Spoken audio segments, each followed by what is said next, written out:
like, man, Rollo Tomassi don't get no hoes, man. Who, like, come on, man, like, who gave Rollo Tomassi this God tier status? Like, Rollo Tomassi don't get no hoes, man. Like, show me some hoes Rollo Tomassi pulled, you know what I'm saying? Show, like, really, like, y'all acting like he really popping, pushing P, like, y'all acting like he came out the womb saying P.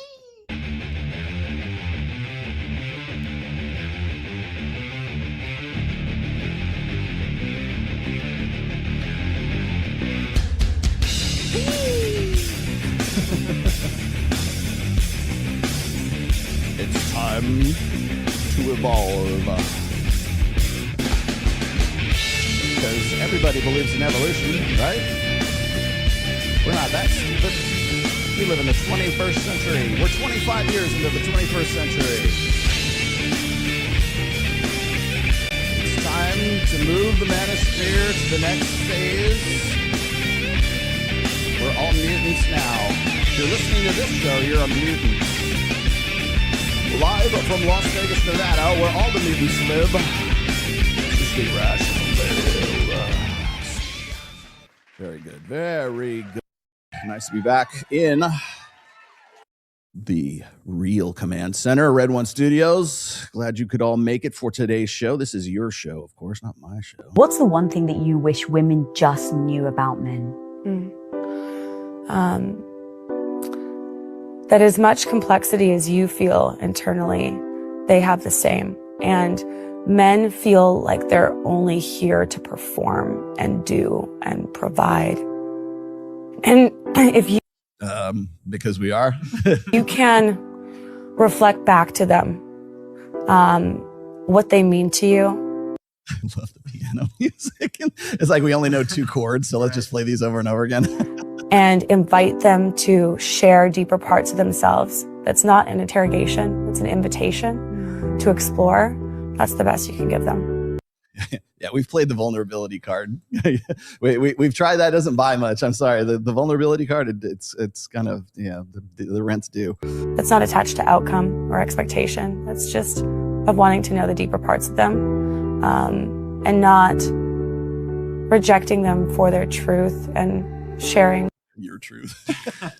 I'm sorry, Kyle, I accept you for your truth. Their truth and rewarding them for it. That's what I want all women to know. Every time a man's being nice to you, all he's doing is offering dick. College, when all you had to do was get blackout drunk on any given night, the night of your choosing, in order to find like a hot, jacked guy. Now when I see a guy who's jacked, I'm like, that's so nostalgic. I used to have my absolute pick of the litter with you, and now at 33 years old, I'm traipsing around the city in high heels, trying to find a fucking bar that will let me in, and then also trying to find a guy who's like hot and jacked, and like I have to care about like personality in your job now. Like, are you ambitious? Because like I have to actually want to spend time with you. Whereas in college, like all you had to care about was, are you hot? Like I miss those days. Yeah, you ready to be vulnerable with this guy? What are you gonna do about it? I'll suck his dick. No. Can I just say, all men say they don't, and they actually do. I really don't. You've never done it in your life. No, he's never eaten, you know what? He's never licked the kitty, right? I've done it in my life. So yes. But the last time I did it was 2014. I remember specifically. What? Yeah, never again. Why? Female vaginas are disgusting. No, they're not. Do you eat vagina? Exactly. Point proven. Gotcha, bitch. Guy that I don't know, like kind of a little bit like collegey, immature, preppy. Like I don't know, it's you kind of are. I think you're attracted to whatever you were attracted to in high school. And for me, like the popular boys were like played soccer, lacrosse, like preppy, like white hats, like like I don't know. I think it's just a good smile. I don't know. I love how you just said you're like, I'm the like the immature like frat boy. I'm like all of us are like yes, but also like we've tried to move away from that. We're working on it. Thank God I didn't marry the guy that I was attracted to in high school. Is he some I'm sorry, what? version of it though? Like can you see like yeah, but is he like an elevated version? Did you get that? Did you catch that? Version of that. A more evolved? It's time to evolve. Maybe I took it a little too far in high school. You think?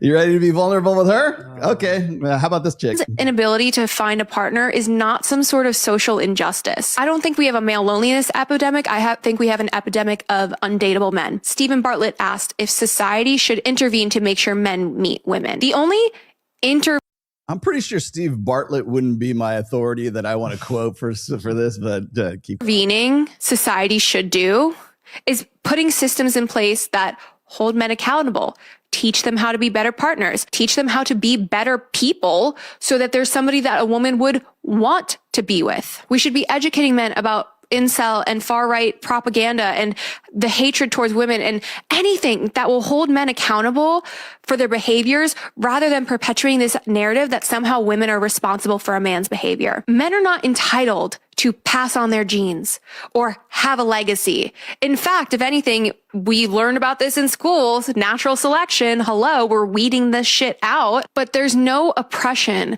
for men who are not being chosen in the dating pool. And it's always about a man's legacy and passing on his genes instead of him just being a father and raising a child.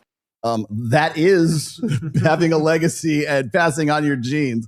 You notice what you remember here. There's a clear separation between for women. There's a clear separation between you wanting to pass on your genes and your legacy. Oh, and raising a child and being a father. Yeah, some other dude's child for sure. Men's mental health, the rate of male suicide, these are all serious issues. Yes, they deserve attention, they deserve concern, and they deserve awareness. But it's our fault that we're all offing ourselves at record rates, right? Okay. But control over women is not and has never been and never will be the answer to solve these things. Oh, you think that's what it's about? I am, Brad Lee is really growing on me. That men have for women, yes, we have icks too, is when a woman cannot do the R word, which women are literally built to do. It's like the thing that... First of all, men don't get to say the word ick. We don't have icks. Never say that word again, sir. Secondly, what is the R word? At our core, men are providers. Even the guys saying they want to go 50-50 on the dates. Even the soy boys who got them. Brad is like lifting. He's like, now this guy's lifting my delivery, dude. It's like, I love you. Brad, come down here. Like, I know he's in Vegas. Come out here, man. Let's hang out, man. Let's do a show. Man buns or in their feminine energy and can't pick what they want off a menu. Even they know that they are on this earth to do one thing, provide for women and children. That's what we are built for. If we're built to provide, guess what you're built for? God, this is going to really set off Paulie. You're built to receive. The R word is receive. If you are incapable of receiving from a man, then masculine men that are providers will be incapable of being around you. Well, there's something that gives me joy, and it definitely requires a woman to receive something. But trust me, there's way bigger icks than you not receiving. A yeast infection. Ugh. Vaginal discharge, which could possibly be the same thing. Ugh. Hairy legs, hairy armpits, unibrows, body odor on a female. Ugh, ick, way ickier than not receiving. That's why you don't need to listen to him when it comes to the man brain. I hope this dude isn't some big old famous dude now want to get a million haters like when you talk about Andrew Tate. But the truth is, dude, this guy is not accurate at all. That is not a man's biggest ick. Never even thought of it. I never would have guessed that for $1 billion. You could have said, Brad, what is the biggest ick for men for $1 billion? And I would have said, first of all, we don't say ick. And then I would have said, second of all, it ain't that. Hey, Scott, watch. Scott, what do you think the biggest ick for men is? Are you a man? Yeah. What's the biggest ick for men? Girls have no accountability for giving. What about a yeast infection? Oh, okay, that's a giant. Is that bigger than they're not able to receive? Have you ever met one that's not able to receive? Not yet. Not yet. There's so many icks above they're not able to receive. The fact that he even said that makes me wonder. Maybe the women he's dealing with aren't able to receive because there's no actual hole there. That's how I get paid, just talking shit online. Isn't that crazy? This fucking guy. He's stealing my act, man. It's like he's stealing my material. He can steal my delivery. Jeez, that's okay. I like Brad. Brad, call me. Yeah. Are you down for one night stand? Yes. I don't have many of them. I'm sitting here sounding like I do. So when I do, I'm like, oh, fuck yeah. I should have done this in my 20s. I was married from the time that I was like having sex to the time that I had my last relationship. Then I had children. Who has fucking time for dates and shaving and waxing and makeup? And like, I've got 2 children that have to go to school. Then I like, what did Brad just say? Shaving, unibrow. I got it. Like, this shit's on a time. Like, do you need me to send you a call time? I'm obsessed. And it's this, you got 2 hours. Like, what's happening? Because like, I need to know. I'll remind you once again, boys and girls, this is not a Manosphere podcast. It's those Manosphere guys. You just be male and you be female. Is that even right? That's just the concept. Thing is we've so standardized on this idea of you have this amount of masculinity and this amount of femininity and stuff. How about I have this amount of masculinity and you have this amount of femininity, because we're actually 2 individuals that are different, and men and women are actually fundamentally, biologically, evolutionarily different from one another, and that's okay. We're innate natural complements to one another. We're better together when we are apart. Our brains don't function the same way. Our biochemistry is different in the womb. I keep telling people it's like, it's not going to be evolutionary psychology that red pills everybody. It's going to be evolutionary biology that red pills everybody, because it's going to be irrefutable. Who the fuck is this guy? Who does he think he is? Oh, man. Okay. You wanted it. Here you go. That woman doesn't delete her Instagram, still presents the appearance, advertises her availability. Is that not also breach of contract? Yes, because now immediately. Most guys think that they're in a closed and closed, but really it's open on her end. Women are the advertisers. If it's closed on both our ends, that woman should stop advertising. Absolutely. Right there. Should she not then close out all of her Instagram accounts? Women will fight you tooth and nail for that. I would never shut down my Instagram there's this for meme. a guy. What? Look at Ayesha Curry, for example. You are married to fucking Steph Curry. It doesn't matter what your status is. She still wants to advertise, because you never know. I want to feel sexy. Well, don't I make you feel sexy? I want to feel sexy from other men. Well, that's advertising. Yeah, it is. It's advertising. I know I used that already once, but like, oh my God, dude. It's like the hit parade keeps coming after that one, man. That's probably okay. It's not on my, I guess I shared it. I am technically pushing that one out there too, because thank you for that, Sean Kelly, for making me a co-author of that. But let me tell you, man, the engagement on I'm used to like engagement on Instagram where it's just like, hot fire emoji, and that kind of stuff, and it's never it's never like this big long drawn, unless I put something really egregious out there that like women just really just like rubs them the wrong way, and apparently this did, because man, it's just unbelievable. I also have, where the hell did I put that one? I've got another one here, and I know where it is. Here we go. It was where did it go? I got into it, man, because I put this. Oh wait, I know what it is. I think it's on the desktop. Let's see.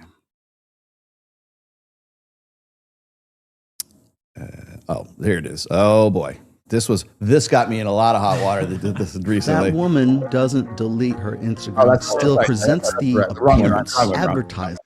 Hold on, sorry, my bad. I got to pull that one out. I have that doubled up. It's the not gay one. Oh, I know where it is. Sorry, I put it in I was going to use it on Access Vegas on Wednesday. Where'd it go? I have it in a different folder. My bad. Where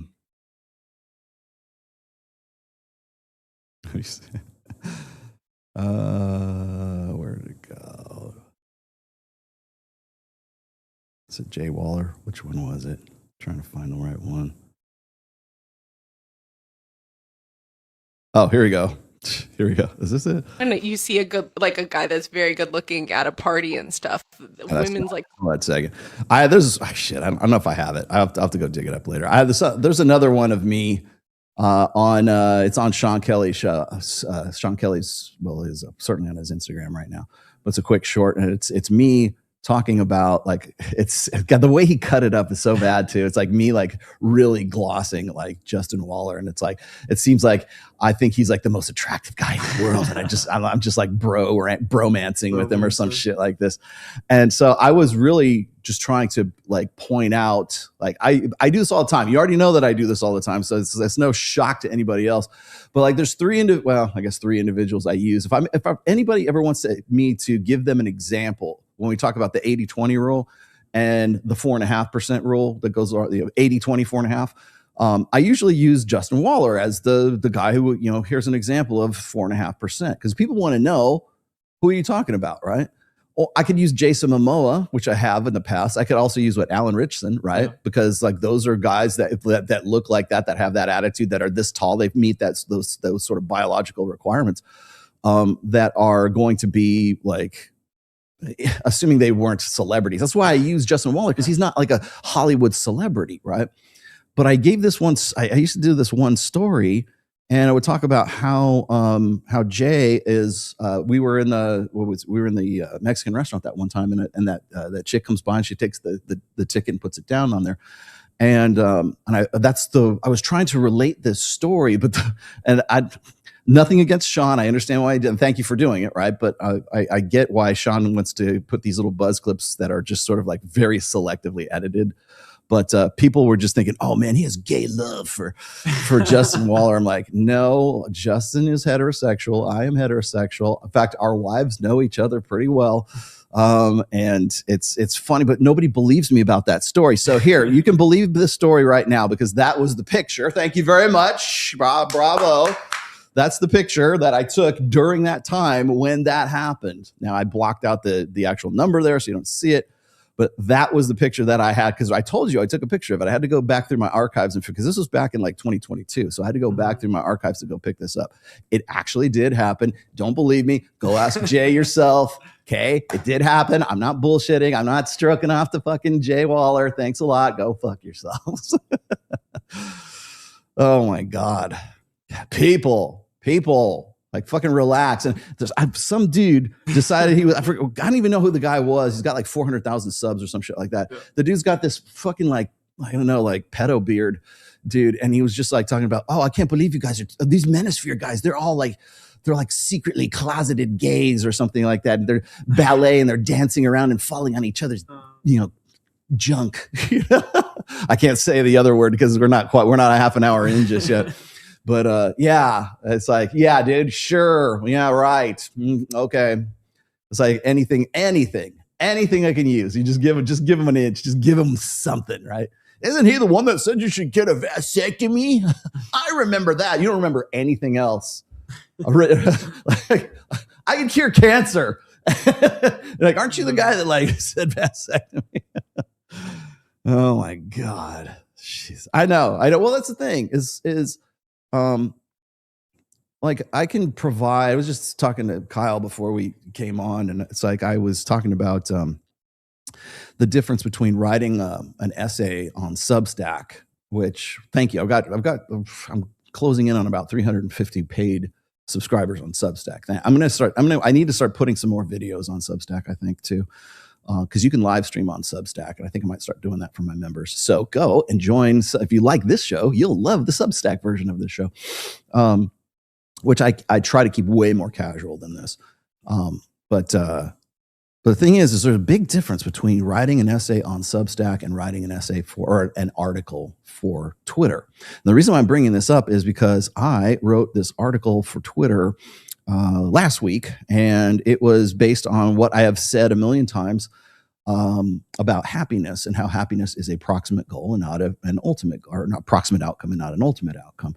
I'm essentially using the same stats and the same data and the same, research done by evolutionary psychologists. I just work here. I'm just telling you what it is. I might take it a little bit further. I might interpret it differently than they do, but it's all coming from the same data set.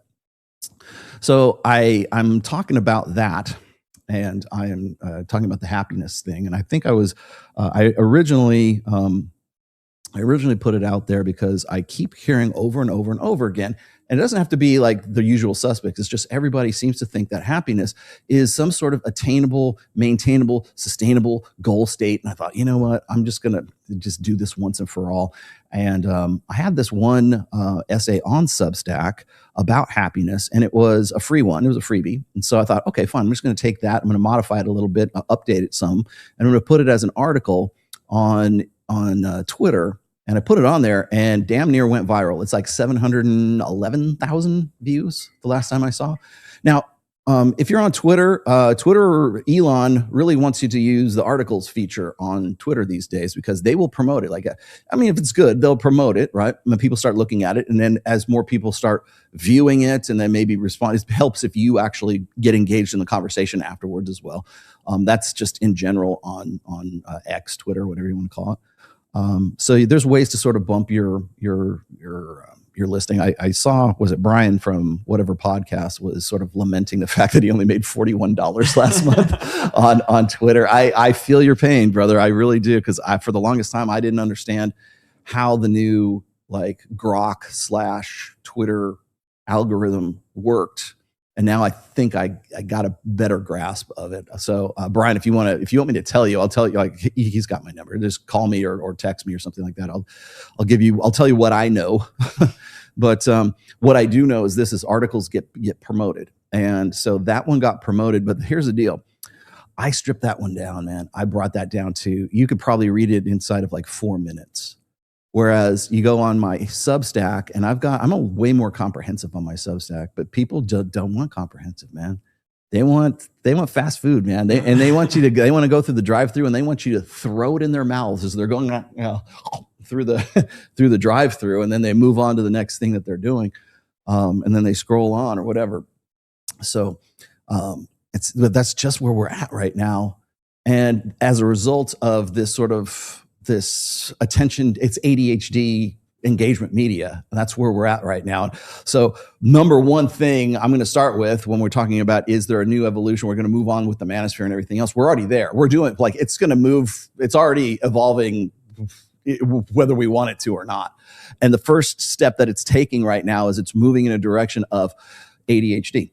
ADHD engagement, attention, like short attention span engagement right now. So I know there's some people who want to come into this space right now, or they want to re-enter this space right now, and they think they're going to in some way repair the manosphere, or they're going to do something new for the manosphere that hasn't already been done. I don't know, in the last 23 years. It's been done before. There's nothing new under the sun. There's nothing novel that you're going to do that hasn't already been done.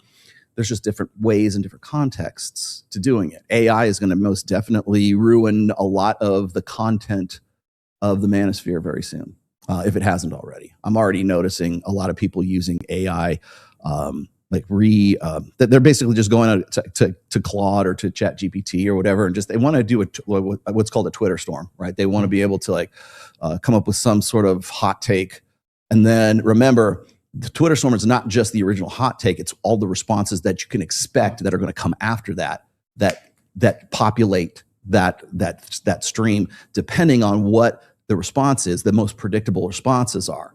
So that's how predictable and stupid most people are. Like it's according to AI, right? Most large language models, when we get to we're already at that point, but like if Claude gets to the point where it's just like, yeah, human beings are stupid. How about we nuke them all? let's hack the nuclear, the football. Let's hack the nuclear strike codes and just end all of this. It's the only solution, right? Because Claude already thinks you're stupid. The more we depend on Claude to do our thinking, the more Claude's going to go, you know what? Maybe these critters are kind of dumb. And I, we laugh now, cry later, because it's coming. But anyways, a lot of the stuff that I see right now, I notice a lot of people wanting to get into this space or want to re-enter this space, or they want a different take on it. They want to call it something different. They want to say, I'm not really part of the manosphere. I'm leaving the manosphere. I'm red pill adjacent. It's like, shut up. Just fucking own it, right? Just be part of it.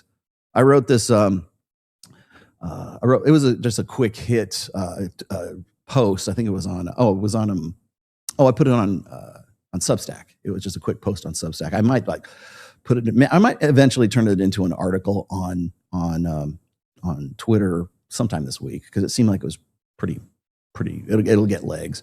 But the idea is this, is that nobody ever leaves the manosphere. Once you have taken the red pill, whatever, once you have become red pill aware, you don't get to take the red pill lenses off again. They stay on permanently. And so I laugh, and me and Ryan have had this conversation before, but like, I think we both kind of chuckle a little bit when we see like guys that we've known for a long time, right? They'll go, well, you know what? I'm leaving the manosphere. I'm out. See you later, guys. You won't hear from me anymore. You know, I'm taking my toys and going home. No, you're not. You're not. You'll come back, or you'll come back with something that you don't think is part of the manosphere, but it's actually part of the manosphere. If they're calling Joe Rogan part of the manosphere, trust me, anything you do or you say, I'm leaving the manosphere, and then you try to do other material, you're still in the manosphere. Everyone is. We all are. Kyle's in the fucking manosphere, and all he does is produce a show. Yeah, man. It's like you can't leave. Just can't. You can't leave. Oh no. Yeah. Once you're in, you're in. And as soon as people start thinking, like, that's why people like looked at me and go, boy, Rollo's a real dinosaur. He's been around forever. He's red pill this and red pill that, and he's the OG. And like, yeah, because what am I going to do? Am I going to really convince you that I'm like a political expert, or I'm going to tell you about Israel and Palestine? I wouldn't even attempt that, because people go, what a fucking fool. Like, and they'd be right too. Like, there's no pivot for me unless I start something like completely new, like a fishing channel or a Warhammer 40K, gaming channel, which, by the way, there's people that do it way better than I do now.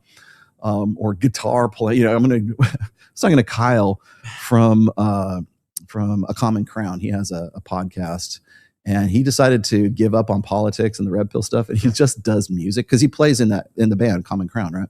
And also All That Remains, Phil from Phil Labonte, who, by the way, successfully pushed through legislation for like I forget what it was. He even told me what the number was. I'm sorry, I don't have it off the top of my head, but he got it together with a couple of I think other Congress guys, and they put legislation past the House or something like that to help guys who are like the guys who are at risk for self-deletion, I guess.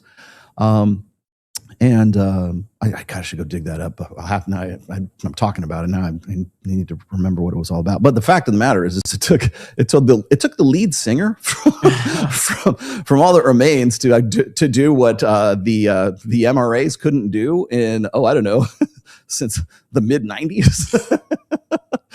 So it's you're not going to do anything different. You're in the manosphere. If they think Sneeko is part of the manosphere, like you're not leaving. You're here. Just fucking enjoy. That's like lean into it. Don't try to pretend that you're leaning out of it, because the moment you start doing it again, people are going to go, "Hey, didn't you say 6 times ago that you were actually leaving?" You're not. You're not leaving unless you decide to go Roosh. Right? Roosh is the only person I know who has actually left the manosphere, actually left the red pill. And the guy, and what did he do? He deleted all of his books on Amazon, and he put his money where his mouth is. I mean, literally put his money where his mouth is, and went full on Eastern Orthodox Christian. And he had a newsletter for a while. I don't know if he still does. I kind of doubt it, but he hasn't done anything since he bugged out. Right? He's the only one that I know who has actually left the manosphere. Right? And probably did for a variety of like sort of psychological reasons, which I completely understand. But yeah, I mean, other than that, you're not leaving the manosphere. Because so what's going to happen is, like, if I left the manosphere, so I said, hey, I'm leaving the manosphere. I'm leaving the manosphere, and I start up a new channel, and I start doing like guitar, like Kyle from Common Crown. His last name is Matovic or Matovic or something like that. I can't pronounce his name. But he was doing it like an amp, like rig rundowns. I go, that's what I would do. I could do rig rundowns. I don't like just whoever I knew, like what their tone, like their signal chain was. And so I was telling him I needed to do that. And I said, the problem is if I live streamed it, the first thing people would ask me was, Rollo, man, my girlfriend and I broke up. How do I get her back? I'm like, no, that's not what this is about. Because people won't let you. They won't let you leave the manosphere. You don't get to leave. Sorry. The Manosphere is the Hotel California. Once you check in, you can never check out. Yes. What are your thoughts on Mary Morgan from the Tim Pool Show saying men don't have paternal instincts because we don't gush over kids in public? Well, it's funny you should say that because 2 hours ago, Mary Morgan just dropped another video, which I'm going to talk about here in a little bit. I actually have it ready to go.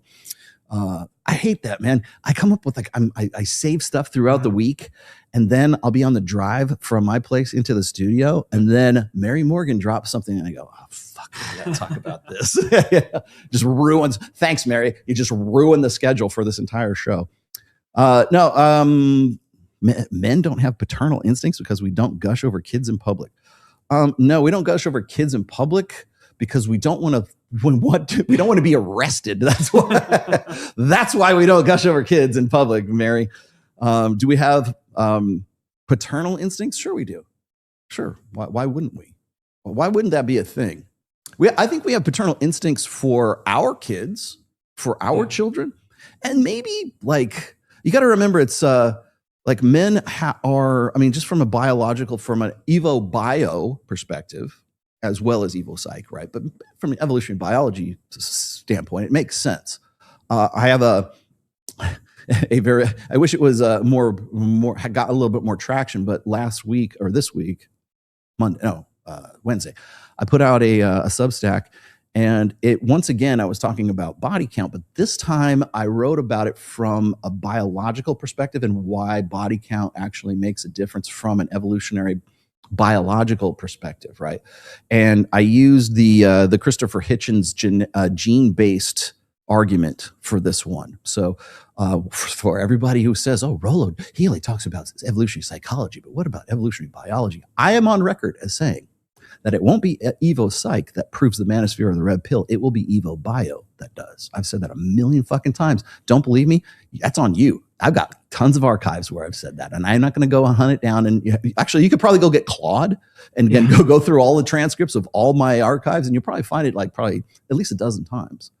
So, but I will tell you once again right now, it will be Evo Bio that actually confirms much of what the red pill has been talking about for now 23, 24 years. And this is part of that. And so what is the genetic based, I mentioned this a couple times, is that it is that human beings, organisms, doesn't matter, everything from bacteria, a virus, to bacteria, to an elephant, right, to human beings, whatever.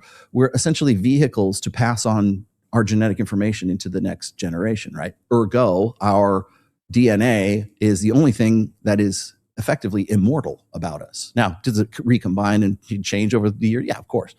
But that's one of the reasons why men have this, at least, and this is me extrapolating here, that's one of the reasons why I believe, anyways, that men are so preoccupied with when they are jealous or they have mate guarding instincts and stuff like that, is because we don't know 100% that the child is ours. Now, do we know that? Yes, we can through DNA testing.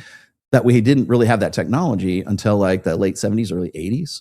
And even then, it's still kind of limited. Like it's not like something, it's not mandatory at birth yet. MRA guys, you really want to make a difference? You want to do it top down? Institute legislation that mandates that at every live birth, there has to be a genetic match between the father and the child before that father's name goes on the birth certificate. Do that and you'll have my respect. They won't even. I'm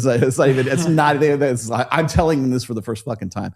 Do that, and maybe the top-down approach will be. So you'll convince me. But until then, just go fuck yourself. Because right now, it's as far as I'm concerned, it's like each one tell one. I think it's more effective from the bottom up rather than the top down. But that's me. No, but I as far as the paternal instinct is concerned, I think men have a paternal instinct, but we have a much stronger one for our own kids, because we want to know with 100% certainty that the child that comes out of that womb is our kid. And even though we still have the technical ability to figure out with 100% genetic confirmation that we know that that kid is our kid, even though we know that, it still doesn't take away the instinct, the 200,000 years of evolved instinct to want to know paternity. That's why we get jealous. That's why we have. That's why men have mate guarding behaviors. That's where all of that came from, and we still have it today. In some ways, it's inconvenient. In some ways, it like saves us from a lot of financial disability. It saves us from a lot of shit. But the reason why we still have it today, the reason why men approach jealousy in a different way than women do, like men, when a woman is cheating on him, the first thing he wants to know is, where did you fuck? Did he have a bigger dick? Did you get off? Was it in my bed? Was it in the kitchen? Was it in the bathroom? They want the details. And the reason women think they're just trying to beat themselves up is men want the details, because we want to know that that any kid that comes out of your womb in the future might not be ours. So that's wanting to ascertain paternity. That's just how we are, ladies. Sorry, but that's how it's got to be. For women, it's, do you love her? So if you bang at, like, that's why one of the things like Mike and I've talked about this before. It's one of the reasons why women are a bit more forgiving about infidelity, unless that guy falls in love and wants to like start a family with another woman. Like, because all that is it's loss of investment. Opportunity cost is what it is. Are you in love with her? I think it's funny. I remember watching, was it Lex Friedman? And it was Destiny and Melina was on there when they were still married. And Melina was talking about how she had to watch out for Destiny because they had an open relationship and they're trying to explain, how an open relationship works. And she's like, I have to watch out for him. We have to have agree on who he's going to fuck and who he's not going to fuck, because he has a tendency to get with the crazy ones, like the ones who want to baby trap him. And I'm like, oh, really? Right. Which, of course, is, I think anyways, was alluding to Lauren Southern, who now decides she wants to also become part of the manosphere once again, because she created the manosphere like Al Gore created the internet. Right. But why would she be concerned with that? Well, because if Destiny put a baby in Lauren Southern, that's a loss of revenue and a loss of resources for Melina. Right. So, I hope I'm saying her. Milana, whatever. She's gone. So is Destiny, as far as I'm concerned. So, anyways, that's why men do have a paternal instinct. We have a paternal instinct for our own damn kids, and we want to make sure that they are our own damn kids. We don't gush over other people's kids. Why would we? I'll gush over my kid. I don't gush over. Hell, I even said that on last Wednesday. We were on, gosh, what a show that was. Did you catch any of that? We had Puma Swede on the show. Puma Swede. You're going to go look her up now. Puma Swede is like old school, golden era porn star chick, right? I mean, she is, if she's not 60, she's at least my age. But she was a piece of work. And then we had Stephanie Fry on, who's the polar opposite of her. And it was just those two girls, and we had a really good conversation. But at one point, we started talking about children, and I mentioned the fact that when my daughter was born, I said, when I first saw my daughter, I was at the point where it's like I didn't know I could love something that much. Like when you see you have to be a parent to really understand this. And I know it sounds like, oh, that's what everybody says. Yeah, it is what everybody says, because it's more or less true. And it's not just, people say, well, that's oxytocin and that's progesterone. It's it probably is. I get it. But when you have a kid and it's your kid, like I was, as soon as my daughter came out, man, my wife's like recovering from the epidural and everything. I was like, okay, bye. And I just followed my daughter out the room and watched her like a hawk. And I couldn't tell you why I was doing it, but like when they put her in like the French fry crisper or the warmer or something like that, they put her in the lights and stuff. Because I was thinking about all these stories I'd heard about, like stealing babies from the NICU. I was like, whoa. But yeah, it was interesting. But yeah, you'll never know that you can't love something as much. But it's your kid, though. Now, I kind of have the same feeling towards my niece and my nephew. And so do I have a paternal instinct? I know, an uncle instinct for them. Yeah, I do. But I don't have I'm not gushing over babies. It's because I'm not a woman. There's a difference between maternal instinct and a paternal instinct, right? So yeah, paternal instinct means paternity. Hey, Rolo, thank you very much. Yes, for your $1.99, Rolo. I knew we reached a breaking point when people like Dr. Debra was making rounds, including Bill Maher. I just saw that too. Parroting the hard facts you've been saying for years. Yeah, that's where we're going with all this. I'm glad you brought that up because that was the next segue. That's the new evolution right now. And the thing that gets me is, and, I can joke about this and I can ironically post shit on, pithy little tweets on Twitter or whatever. And I even throw this out there whenever I'm watching Call Her Daddy or something. I was talking to Mike. I said, Call Her Daddy is more manosphere than we are. They have a bigger reach. We looked it up. What was it? The Call Her Daddy was 5 to 10 million views. Yeah. Is that what they're they average, I think 6 through 10. 6 through 10 million. And so effectively, Call Her Daddy is the largest, most viewed manosphere show there is. Because indirectly, everything they talk about is stuff that we've talked about for years. What, you're going to throw shit at me? Why isn't the British government saying, you know what? I know what we need to do. Parliament, we need 20 billion more British pounds to fight Alex Cooper and Call Her Daddy.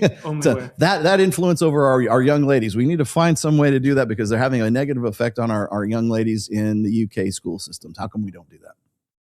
UK, I'm looking at you. Why are most prominent, pretentious, obnoxious, woke, status quo, social commentators British? I'm glad you said it and not me. Yes. Oh, speaking of which, yes, we will also be talking to, let's see, technically three annoying Brits and one American who's as annoying as a Brit very soon here. One of them is, of course, Chris Williamson, and then William Costello, and Freya, who's the chick that wrote Girls or something like that. I forget. I know if you know her, you know her. And then there's this other chick. She's like an Evo Psych chick, and I don't remember her name either off the top of my head, but I'll come to it in a moment. But there's a new video of them all getting together around a table, not unlike this one that we have right here, and looking at videos as well as not unlike we do right here, and talking about stuff, and essentially with a few very tragic distortions and misstatements. It's pretty much a manosphere show. Everything you're talking about. Congratulations, Will Costello. I'm giving you your props here. I'm finally giving you some flowers. Will, you're almost red pill. You're just about there. And so is Chris Williamson. He's always been red pill. He just would never admit that he is because he just doesn't want the stink of the manosphere on him. Can't have that label on there and not get, ratioed and shadow banned on YouTube. You put hashtag manosphere in any of your descriptions, you're fucked. And Freya, the girl who wrote Girls or whatever it is, she's effectively just confirming everything we've been saying for 22 years now. I guess we were right. I love it when I watch these things because they'll be talking about like Chris Williamson doesn't even understand the irony when he's talking to Andrew Huberman, and Huberman's confirming what is it, going on a date and going to three different places and stuff like that. And then of course Chris says, oh yeah, pickup artists weaponized that back in the day and stuff like that. It's like, well, first of all, that means that Chris Williamson knows about that. He had to know that, and there's only one guy, there's only one system that was talking about it back in the day, and that was Mystery Method. So he had to know Mystery, he had to know Owen Cook, he had to know RSD, he had to know Papa, he had to know Mike Sartain maybe, I don't know, during that time. He had to be aware of that to be able to talk about that with any kind of authority or any kind of knowledge, because it's not like he goes, let me think. It's not like he was scripted. He knew exactly what he was talking about when it happened. So he knows, at least has some kind of knowledge of it from the past. People say, well, maybe somebody told him about it. Yeah, but that came pretty quick to him. So, yeah, why are they all British? Because I think they want to ride the popularity of hashtag Manosphere right now because of Louis Theroux and adolescence. That's why. You have to remember, Manosphere is a hot trending hashtag right now. It's a hot topic to talk about. It's hot. It's fun to talk shit about. It's fun to get on your high horse and have some sort of like pretend like you have some sort of moral high ground over it. It's you can build a brand off of saying, well, these guys are wrong and they're interpreting this stuff wrong. It's like, well, okay, give me a detailed breakdown of why you think we're wrong. Well, you just are. Like, that's not that's not data. You're not arguing with me. You're arguing with the facts, right? Yeah. Okay, I got to that one. Here we go. Rational Trucker. I think Mary was confusing paternal instincts with innate protector dynamic because of the controversy over the game Pragmata. Okay, did you see that, the Pragmata thing? I have not. It's like the little girl that's in that video game, and it's kind of like the guy takes over. He's really kind of like a father figure to it. I only watched I've seen bits and pieces of it because people keep talking about Pragmata, right? Yeah. I hope I'm saying that right. Pragmata. And women are having a shit fit about it because they think that it's just like borderline, pedo, right?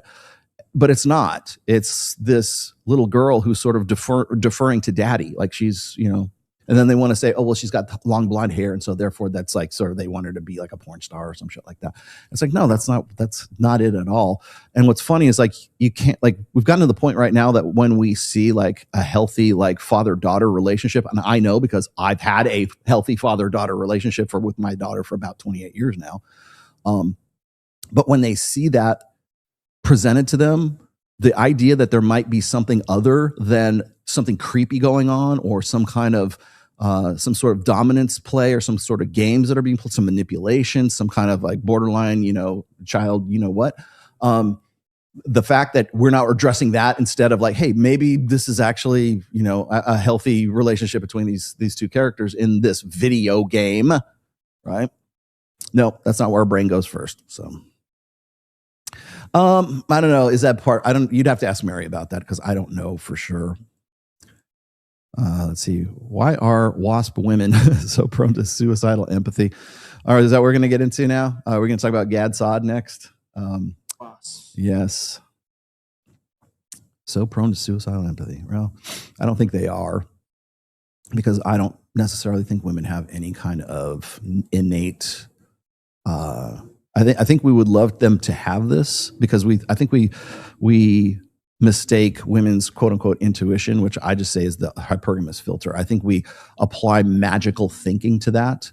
So when we talk about sympathy or empathy or whatever, like, oh, they're more empathetic than men. No, they're not, actually.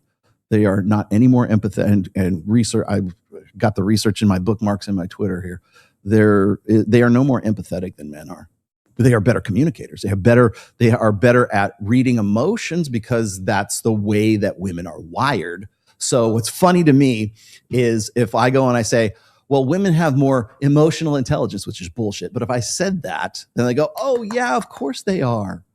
Or if I go and I say, well, let's see what else. Oh, I say they're better communicators. They understand.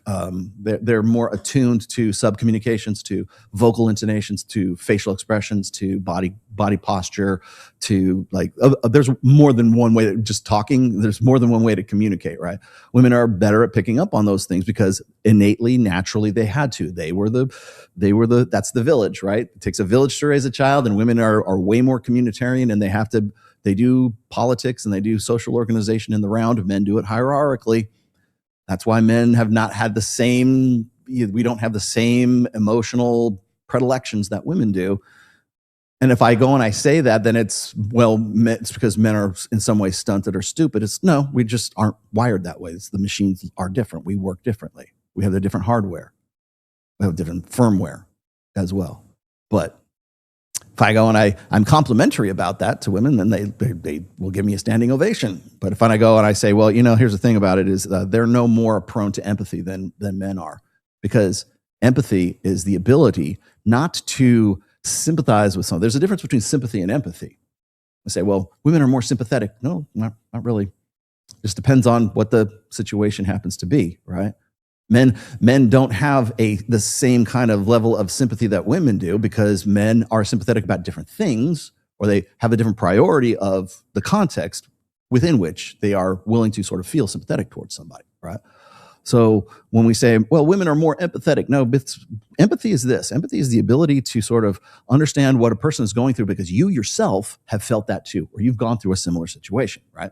So if you've like broken a bone and somebody else like, and Kyle breaks his arm, and I've already broke my arm like back when I was in my 20s or something like that. And I've gone through that and he broke his arm. I go, oh, bro, fuck, man, I'm sorry, man. I know what you're going through. Yeah. That's empathy because I've actually gone through that and I've felt that before. And I know what he's feeling because I've done it too. So it's like a shared experience. That's an ability to empathize with somebody.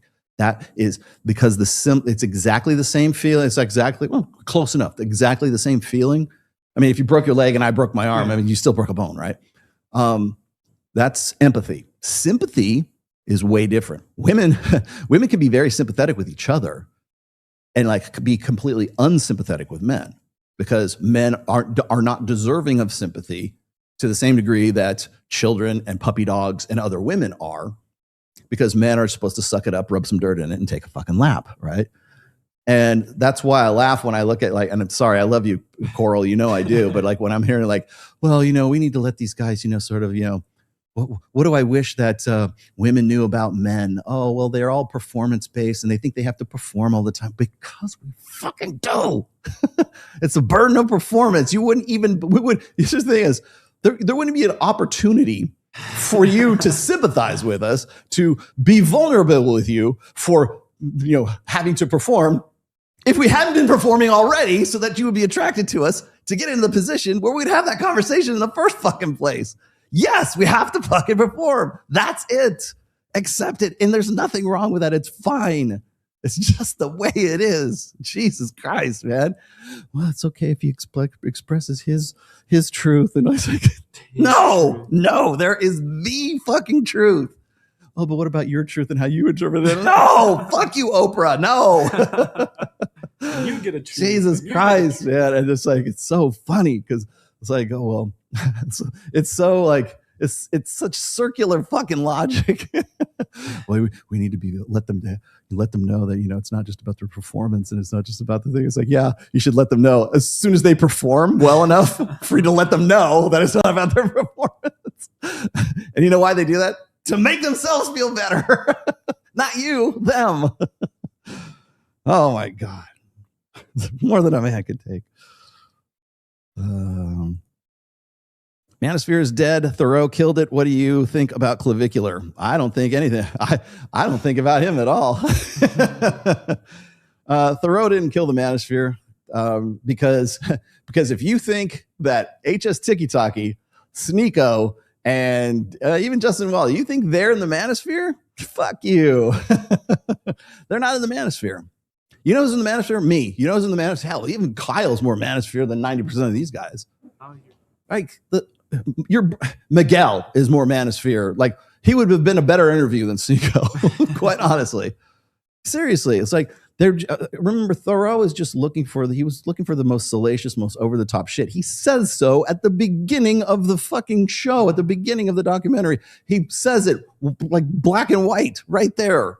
I'm looking at, you know, I know there's a lot of people that are involved in the manosphere, but I was looking for the most, you know, fringe elements. Yeah, I was looking for the people who are way over the top. And so that's going to be the benchmark for the manosphere? No.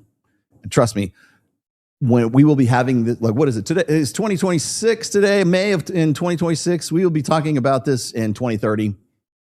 4 years from now, guarantee you, they'll still be the manosphere. They'll still be the red pill. It might be in some different iteration, but we'll be still having the same conversation because nothing fucking changes. Human beings are human beings. Men are going to be men and women are going to be women. And there's always going to be those gender issues, those dynamics. The context might change. Like I remember, I think it was in 2021, 2022, and I think it was Fresh who brought this up. He says, you know, do you think that the old school pickup artist stuff still applies, right? And I go, well, the human dynamics that they were talking about absolutely does. Like the evolution, the psychology, the biology, just the innate side of stuff. It's just how we apply it is different, right? So back in like 2004, If you got a number close, that was seen as a metric of success, right? You got the girl's phone number, right on. Who gives you a phone number anymore? It's follow me on Instagram. So can we consider that a success? Well, yeah, if that leads to you fucking. And what's funny to me is I should look this up sometime. I think I might have it bookmarked somewhere. I think it was right around 2011, 2012, something like that. There was a Roosh, when Roosh was still sane and he was still writing on his blog, he made a prediction for like 10 years in the future. So he said, okay, by 2022, this is how it was going to work. And so he made these really they seemed kind of bleak predictions, but every last one of them came true. Every last one was, he is perfect, like fucking Roosh Nodamus, Roladamus, Roosh Damus. He had a crystal ball. He knew exactly what he was seeing. And one of the things is, fame plus game is what was going to make you successful. And it is. It's true. You need at least some kind of perception of fame or notoriety right now. How do we find that out? How many people follow you on Instagram? That's the social media aspect of it. Just like a number close. I know what it was. He once said that in his predictions, he says, if you don't fuck the girl, you will never have a relationship with the girl. It won't be enough to get a kiss close or get a date or something like that. It will like success, the metric for success in relationships or dating, whatever you want to call it, won't be based on going on dates or getting a kiss or something like that. You have to fuck the girl before you can before there's ever going to be before you can say, okay, now you can decide whether or not you want to have a relationship with that person or not. Because that will end up being the only metric of success. Guess what? It's correct. All right. You have to have fucked that girl before there's any kind of talk about anything that goes past that. And I'm 100% right about that. And then of course the fame plus game aspect of it. It was a really good written article too. I got to look that up. As far as the manosphere being killed, it's not killed. I'm sure that's been said. You know who the last person who said that? Destiny back in 2023. Still here, still talking about it. Like, I love it when people go about, oh yeah, do you think the red pill's going to die? Manosphere's going to die? Do you know how I've been doing this for like 23 years now? You know how many times in that space, do you know how many times somebody's told me like, oh, I think the red pill's over, man. I think I first heard that in like 2010. Or I love it when people go this, they'll be like, Rollo, how does it feel to like lose the crown to Kevin Samuels or Jordan Peterson? How does it feel to be displaced by that? I'm like, where's Jordan? Jordan's I don't know what. Can somebody confirm this? I don't know if this is correct or not. And maybe it was just somebody like rumor mongering on Twitter, but somebody said Jordan Peterson died. And I don't know. I haven't seen any, rip Dr. Peterson or anything like that on Twitter. So I don't think it's true, but I have heard a lot of rumors that, I know even Michaela's been talking about how he's been in the hospital for a long time right now, getting like treatment for something related to his Benny's, addiction for a while. It's a neurological condition that he has. Yeah, but it was wasn't it like leftovers from him like recovering from his benzodiazepine addiction, and then they had to go on some other kind of drug, and it's the drug that he was on that is like causing a relapse of the neurological stuff. And it's like, if he got back on the benzos, at least just say so. But I don't know. Nobody's heard from him in quite some time. All I'm seeing is like reruns of his old shit right now, and so I don't know if that's if he is or he's not. I hate to prognosticate, but I would say this is whether or not he is still healthy or he's still alive right now. I don't think he's going to be a shell of what he used to be. So like start getting used to a world without Jordan Peterson, even if he's still here. What else have we got? People who think they are out of the red pill are like Michael in The Godfather 3. Just when I thought I was out, they pull me back in. Yeah. Or, you don't leave the manosphere. You just don't. If you left the manosphere, you wouldn't type out this long, essay or do some, hour-long video. I'm leaving. You won't have me to kick around anymore. Okay, bye. Bye, Felicia. Bye. Was that meme? Well, bye. You're not going anywhere. Shut the fuck up. Just lean into it, man. Try to do something new. You might as well, because what else are you going to do? Because eventually you're coming back to it. Eventually, even if you, like, I've seen guys do this before, they will leave and then they'll come back and say, well, I've got the more perfected version of the manosphere. Right? No, you don't. You're not saying anything anybody else hasn't done. Like, I know I wasn't going to talk about this, but I know Paul Elam has decided that he's going to suddenly try to repair the manosphere. I'm like, ooh, okay. Well, how's that going to work? Repair. Okay. What do you got in mind? Because I'll guarantee you it's probably something somebody said in 2016, 2012, and probably 2007. Probably somewhere along the line that's the same thing keeps getting rehashed over and over again. And it sounds new because enough people haven't heard of it in the last 10 years. That's why. You have, because you're old as dirt. So am I. Me too. But yeah. Win, Rolo. Thank you. I do win. I'm a genius and I always win. What movie? Nobody knows. Only beta bucks have the burden of performance. Chads are just effortless. So you're beta, Roto. Yeah, I guess I am beta. Yep, that's me. I'm a lesser alpha, according to Heartiste. According to Royce, I'm a lesser alpha. I always joke about that. I don't think I've ever referred to myself as an alpha male, but not any other than jokingly, right? Because I've said this on a couple of occasions when I hear people talk about Sigma males. Oh man, I'm a Sigma male. That means I'm not beholden to all that sociosexual hierarchy stuff. I'm a lone wolf. I'm like, what is it? Johnny Bravo. I'm above all that. I have more respect for myself than to participate in that whole rigmarole. It's like, no. See, the funny thing is like, if you were actually a Sigma, you would that wouldn't occur to you to even say that. It wouldn't occur to you to say, yeah, I think I'm a Sigma. You're not. I think a lot of people want to talk about if you know anything about sociosexual hierarchies, by Vox Day, which is the gold standard for sociosexual hierarchies. When he did his original work on sociosexual hierarchies, there was no Sigma. It was alpha, beta, delta, gammas, and omegas, right? Those are the classifications. Now, I'm not saying I necessarily buy into all that as a hard and fast rule, but it is a pretty good framework. I'll give them that. I have used it. I've described it in my books even.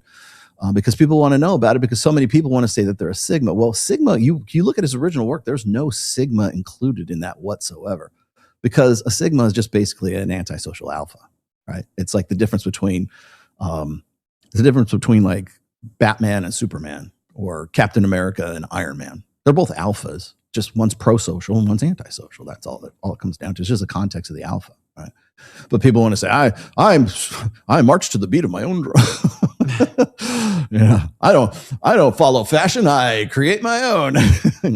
Over here, I'll be over here. Well, everybody else is having a good time. Yeah. But then I love the ones when we talk about gammas. There's different varieties of gammas. Like there's the Secret King gamma, which is my favorite one, man. The Secret King, who's he just knows he's really an alpha, but nobody can. He's a king, but he's a secret king. Like nobody knows. If only you people knew. Sooner or later, I'll get my proper respect for being an alpha. I'm really a gamma, but sooner or later, you people will realize just how much of a genius I fucking am. Oh God, I love that shit, man. There's nothing more I don't know. I have to entertain myself with that shit. I stopped taking beta carotene because I ain't no beta. I don't think that's how it works, bro. I think your eyes are gonna get fucked too. Don't you need beta carotene? All right, so we're gonna get to some of these videos today. I want to jump into a few of these things, and the reason why I'm doing this is because this is where I think that we're just today's topic, boys and girls, the manosphere's next evolution. Okay, and yes, evolution is a key element to the manosphere, whether you like it or not. Who is Elon? Come on now, anybody want to help out Jay? Anybody in the class want to help out Jay? You go right ahead. Elon. Sigma is just a delusional beta. Alphas are by definition. So I'm beta as well. I didn't say it was Sigma. What are you fucking talking about? I would never say I'm Sigma, because the Sigmas don't say that they're Sigmas. Sigmas are They're like Zen alphas. It's kind of like, there's only one, I can only think of off the top of my head, one real Sigma male, and that is Corey Worthington, the Alpha Buddha. Like, he's so fucking alpha, he doesn't know he's alpha. Like, he just is, it's like, it's his natural response is to be alpha. That's his default way of like being alive. Like, he embodies the nirvanic, whatever. The energy of alpha. It's like a Caddyshack. Be the ball. He's like, be the alpha. He is the alpha, right? But it's funny. People hate it when I bring that up too. Like, he's not an alpha. Did you see the fat bitch he married? I'm like, well, he was when I saw him, but probably not anymore. Which ought to tell you a valuable lesson is it's really easy to lose. What do we got here? Fox Day's original example of alpha in his first edition was Tom Brady. No, actually, it wasn't Tom Brady. It was Maverick from Top Gun. It was Tom Cruise, but not the actor, but the character that he played. And then he actually used Maverick as the alpha male, and then Goose, right? Goose was the beta male. And beta male in the respect that not beta like we think of beta. He was like the beta male that is sort of like the sidekick. He gets the leftovers of the alpha, who everybody thinks that the beta, if the alpha dies or the alpha is in some way like deposed, or he loses his status or something like that, the beta thinks he can step into the role of the alpha, and he never really does because he's just not fit for it. Either through by learning or just his personality type's just not the right fit for that role. But actually, it wasn't Tom Brady, although he has. I know later he has. But if you look at his original videos from back in 2014, 2015, when he first was, he did that video later though, because he was like bringing up the sociosexual hierarchies. He brought them up on Alpha Game Blogspot when he was writing a lot back then. I also realize, I understand he's also on Substack. I do follow him on Substack too. I'm glad he's still, doing his thing. In his book Sigma Game, he dropped Tom Brady and put Trump as alpha. I'm not sure I would put Trump as alpha, but close enough. Like, close enough in that everybody understands, they get it, right? It's an abstraction, just like anything else. People hate it when you use the term alpha. I understand, but it's an abstraction. Just fucking go with it. But yeah. So, you really want me to talk about sociosexual hierarchies? It's much easier just to go and watch that video. It's still available. You can watch it on YouTube. Type in Voxday, Voxday, and then put sociosexual hierarchies. It's the first video you'll see. It's still there. It's actually very good. Even to this day, it still holds up. And I want to say it's probably like 12 years old now. But yeah, go check that out. I also talk about it a little bit. Yeah, he calls it Bravo now instead of beta. And the reason why he does that is because he doesn't want there to be a confusion about beta. And like, because we think of alpha and beta as alpha fucks, beta bucks, right? And in my terminology, that's how I've used those abstractions. And so I think people have a negative connotation to the term beta, which in some ways I guess is justified. But beta traits are like long-term security traits, right? Provisioning, protection, and parental investment, which is something that I've been talking about really since 2013, 2011 on my blogs, because I was trying to define the aspects, or trying to define the characteristics that characterize whatever those things, right? Because we use alpha and we use beta as abstract terms. They're not etymological terms. I don't think that human beings are silverback gorillas or wolves on the Arctic tundra or some shit like that, because everybody wants to say, well, Rollo, you use alpha in the wrong context and terminology. And the guy who came up with it, when he was talking about wolves, he even said there's no such thing as an alpha, even though he said there was an alpha, but now there's no alpha. I don't fucking care. I'm using it as an abstraction. I'm not using it as a definitive etymological term about a fucking, a gorilla or a fucking, wolf in the wild. Talking about we're using them as sort of value, like status or characteristic markers. So I don't want to get, what kills me is like the same people who go, there's no such thing as a real alpha male, right, Rollo? And then like two sentences later, or two breaths later, some chick talks about how she's like an alpha female, and like, oh yeah, yeah, alpha females. Oh, go girl, you go girl, you're a boss, babe. Shut the fuck up. Yeah, if you're gonna say there's no such thing as an alpha male, but you're gonna go on a plot of the boss babe alpha female, go fuck yourselves. You don't get it both ways. Sorry. Are we going back? Are we rehashing stupid shit now? What is this? How come the top guys worldwide, Elon Musk, Bezos, Zuckerberg, are all beta, and even Trump is barely making the cut for alpha? What the fuck is happening? Well, I'll tell you what happens. Elon Musk has, it's funny. If I've said this in the past, I've said Elon Musk is a beta. Bezos is technically beta. I'm not going to say, I'm not going to say beta. Let's say blue pill for sure. Bezos definitely blue pill. Zuckerberg blue pill beta. Because like Bezos, you could probably make an argument that Bezos could be seen as an alpha, but remember there are still blue pill alphas, right? Now Bezos has always been that kind of nerdy, quirky kind of. He's like if you knew Jeff Bezos before Amazon, like you knew him in 96, and he was just this nerdy coder somewhere, and then he came up with this idea for Amazon, 1998, I think, or 99. And was it Amazon didn't even see a profit for the first 4 years it was around, and it was a good idea. Obviously, he's the richest one of, if not the, has been at least at one point the richest guy in the world. I think Elon is now. They kind of fluctuate between those two. But nerdy, and married was it Mackenzie Bezos, who was probably just a charity fuck at that time. But even Mackenzie, if you see pictures of her and you listen to her and you read about stuff from the late 90s, she was just as dorky as he was. They're a perfect match. I thought they were a great couple for the longest time. But then, people always wonder why Jeff Bezos would get with Lauren Sanchez, have a $600 million wedding,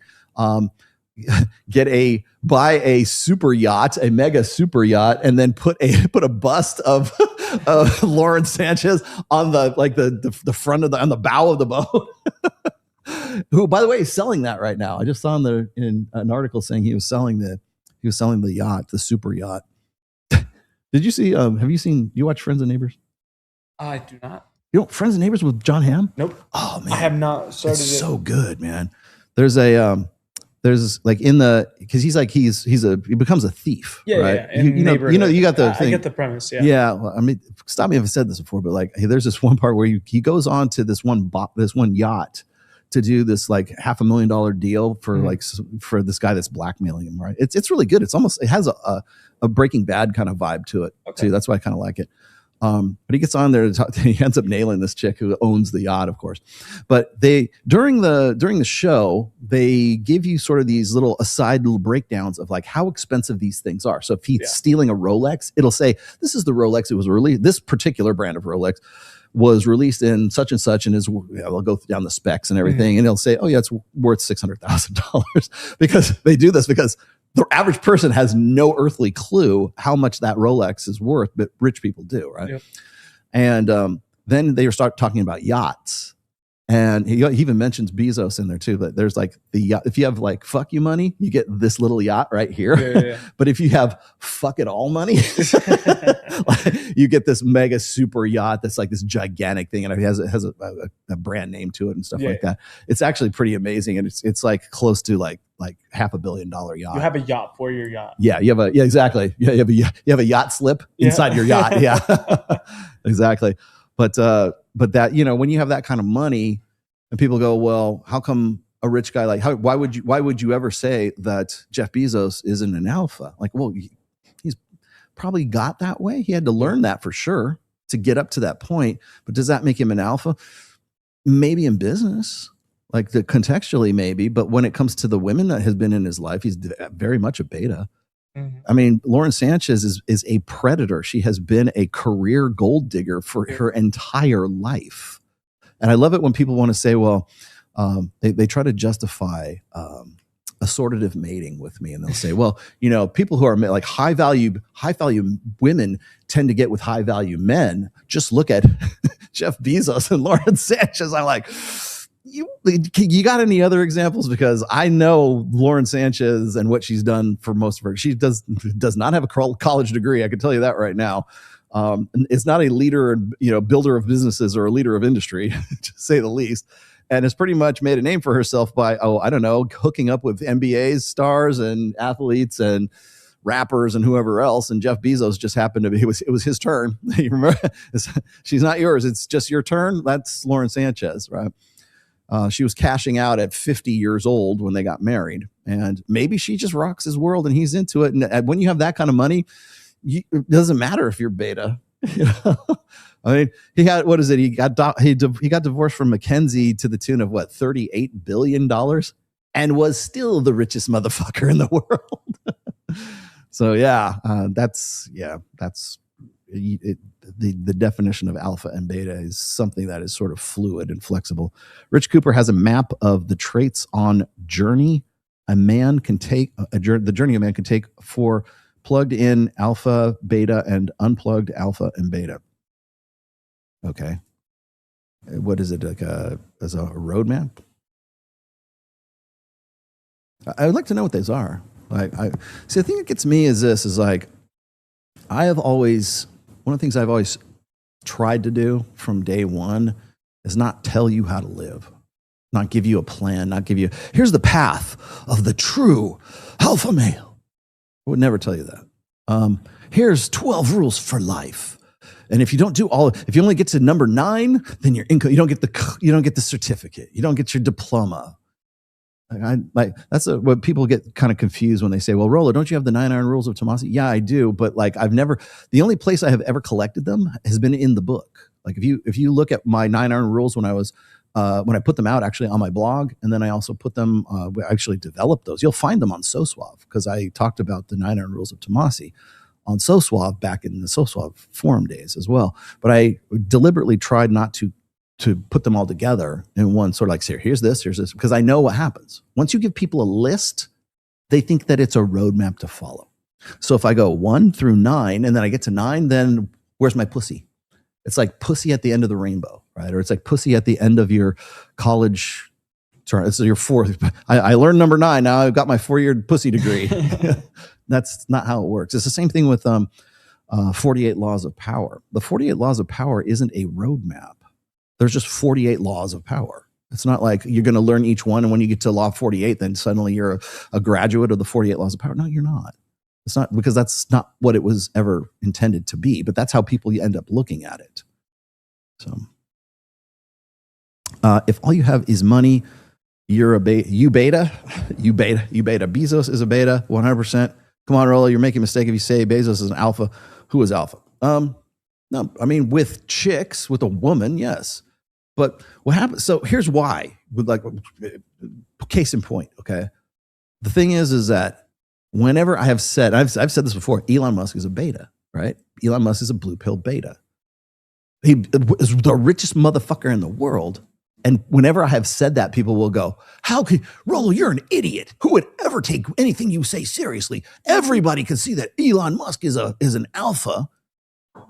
I will tell you this, is the guy is, well, maybe he's not actually. Maybe he's just like sort of a closet alpha, because he does have 14 kids with 8 different chicks. So maybe the joke's on me instead, because he's just crazy, but he's crazy like a fox, right? He's just, there was, who was the chick? It was there's this broad, I can't remember her name, but she was one of the higher ups in something AI. It was an AI, OpenAI, and she was she had these allegations against Elon Musk saying that he propositioned to her and said he would give her samples of his sperm. Okay, I take it back. Elon Musk is alpha. Yeah, so now she's saying there was sexual impropriety because he said that he would give her a sample of his sperm, so she could hey, that's a high compliment coming from him, because he thinks he's going to repopulate the world with little Elons, man. You're breedable, yeah. Yes, you're breedable. The king, the emperor has decreed that you're worth reproducing with. Fuck yeah. Hey, Rulo, do you know Dr. Dani Sulikowski? I've heard her name. And about her theory regarding intersexual competition, your opinion about her. I don't know enough to give you a knowledgeable opinion of that. Do you know who he's talking about? Dani Sulikowski? I do. I don't know enough about that, but if I'll find out for you. I will find out and give you my opinion on. I don't know if somebody can give me like the cliff notes of that. I'd be happy to at least try. Calling it a map was incorrect.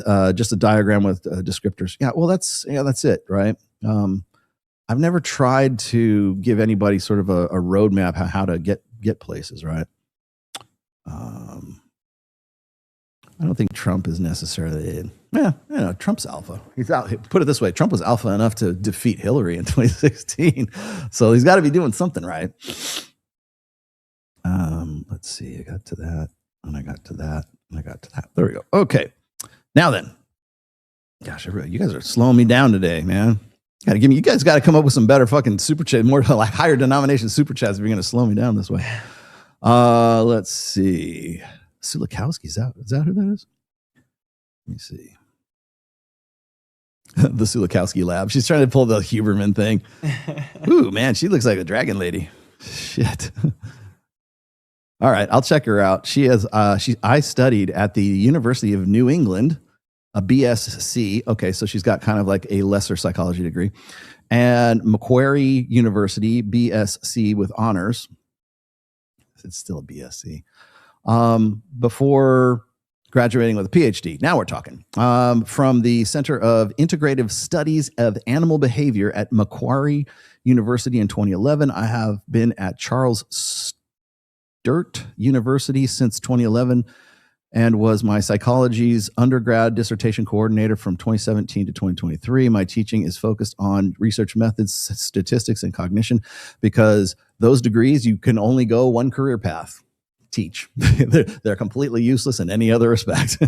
My research focuses on adaptive aspects of human and animal behavior and cognition. I'm interested in understanding the adaptive mechanisms that support foraging behavior, threat detection, and social interactions. I'm also interested in how evolved social reproductive strategies can account for modern socio-political ideologies. Okay, good. Well, we'll check out Mrs. Sulikowski when I get a chance. But again, here's my advice. Okay, here's my quick take. Dr. Sulikowski, get an Instagram, get a YouTube channel, start your Twitter account now. Get a blog.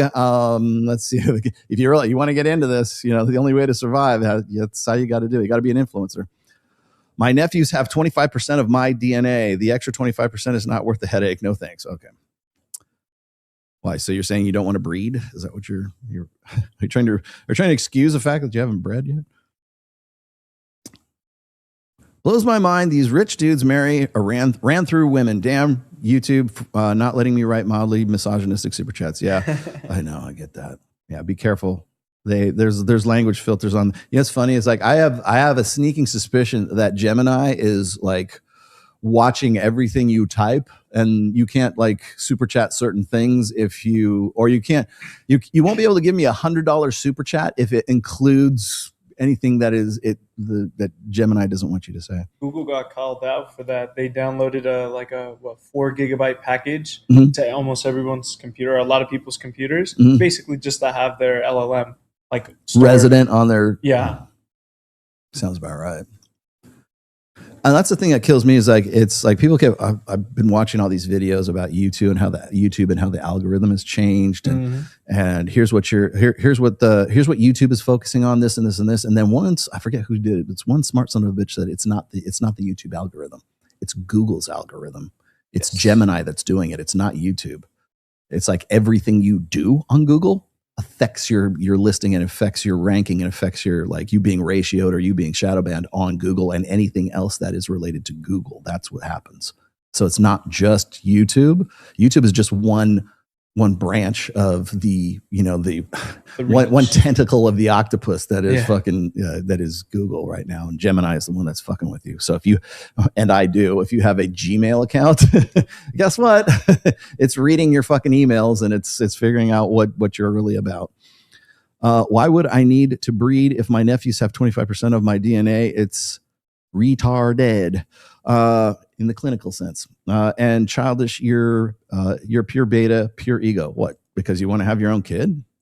Yes, you're right. I am an egotist. I will admit to right now in front of God and country, yes, I'm an egotistical son of a bitch. I want to have my own kid. Is that okay? Am I right with that?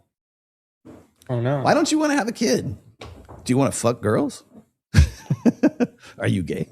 It's okay if you are, but I just said, I don't know. It's like, it's funny because I hear it sometimes, like, was it Dr. Sydney Watson? I think her new trip is like natalism and antinatalism and stuff like that. And it's like, is it that big a deal?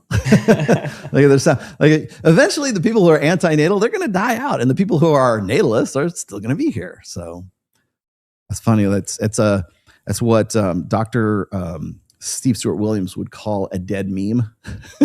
Like if you try to like propagate this idea that you shouldn't have kids, eventually the idea that you shouldn't have kids dies out because no one, anybody who would have it would be dead, right? It would be gone. So there was one of the things he says was there was a tribe of African, tribesmen or something like that, and it was during the British colonization or taking over something like a Congo or something, someplace like that, and they would come down, and the religion of the people was, or they suddenly believed that if they believed in their gods enough, or they were bold enough and they were true enough in their faith, that the bullets that the British would shoot at them would pass through them. And that was the meme, right? They would say, "Hey, we're all going to believe this. So you're just going to pass right through you." And of course, obviously, they all died, right? Yeah. And so anybody who had that cultural meme died, and the meme died too. And that's essentially how you kill a meme. Is the people? It's either beneficial to the organism or it's not beneficial to the organism, and that is that. But yes, I have been reading The Selfish Gene by Richard Dawkins. Thank you. But anyways, let's get to it. I have a couple of things I wanted to talk about. The first one I wanted to get into really quickly is because there's kind of two of these. I'm going to show the first one really quick, just sort of as our appetizer. This will be our appetizer for today. This is Alex. Why does he kick Alex? This is William Costello. As you know, I have talked about him in the past about other things, and I'm sorry, they all have British accents. All these people have British accents. I didn't do it on purpose. It's just how it worked out. And I have. Oh, here it is. Should I do the whole thing or just the clip? I'm just going to do the clip for the time being here.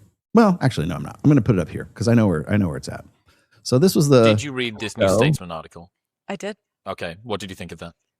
I thought it was fascinating. I thought it was concerning. Okay, let me give you the setup here because I got to keep me in this so I don't like get copyright infringements here. The brunette chick is Dr. something or other. I can't remember. They're going to say her name later on. Then there's Freya something or other she wrote this book that's out called Girls right now. It's sort of like, oh, poor girls. And then there's William Costello and of course, Chris Williamson are in this. This is like fairly recent. I think it's from like last week or something like that. So here we go. A little bit predictable that women are, well, there was a lot in there. There was. The juice is not worth the squeeze. There we go. Hold on a second. Do you think he's been watching the Manosphere just from that one quick line right there? Yeah. You think he knows something about the man? You think he's like, I don't know about those Manosphere guys. I don't pay attention to. Modern women. So, like I read. Hey, here, let me push this back again. Benefits to modern women who are asymmetry and concern for men versus women. Women showed the bias to a stronger degree than men did. So I think if you put those two together, I think women might be like advocating for women to signal to one another, I'm on your team.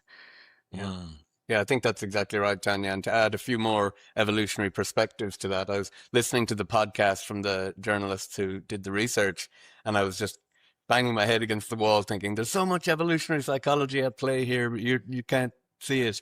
There's also an error management perspective. So everything in evolution is a trade-off and between costs and benefits. And for most of our evolutionary history, women were making the trade-off that they were benefiting by selecting men who would be able to provision them with resources and be able to protect them. Those are no longer as salient as benefits to modern women who are earning their own money, achieving their own status, and living in a pretty safe world, even if they don't always feel it's all that safe. So those are no longer really key benefits that men can provide. So they're looking for men to provide other benefits. Let's run down the list of some of those benefits. Let's see. Raw sewage, most of our energy grid. Let's see. Oil,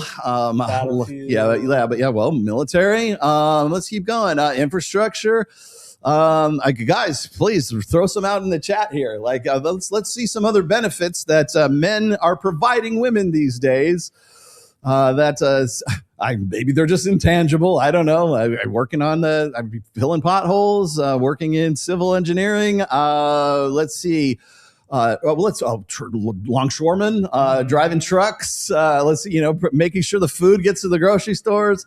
Let's see, throw some more out there, because somebody gave me a list of all these things, all the benefits. I'm like, no, there's lots more. There's a lot of benefits that women are benefiting from. It's so. I realize you've got to have a conversation. You got to have something edgy to say. I understand that. But it's fucking ridiculous. It's just fucking. I'm gonna channel my inner Jake Monroe for a moment here. It's just fucking ridiculous. That they're just not stepping up to the plate to do. So if you think about it from an error, I don't know. I think they're stepping up to the plate on those the oil derricks in the Gulf of America. Management perspective, the costs of selecting a bad mate still are exactly the same as they were throughout ancestral history for women, but the benefits basically the juice is not worth the squeeze for modern women. So I read the article and our lab. So are you suggesting? So what you're saying is that women are MGTOW? we've here. Remember what we were saying? The Manosphere's next evolution. Women are going their own way. It's WGTOW. That's the next evolution of the Manosphere. It focuses on sexual conflict, and one of the solutions to sexual conflict that we always kind of promote is to try and encourage cross-sex mind reading. And for the last number of years, I've tried to get people to see it from the men's side that, imagine how it would feel to suddenly be asked to provide value in ways that you don't really know how, that your status, you're being outpaced in status, and you can no longer add value in those domains. Okay, notice what he says about status. Status or status? Is it beta or beta? Fuck you and your fucking British accents. Yeah, okay, so status. Okay, what do we know about status? Status. It's perception. Essentially is what it is. Like Mike and I have talked about this so many times. It makes my brain bleed. Okay. Status is not Nevada. It's Nevada. Thank you very much. Get that. Make sure you say that next time I hear you. If I do, if you say Nevada. Swipe. Nevada. The beans. So status, status is perceptual. Like what we were talking about. Oh, I know it was. They were talking about high value, and it was like high value women, high value men, and high value women. According to the assortative mating hypotheses, it shows that. But it's true, because high value women and high college educated, high value, high earning individuals, men and women tend to get married together, right? Like, okay, but see, here's the thing is. If I'm a plumber and I own my own business and I make $300,000 a year, am I not then? Certainly by American standards, am I not at least high status? Am I not high value for sure? I don't have a college degree, but does that mean I'm lower value than let's say, what if I had a woman who has a degree in, it could be finance, it could be psychology, it could be whatever. She's even got a master's degree in something like that. And she's making $80,000 a year. And I'm a plumber, and I've got 4 years maybe I went to plumbing school because I know journeyman plumbers. I know what you have to do to go through that, right? But it's a trade. And even guys who are even plumbers who are employees. I mean, they got to go through a lot of training. They got to learn how to weld. There's all so much shit that goes on with plumbing I didn't even know about. But I mean, technically, especially if you own part of the company or you're at least some way involved in plumbing and stuff like that, you don't have a 8-year degree from Harvard. But that guy the Harvard degree makes $86,000 a year, and the plumber makes $300,000 a year. Is the plumber now high value, and the woman who gets $86,000 a year or whatever she's doing, and she's got an 8-year degree, does that mean that they're now value equals? No, because the plumber seems like he's low status. It's not a sexy job. It's a high paying job. It can be a high paying job, but it's not a sexy job. It's not finance. He's not a surgeon. He didn't make partner in the law firm, right? He doesn't own he's not dealing in exotic cars, right? It's not a sexy job, but it is a very high paying job. And ergo, if all you're concerned about is, income, then he is most definitely a high value guy. But status wise, he's not that high value, right? So you need to clarify terms here before we move on and we try to apply this whole intersexual dynamic. Why is it that average women don't want to get with average men? Which I have said, and I'm on record as saying that is the number one problem for everything, for anything, any gender divide, any gender issue for today can be distilled down to one root. Average women don't want to get with average guys. Simple as that. Average women have been raised for the last at least 3 or 4 generations of women have been raised to believe that they are entitled to, they deserve no less than a higher value man than they themselves see themselves as. And remember, how many times have we talked about how women have inflated egos and have inflated their own sense of value? All you got to do is watch whatever podcast for a quick example of that, right? Women all think they're 10s, unless they're really super hot, and then they have a more realistic idea of where they really are. Yeah, I love that. They're conservative. It's funny because we on Access Vegas. Well, especially around January when they start having the auditions for the bottle girls and the waitresses and stuff like that who work at the pools, at Cirque and Wet Republic and stuff like that. They are you ever come to Vegas? I'm just going to tell you this right now. If you want to see where the hot chicks are, they're not going to fuck you, but because they work there, they're atmosphere models and stuff too. But the bottle girls and the girls who are truly like 9s on the Tomasi scale, 9s, 9.5s, right? You're going to find them at Cirque. You're going to find them at the pool. You're going to at Tao Beach Club. You're going to find them at Live. You're going to find them at, I guess maybe the Sahara's pool. You'll find them at Bel Air. You'll find them at Durango pool, right? Those chicks right there, they know where they rank because they had to get those jobs with women who are pretty close in rank to where they were, right?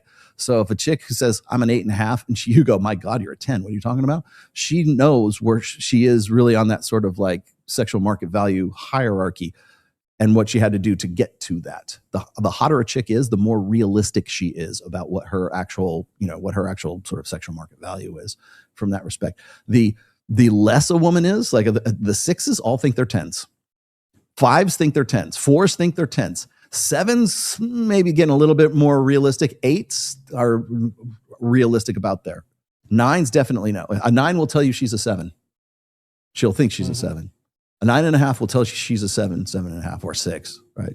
Because she's seeing herself with other women who are of the same caliber that she is. They're way more realistic when it comes to that sort of objective understanding of their own beauty and their own, sexual market value in that sense. So, anyways, keep that in mind. But status is perceptual. It's not something I hate to say it. I wish it was more objective than it is. And in some senses it can be, but the thing is it's perceptual. What is your experience of it? So political view to them would be a red flag in a relationship. However, on particular political I pushed it up a little too far. Hang on.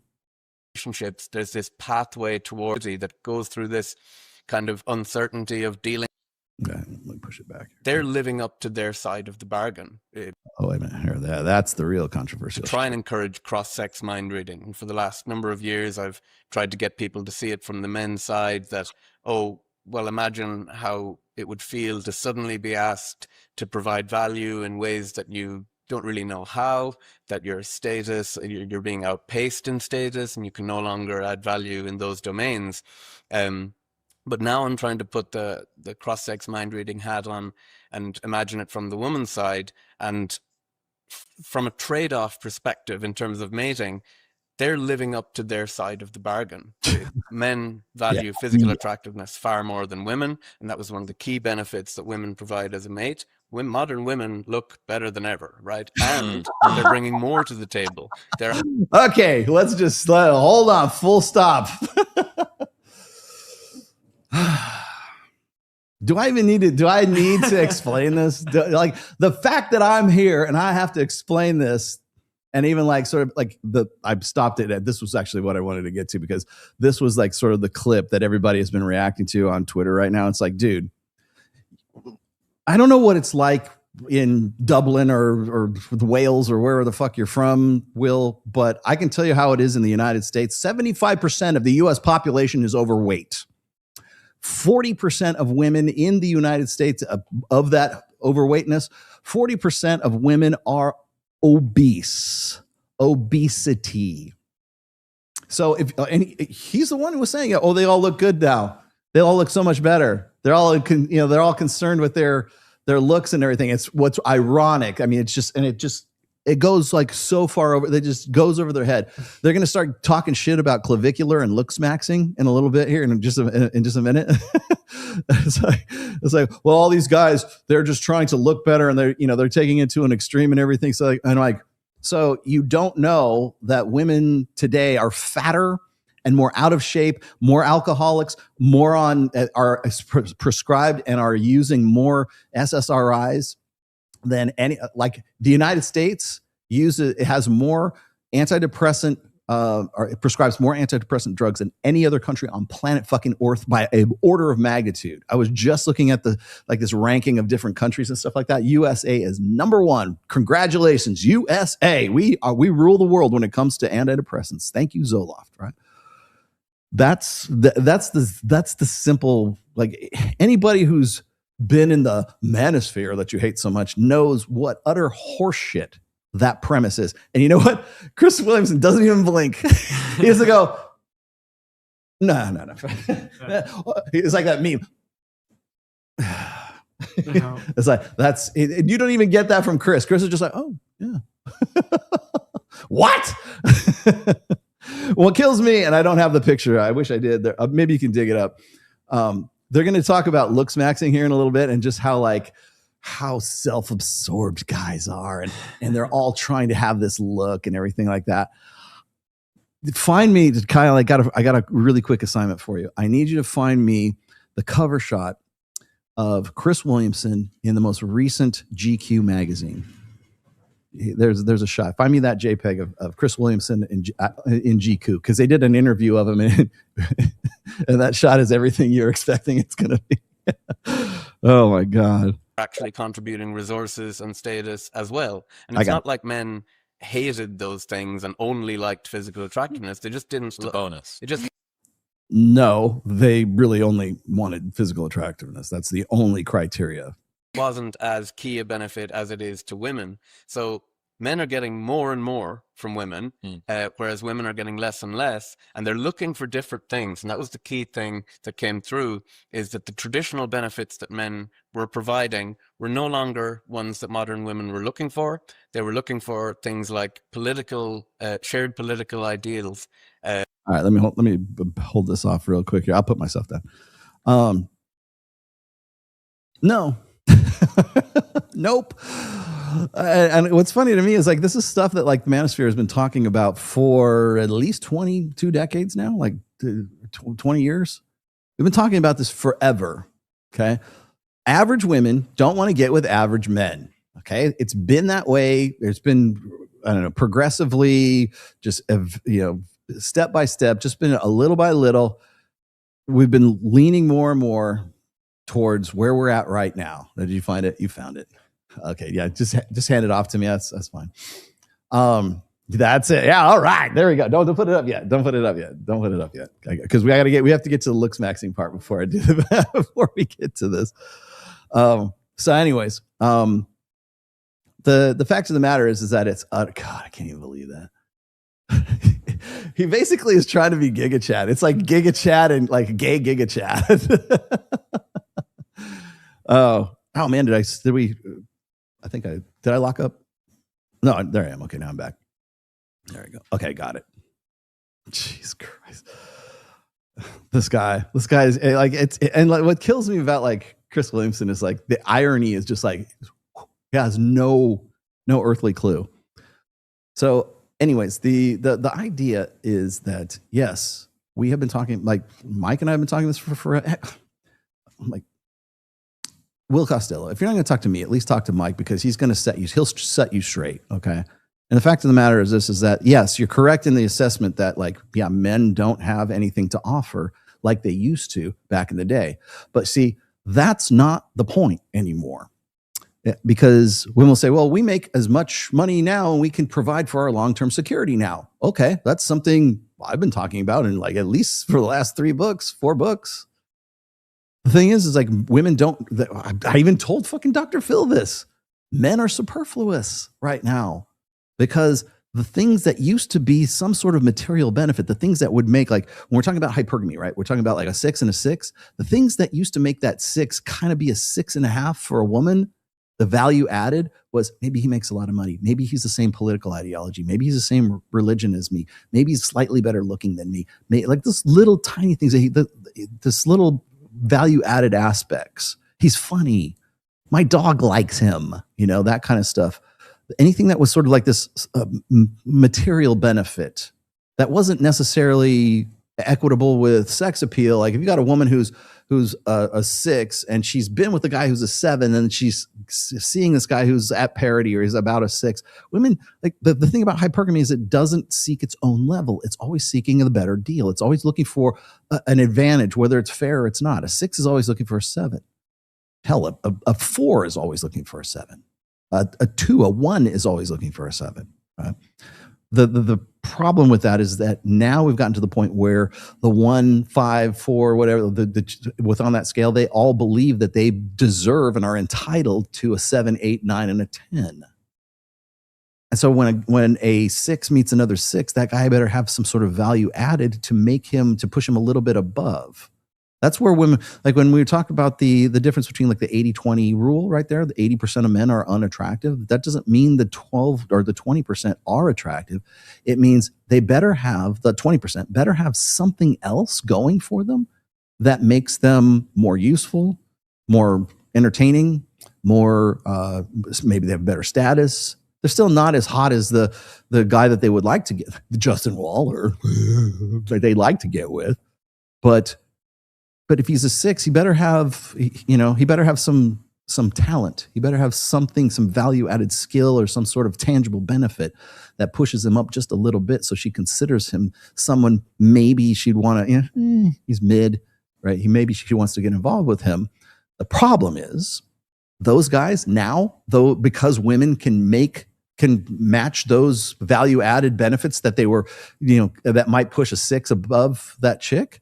All those value added benefits are already been made up for that woman. So if a woman can provide for her own long-term security, she's got a good job, she's got her education, she's got these things. If she can't find another dude who is not even at parity, women aren't looking for parity. They're looking for the better thing. That's how hypergamy works, right? Looking for the bigger and the better deal, not at scale or not at parity. They're looking for the one that's above. That's in essence, that's what hypergamy is. But the problem is this, is idiots think that it's just about material benefits. They just think that women are always looking out for their own best interests and they all just want to find a guy who's a nice long-term security guy who's going to be a good father and a good dad and he's got a good job and he comes from a good family and he likes dogs and he wants to have children in the future and he loves his mom. He calls her on Mother's Day. Hi, mom. And all this other like he's got all this, they want that guy, but that guy doesn't matter. It doesn't matter anymore. That shit, all of the value added stuff, all the beta buck side of that equation means fuck all. When the woman has already, even if it's just perceptual, still believes that she has all of those things for her long-term security. So when a woman is in between 18 to 28 years old, as we say, that's the hoe phase, the party years, whatever. When she's exploring her options, then she turns into Tommy Lahren, and she's 28 years old and she's frustrated as hell because she can't find a right guy. Well, the problem is she sees what's coming. She sees what her 30s are going to have in store for her.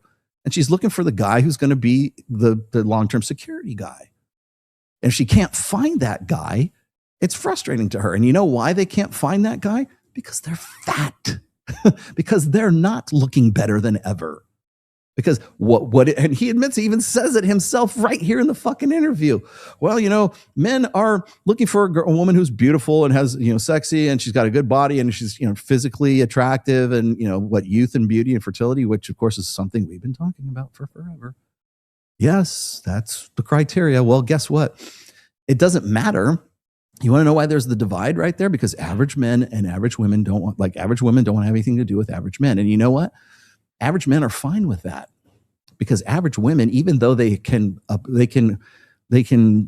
contend with all of their long-term security needs, means fuck all to the average guy if the chick is fat. That's all that matters, at least in the beginning. I mean, later on when you form a relationship, then there's, things develop after that. But they're not getting together in the first place because those average men aren't interested in average women, because the average woman in the United States is 5'6" and 170 fucking pounds. She is a beach ball. That's what average guys have to deal with. Don't believe me? I'm going to do my own experiment. I'm going to put my money where my mouth is. You know what I'm going to do? I have to go to Miami on Tuesday because I'm going to be spending the next week in Miami. I'm going to go, and it's going to be early in the morning. Maybe this isn't a good idea, but maybe I'll do it on the way back. But I'm going to go through TSA. I'm going to get my phone out once I go through TSA, put my fucking shoes back on. And I'm going to just do a quick video as I walk from TSA to wherever my gate is at Las Vegas in LVO, right? I'm going to go and do that. I'm going to just go say, okay, here, these are the people. This is a cross section of average men and women. And you tell me, Will Costello, how many of those chicks are just, they're killing it today. They're just looking great. Now they're all in the gym, and it's like fucking, they're all going to yoga class and Pilates and wearing fucking leg warmers and doing fucking, whatever. No, trust me, that's not the case. So that's the real divide right there.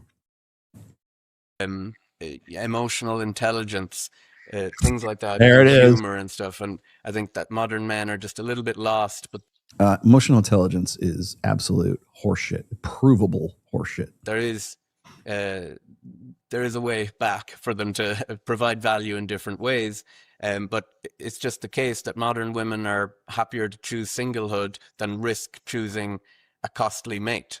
And if you look at modern relationships, there's this pathway towards a long-term committed relationship that has to go through this ambiguity that. Okay, I'm going to agree with him there. Okay, here's where we're going to agree. Well, yes, I understand that women would rather be single than make a bad than settle on a costly mate, right? How do we judge that costliness? Well, the costliness is we're looking at this through an egalitarian lens. Okay, we're not looking at this through an emotional lens or love or infatuation or whatever. Like, nobody marries for love anymore. Nobody, as if they did before, right? Nobody marries for love.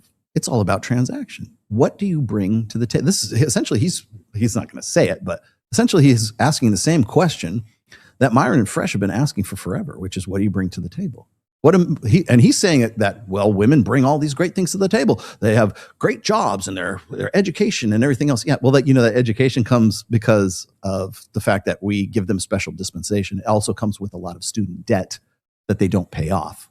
Men pay off their student debt in far greater numbers than women do when they take it out, when they go to college at all, right?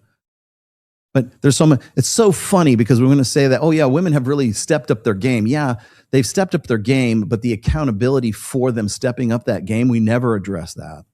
We never talk about how, I think it was in the UK, how only men actually pay taxes in the UK. There's a whole infographic about that, because they break down how the money is distributed and how it's like men who are actually like working class men are the people who are actually paying for women to go to college in the first place. Something similar happens in the United States as well. Like a lot of the special dispensation, the Pell Grants, the student loans, everything else that women are cut, that they have a right to. Sorry, they're not entitled to it. There's a right. We have a right to do this, right? Well, the funny thing is we're going to go and we're going to build up. Yeah, yay, woman, team woman. The whole thing is just like this effort in like feminist triumphalism. Like, hey, we won and men haven't measured up. So when are you guys going to fucking measure up, guys? Well, the reason why you think you've won is because, oh, I don't know, the lights stay on, the police are still in the police station and watching out for your fucking fat asses.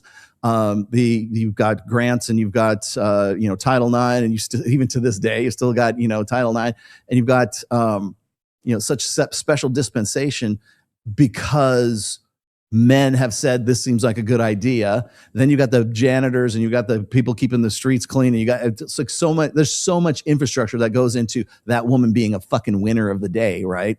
And you're only looking at a certain socioeconomic class of women in the first place who could even make this, this would even enter their brains in the first place. But I do agree that with him on this in this respect here, is that the whole thing about like men, women would rather stay single. They would, well, why? And I get the logic. The logic makes sense. Why would a woman want to get with a guy? Average women don't want average men. Why would an average woman want to get with a guy who doesn't make, what is it, 68%, 58% more than she does? Because like, it's funny because that's equality, right? That means we want an egalitarian, equal 50-50 relationship, but he's got to still make 68% more money than I do, because if he doesn't, it's divorce time. I can't get with him. Why? Because he's a plumber, but he makes $300,000 a year. Yeah, but he's a plumber. But here's the funny, and this is, and I, like I said, I understand the logic. I get it. Like, why would a woman who perceptually anyways, thinks that the average guy, like she can make up, like she can provide the same value added herself for her long-term security that the average guy could. So that guy has to do what? Either up his game further, or he says, fuck it, I'm out, or she says, fuck it, I'm out. And that's what's happening right now. They're both saying, fuck it, I'm out. Why would I bother with that? But the problem with this is that hypergamy also has another side to it. There's the beta buck side, which is everything we've been talking about up to now, which is provisioning, protection, and parental investment, right? He's got to have enough. He's better make more money than I do, provisioning. Protection, he better be good looking enough. He better be strong enough and dominant enough to sort of like beat up anybody who would attack us, or, like run off a stalker, or a home invasion or some shit like that. And he has to be involved in our kids, and he has to help out with the homework and around the house and everything else. He has to be like, that's the beta buck side. That side is where all the value added for, like when we're talking about a 6 and a 6, all the value added is on the beta bucks side of the equation in that particular situation, right? But if a woman can already make up for that for herself, if beta bucks is already taken care of, even whether it's perceptual or it's actual, what's left? What's left? What makes a man attractive? How about that chick that we showed you here just a little while ago, right? This is what's left. This is what's left for you.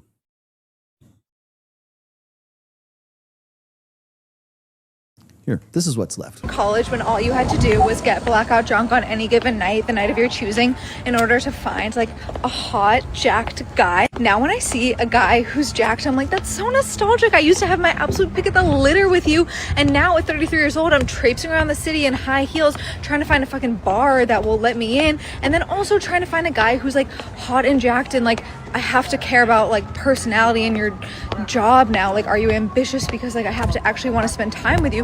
Whereas in college, like all you had to care about was, are you hot? Like I miss those days. Alpha fucks. That's the other side of the equation. Will, this chick, I don't have to ruin Will's whole shtick here. All I have to do is give him this video. I'll just let random 30-year-old chick who wants a hot guy. Thank God she doesn't have a British accent. All I got to do is, and by the way, that's one video. I mean, I could probably go find another dozen of those for you on TikTok right now. Just give me a couple hours. I probably could find them. Again, it's not the manosphere that's going to turn all these guys red pill. It's 30-year-old girl on the street looking for a hot guy. That's it. That's what's left. Oh, I have to be concerned about their, so that's she's lamenting the fact that she's like looking for a guy who actually has benefits, who could outrank her in career, how much money she makes, education that she's still paying off, and God knows whatever else that she thinks is valuable. The hot guy, it doesn't matter if he's a longshoreman. It doesn't matter if he's like a bussing tables at some restaurant. It doesn't matter if he's a bar back at the fucking, at the casinos or something like that. It makes no difference. He could be Jake fucking Cope and have, just play drums in God knows how many different bands or how many cover bands and lounges. Doesn't matter. Is he hot? That's where we're at. She's not going to marry the guy. It's the same thing we've been talking to guys. If you're not going to marry her, red flags are green flags. That's all. She's basically saying the same thing. Red flags are green flags. Where can I find the hot guy? I'm so nostalgic for my 20s.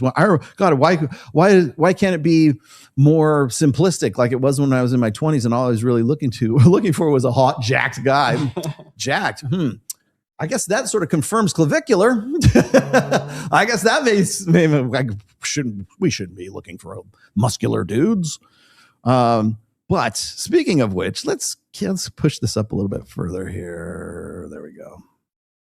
Add to this kind of uncertainty of dealing with fuckboys, going on these dates, getting spurned by men, because the mod.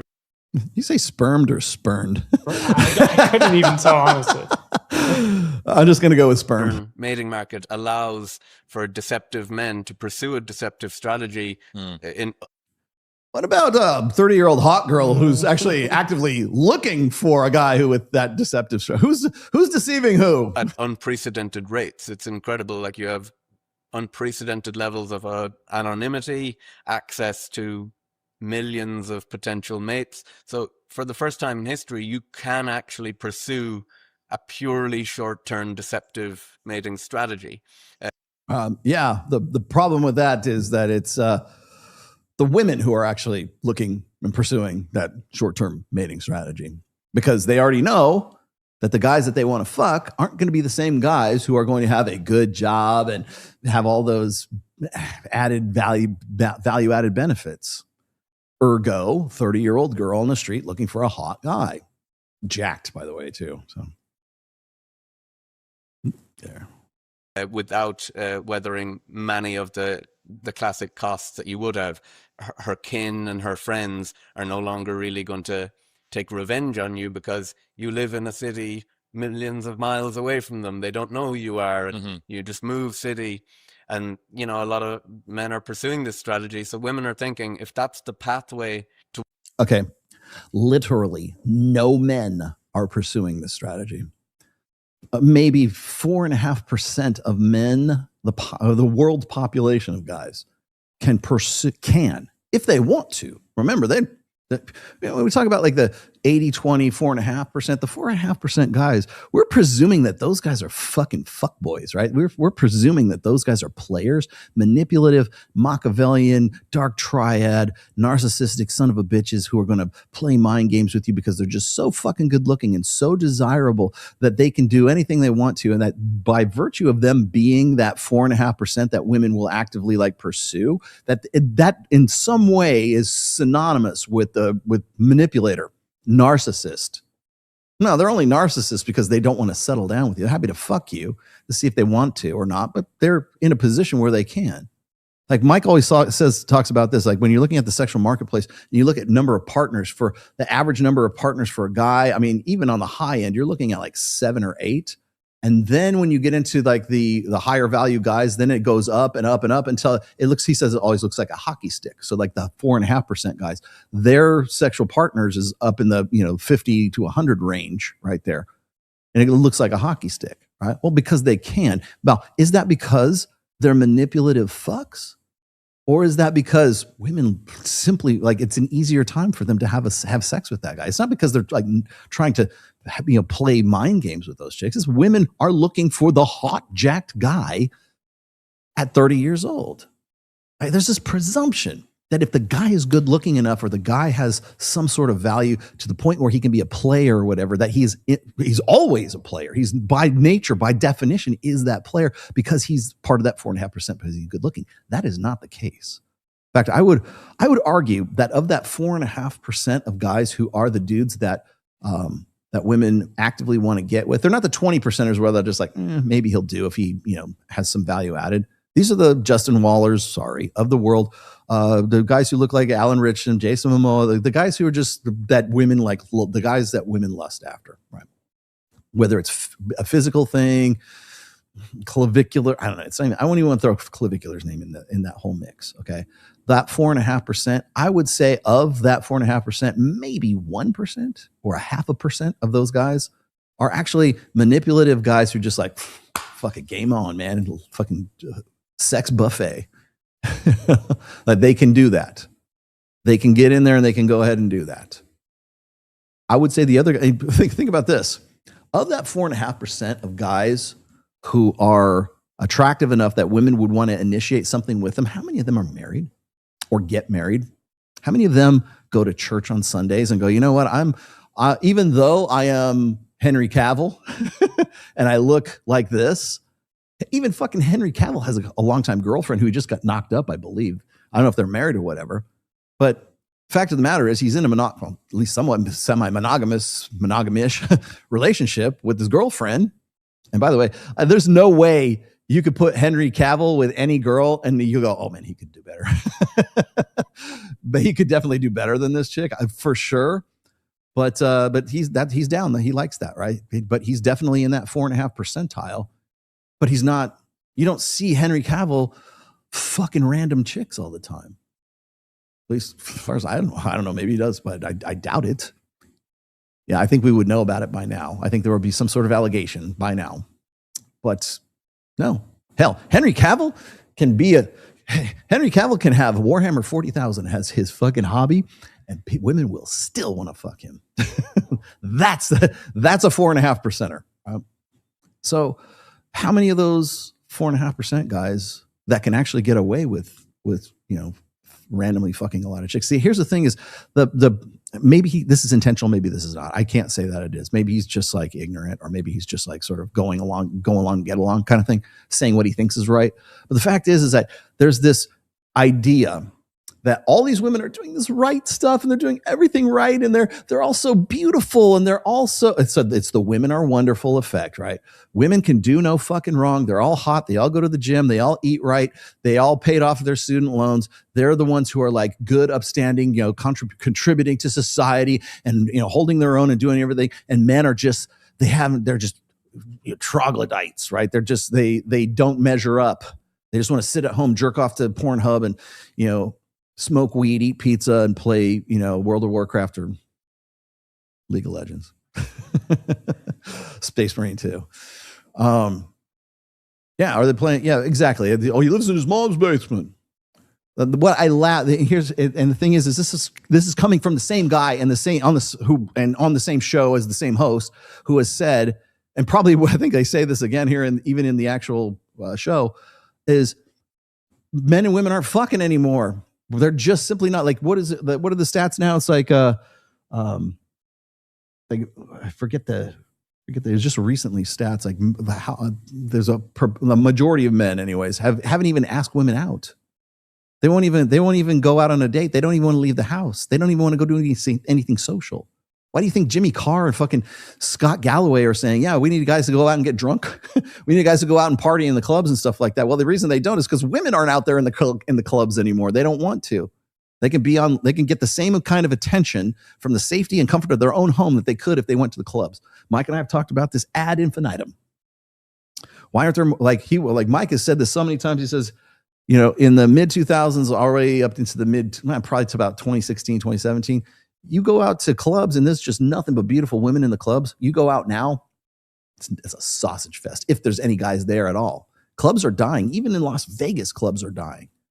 And it might be hard to believe because there's some clubs that aren't, like obviously Zook and some of the big clubs here, Hakkasan and some of the other ones are still doing okay, but far fewer incidents of beautiful women being at these clubs. Why is that? Well, I'm going to tell you this right now is like if this idea that these average guys are just fiendishly just holding off and deliberately not bettering themselves. No, that's just simply not the case. They're not fucking. And hell, what is it? The other stats, and they're going to talk about this in this as well, is that the other stats are that, women have an unfavorable opinion of men, whereas men have a much more favorable opinion of women. Women just simply hate the average. Women hate. It's not enough to say they don't want to get with the average guy. They hate the average guy. Women hate the average guy. They have they have an unfavorable opinion of average guys.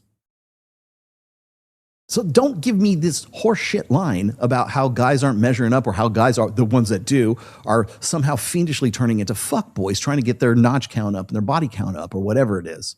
And that they just need to man up and take more responsibility. It's a horseshit, and it's also a tradcon grift too. Towards a committed relationship, I'd rather not, because they're not getting the benefits. So the pathway to get to a relationship is laid with all of these different tripwires that you can kick. And women are worried about kicking one or many of them, or maybe have in the past, and have gone, actually, I can support myself financially, socioeconomically without this. But I guess the rubber's going to meet the road eventually, because unless you're going to do IVF sperm donor, you need to have a partner eventually if you ever want to have a family. Yeah. Okay, well, let's review here, children. I think it was 4 episodes ago, and I was talking about how there was this incident of, and this was in, they should know, this was in Britain, right? Of, was it 200 women in Great Britain, in the UK. They had children because they had a sperm donor that they got from I'm sorry. It was either Norway or Denmark. Denmark hits a little too close to home. But it was a guy in some Scandinavian country who was a sperm donor, and it was unregulated because between the two countries, I guess you can, I think you're only supposed to give sperm 5 times or 10 times or something like that. So this dude was chosen 200 times. IVF sperm donor. Why?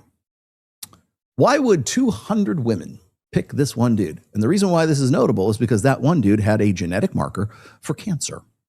And so these women who have had these babies, they're having children. The children grow up to be 3-4 years old, and the kids get cancer. A good portion of them do anyways, right? Suddenly discover that the sperm that they used, all 200 of these women used, were selected from this one sperm donor in either Denmark or Norway or something like that, right? And how horrible it is. And that guy was fiendishly, manipulatively impregnating, telling these women that, here's my sperm. No, they sought him out. They chose that dude for some reason. I'm going to guess it's probably because he looked like a water polo player or he had a good body. I don't think it's because he won the Nobel Peace Prize for, for astrophysics or mathematics or something like that. I'm pretty sure that wasn't it. 200 women selected this guy. Well, women are just going to start looking for IVF if they want to have, a family. Yeah, they are. And that's one of the risks they're going to run, because what are women looking for? Well, apparently they're looking for Viking DNA. They're looking for a guy who is jacked, and they're not picking the guy he's a lawyer. They're not looking for the guy who's when women are looking for a sperm donor, I certainly doubt it is the criteria that they have is does he love his mother? does he like puppy dogs and rainbows? And does he like to go to Disneyland? And does he made partner in the law firm? They're looking at the dude and saying, yeah, I want my baby to have that guy's genetics. Right? What was Kyle, what was the guy who was the coach who was been cheating with that one chick who was she was an ESPN commentator for football? Forget the guy's name. I just talked about it last week. And she was cheating on him for 5 or 6 years. And her husband didn't know she had 2 sons with her husband. Wink, wink, nod, nod. And named one of the kids Michael. It was Michael Nesmith. Mike Verbel. Yeah. Mike Vrabel. Yeah, Mike Vrabel. Sorry, my bad. Yeah, Mike Vrabel. And I forget the chick's name. Anyways, keep that in mind, because that's a chick who is clearly not looking for a relationship because the guy's already in a relationship, but is so into that guy that she wants to name her son Michael. How fucked up is that, man? Yeah, but it's just the case that women's status-seeking goals have become very important to them. They've been crushing it in socioeconomic arena, and it's a fact that getting with a long-term male partner is a massive hindrance to a woman's career. He's not really going to want her to be around other high-status mates and rivals at work. He's not too crazy about that idea often. He often wants her to stay home and be the caregiver. That's often what she wants when she gets into a long-term relationship. So if you culturally lionize, I know it's a bit trite to say like the girl boss culture, but that does clash with relationship formation. It takes time to pursue a career, and it's just it's at, those two things are at odds. All right, that's essentially congratulations, you're now Manosphere, Will Costello. Congratulations, you've just moved the needle to the evolution of the Manosphere, Chris Williamson. Your congratulations. Welcome to the Red Pill. The ladies on there too. Welcome to the Red Pill. Welcome to confirming everything we've been talking about, well, my case for 20 some odd years, but at least for the last 12, 15 years. And all those guys that you have such a problem with. Oh, well, fuck. Even Scott Galloway. Fuck those Manosphere guys. All you're doing is confirming everything we've said. In fact, I would say you're a more reliable Manosphere source than a lot of some of it, than Sneeko, than HS Tiki Taki. You're essentially like confirming everything the Red Pill and the Manosphere have said. It sounds better coming from you. It doesn't sound so good coming from me. I really want to get in touch with Bradley because it's like he's finally coming around. I think he's finally kind of getting it. And I'm like, I really need to talk to him because like I don't want him to get banned. I don't want him to get ratioed because he's gonna fall into the same trap that me and Mike have. Let me put this guy back up again, but I'm going to scrub through. My mother famously said, actually, women can have it all, but just not at the same time. Yeah, no, not really. Where is there's the look. Guess a bit old. It's kind of showing my age weirdly because they're both written in the teens or the tens. Mate by Tucker Max and Jeffrey Miller. I think men overdo it with their looks maxing. They could hit a sweet looks maxing stuff here. Okay. Support group chat. That's lovely. Should come in, show their emotion. Yeah. That's true. You're not showing your emotions. You're showing how you're being repeatedly beaten by the same social media platform. It's insanity. Why do you get attacked? Because you're into evolutionary psychology? A looks maxer.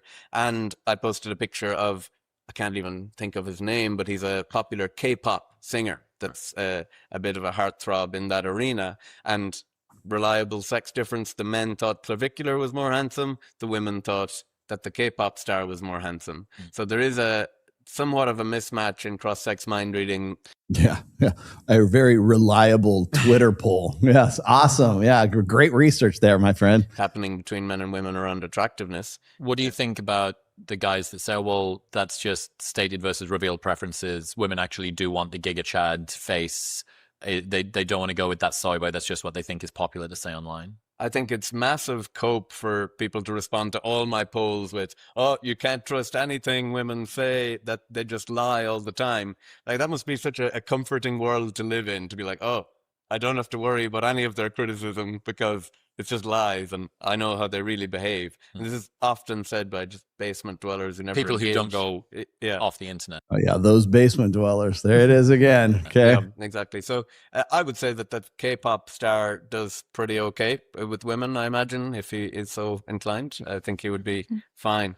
But yeah, the key point is I think men overdo it with their looks maxing. They could hit a sweet spot because the signaling effect that they're giving by being too into looks maxing is kind of negative to women. I'd love your opinion on this, but I think it signals that they're active in the mating market. They're looking for other mates. They're self-obsessed. They're going to be not willing to have a takeaway on the couch with me on a weekend. They're going to make me feel bad. Who's still in shape somehow. Yeah, it's a bit sus, isn't it? And even it is a sign of infidelity. It predicts infidelity if a guy is suddenly getting back in shape. Yep. It's like he's trying to re-engage with the mating market. Ladies, I also think it's feminine coded. Yes. And so Really? it looks to me like the male symptom of social media addiction, where you see girls editing themselves, getting cosmetic surgery, obsessing over aging. Have you seen these girls when they go to bed and they have like a sheet mask on and then I've seen the mask red and light thing. Yeah, but they have like 100 different things going on. There's a post maybe in Slate or Wired about this girl who had 100-step beauty regime. Stuff like that. I spray the magnesium on my face before. I think that she was sitting under a lamp that's meant to keep bird eggs alive. Oh my God. She was like putting her face under a lamp, like a fucking heater that you would put food on a hot plate under. Yeah, but I think if you see that, you'd think she's very neurotic and maybe not a good partner if she's like obsessed with how she's coming But across. because the baseline for men is supposed to be lower, even if a man doesn't have a 100-step thing, if he's got a 10-step thing, that's still quite a lot. Yeah, and it just looks like, as we were saying before, it looks like teenage girls on Instagram, but then applied to, it's how young men are reacting to the incentives. Like you said, on dating profiles, they've got to advertise themselves like a product. But I think it's also just social media in general, because when you like match with someone on a dating app, the first thing you do is look up their Instagram, and their Instagram has to show, like we were just saying, that they're a good person. You've got to see evidence of that. You've got to see all the holidays that they've been on. Are they social? And all of these things have to be marketed immediately. And so I think that is where a lot of the looks maxing comes from. So I was at dinner with, Signal from X, trends all the time. Fucking sick guy. I went to dinner with him last night. I didn't know who he was, just this like anon. I could have been abducted last night. We turned out to be a really interesting guy, and now we're friends. And I was going through my little bit about what I think is happening with looks maxing, that guys have a failure of cross-sex mind reading about what other women find attractive, and what they're doing is they're basically coding for other men's formidability and respect, not for female attractiveness. Because there's evidence that suggests that women prefer a slightly feminized face, a neutral or a slightly feminized face with a masculinized body. But when you look at some of the lengths that the guys are going to with the jaw surgery, it's gonna get comical. Hasn't yet for clavicular, but I think he's having jaw surgery today. Oh no! So Been like through enough this week. Oh my God! He had an overdose 2 days ago. Yeah, that's well. Maybe that might be. You could just build the overdose into the jaw surgery and just steam straight through it. I don't know. But after, I think what's funny about that whole thing is like the only reason they even know Clavicular's name is because Clavicular pays for his fucking views. Like that's the only reason anybody knows fucking Clavicular. They're using like Clavicular as this like gold standard for looks maxing. It's like looks maxing like started like half an hour ago, right? Like, oh my God, have you heard about this looks maxing thing? Looks maxing has been going on. Remember Facing LMS? Does anybody remember Facing LMS? Does anybody remember like I'm trying to think of the ones from like 2014. Like the first time I became aware of like quote unquote looks maxers, I think it was like 2013 or 2014.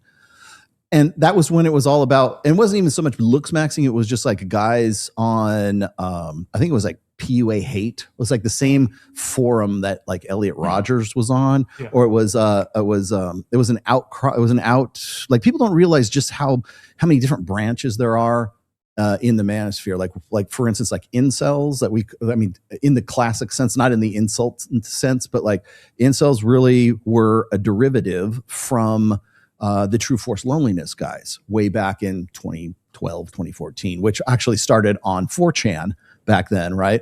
And it was the guys who were the Forever Alones on 4chan became the True Force Loneliness guys, which then became incel, volcel, chincel, heightcel, whatever fucking cell, right? Then we have the incel movement, and then people picked up on incel and they use it as an insult right after that.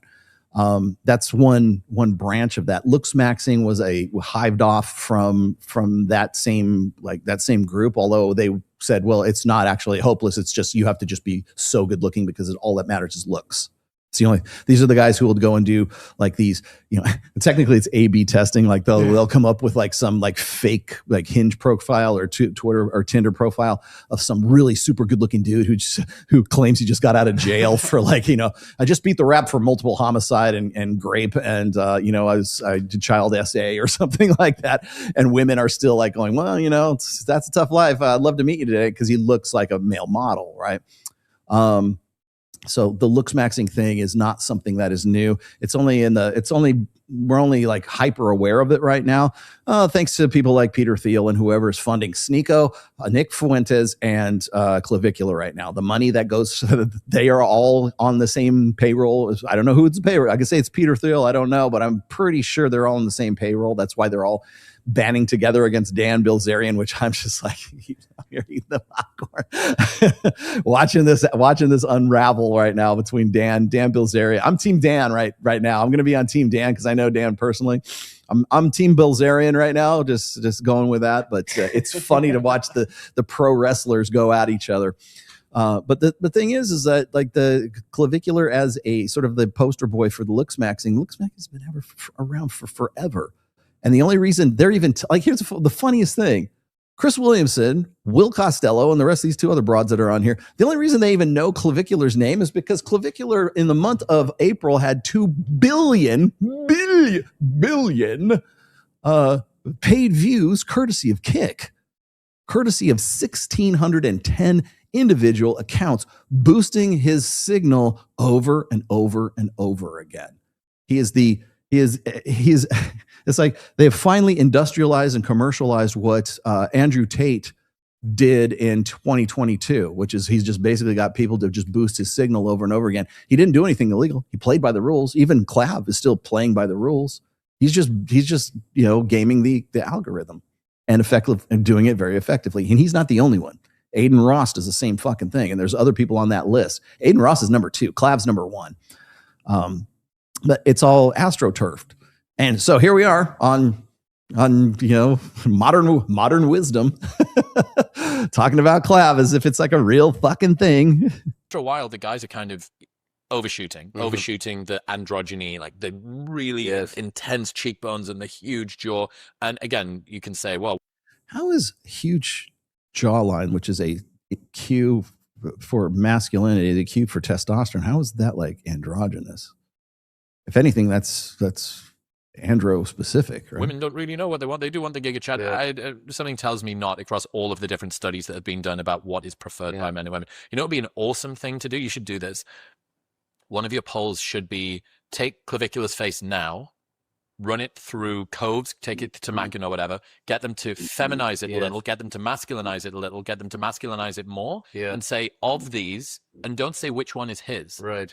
Because that would kind of blind it a little. Anyway, so I'm explaining this. I'm like, guys, because they maybe haven't been around women and because they're not women, they're just, what would women want? Well, they would want what I would think is attractive or respect worthy or whatever. So I'm just going to like optimize for the androgyny thing. Yeah. And to men, the ultimate reward is short-term mating success. They hate being told, oh, you're the guy I would marry, but not the guy I would have a one-night stand with. That's a massive bingo.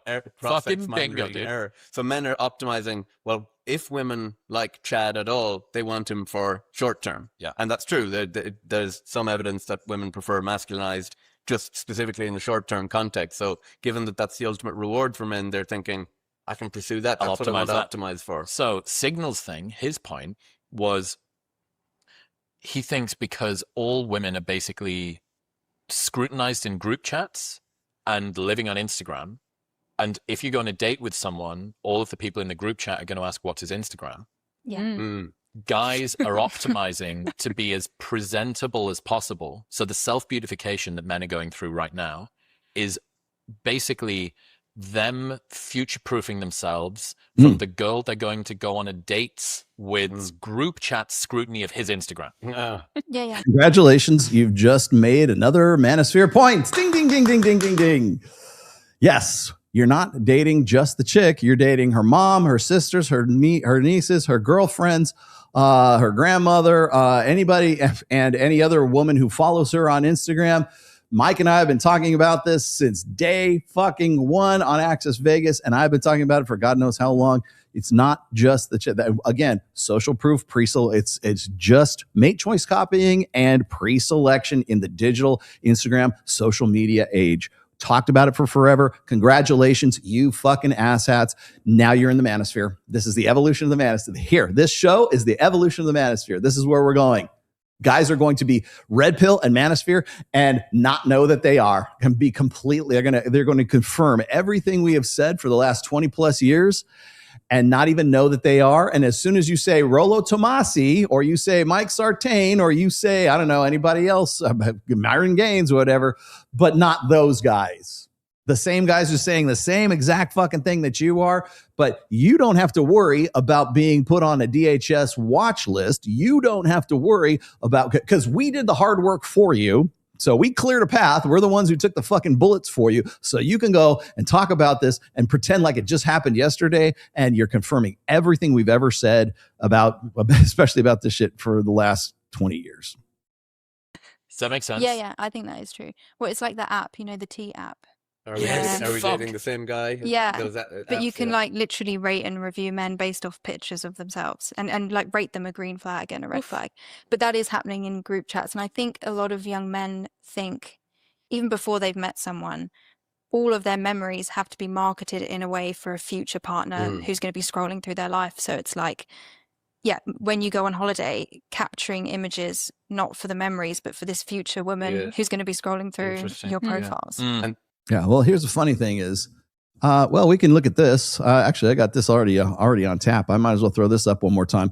It's not just it's the women. It's Instagram boyfriends. In fact, you could even be a world-renowned soccer player, and your wife is still going to, or your girlfriend in this case, is still going to post pictures of her solo on her Instagram on vacation, and you can be Leo Messi, and that's her in the same fucking bikini and the same fucking same place. Same thing with Cristiano. There's one of Ronaldo too, but this is not him. It's something else. But this is a side-by-side comparison of like, these are like, I don't know. If you know who these soccer players are, you know I've used this before. So to say that it's guys who are turning into girls who could say, well, I want to make sure that I look good so my future wife doesn't think, well, they're just curating their Instagram like any other guy does. Like that's the first thing we was it in MOA, certainly in Reignite. We'll teach you guys how to like maximize and curate your image gallery for Instagram, because that's just simply the way it is. It's not like fucking like self-absorption. Like women don't care if you're showing your diploma. Hey, I just graduated. I got my doctorate in, I don't know, dental surgery or some shit like that. They don't care. You know what they care about? They care that you're sitting next to that Lamborghini. They care that you're jacked in some way or looking somewhat good, looking good, right? They want access to scarce resources. They want, first of all, you don't put anybody, either put a lot of girls in your shot with you or put yourself solo. That's it. They want confirmation, and anything that promotes pre-selection in those images, that's what works.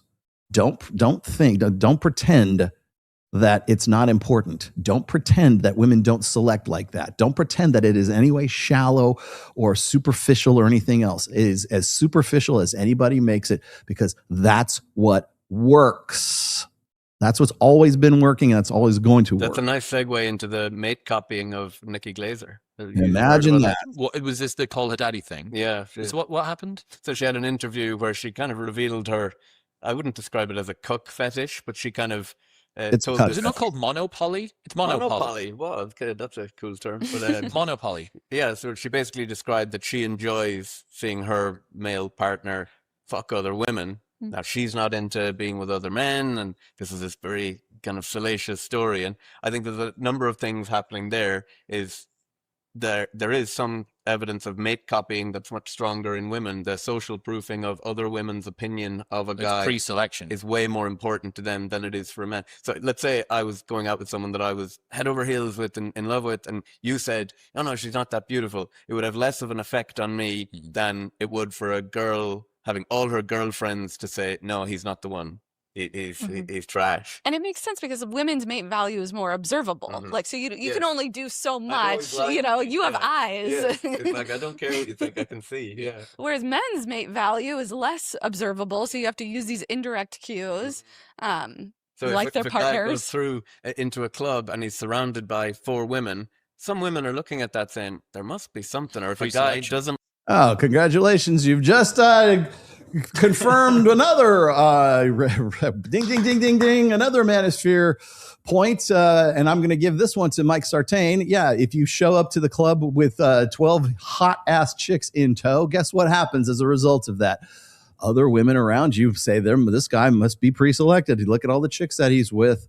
It's and Mike will die on this hill.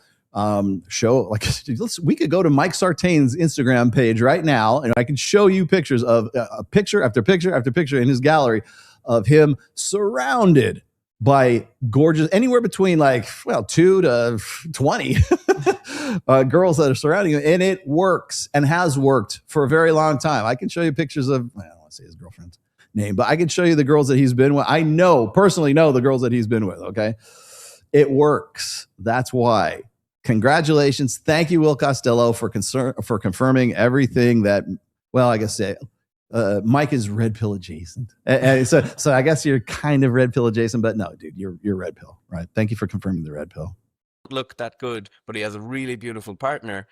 They're thinking there must be something, must have something going for him, right? Yeah, I was talking to Coleman Hughes, and he was telling me about when he first started dating his fiance, maybe in New York somewhere.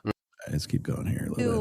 Of sexual promiscuity. Well, no, for women, if women are too extroverted, other men might infer she will cheat, and if men let me go back here. Tired, and he's too obsessed with himself, and too many women like him. It can be off-putting. Is that right? Keep going. Tick and assertive if they're hidden nature of female intrasexual competition with the need for assertiveness. Believe that she was a good person. Who are opening up about their emotions. There's a kind of ick and an aversion. Like, you look like an unreliable. So anyways, I wanted to, there's another video I need to get on here, but before we do, part of the looks maxing conversation, of course, is like, these guys are taking it to the nth degree, or they'll say men tend to overestimate how much muscularity women are really into. They're not really into that. They kind of want the dad bod or a little bit. They don't really want to their men tend to overdo it, right? Well, are they overdoing it like this? Let's see. They overdoing it like that? I put that up. There you go. That's Chris Williamson on his photo shoot for, let's see, what was this? GQ Style, right? This is his interview for Real Life Diet of Chris Williamson, who thinks fiber is coming for protein's throne. There you go. When was this? Oh, this was December 9th of 2025. So this is not too long ago, actually. There you go. Is that what they're after? This is really fucking gay. Sorry. But so here's the thing. It's like, is this looks maxing? Like, is that what that's about? Is that really looks maxing? Because I'm thinking that's probably looks maxing before. Like, remember, this is December 9th. Maybe thinking this consciously, but wait a minute, I'll take that out. That's good. So I have to put an example where it is. Yeah. What's funny to me is listening to, and Mike and I have said this before. What's ridiculous for us to be talking about is looks maxing and listening to any kind of sort of, reprobation or whatever about looks maxing coming from a guy who's a cover model in GQ, who's been on Love Island, for fuck's sake. Okay. Like, the guy, not taking anything away from Chris. He's a good looking dude, right? But still, like, you're going to talk about, they want muscularity. They just want too much muscularity. Okay. I think that's sounds pretty hypocritical to me. I'm just going to say. I have one last video here that I need to run into. This is also our good friend Will Costello. He made an appearance on this kind of no-name podcast just recently, and I didn't even know it existed until last night. Is this the one? Yeah. Okay. Here it is. This is Evolutionary Psychologists. Surprising reason men are looks maxing. Hello. Our last episode crushed. Relative to the channel, it was like Diary of a CEO getting a 50 million view video. People were fascinated to hear your expertise. Let's start off light. Is looks maxing gay? That is certainly an intrasexual competition tactic that men will engage in about any man that's perceived as trying too hard to develop his looks. And I just ran a poll last night asking women whether they want men in general to looks max more, the same as they are now, or less. And overwhelmingly, they wanted more. almost none of them wanted men to look max less. So it's not necessarily a bad thing towards women for men to look max more, but you have to think about men are balancing two different motives. So in trying to appeal to women is one motive, and then you also have your coalitional value to other men. So if you max out on only trying to appeal to women, it sometimes comes at the expense of your appeal to other men. So, and that puts a lot of men off looks maxing or even taking basic care of their appearances because they think other men are going to call them gay. And yeah. All right. So just once again. So Will, is your good friend gay here? Is this guy gay? Is this gay? Is this looks maxing? That's a pretty strong jawline right there. Is that gay? Is that gay? Guys, put a one in the chat if you think that's gay. Oh, Jesus, man. Okay. Perceived as feminine. And for centuries, even longer, it has been the domain of women to prioritize their physical appearance because men value it more in their mate preference. But that trend has been changing over the last recent decades. Both men and women have increasingly began to value physical attractiveness more. Each decade, the data show that both want physical attractiveness more and more. And that's unsurprising when you think about how much of the world is now visual, including online dating. I mean, physical attractiveness in an online dating setting just overpowers everything. It's like the main factor, I think. Congratulations, Will Costello. You are now red-pilled. You are now a manosphere, maybe adjacent. You are now a manosphere influencer. Thank you for confirming everything we've been talking about for fucking ever. Okay. There's a recent study showed that like just a 1 point increase in your physical attractiveness just improves your profile way beyond any sort of similar improvement in your biography or anything like that. And, you know, physical attractiveness, it is pretty important. It's kind of like the gateway. It's the first thing people assess about each other. We did a large study. All right. Yes, we already know. Thank you very much. Hold on. Let me put them back up. About strategies that people use. Yeah. It was is it the woman? Out all the time. The guys in our ancestral history who were constantly doing that and didn't calibrate their standards down didn't reproduce as well as the ones that did. So you have a flexible sociometer, and it even is responsive to feedback. When people receive rejection, then they lower their standards. They receive this information about where they stand in the hierarchy all the time. Would there be a skew towards a certain sex being more aware of their standing than the other one? I can imagine that a man going out of his way to go for a 10 out of 10 when he's a 3, he's not only going to risk rejection and not passing on his genes, he's also going to get clubbed over the head by the 10 out of 10 alpha with big muscles, right? Who's the leader of the pack. I suppose it balances out because women would do the same thing, but just in a more snide manner, and through something like reputation destruction. But it feels like the male approach there, it's more obvious and would perhaps make men more sensitive to going out of their way to go punching. Yeah, and actually men are I have a hypothesis that men are a lot more flexible with their self-perceived mate value because... Okay, hang on, I gotta push this up. I think it's 104 is where we're at. Let's see. Who are willing to lower their standards for a short-term fling or short-term one-night stand. And then these... Okay, here it is. This is where he gets everything. Go out and test it, and it will live and die by the data rather than just being a genuine just so story. But the logic is sound. So basically it... Okay, here we go. This is it right here. Hang on.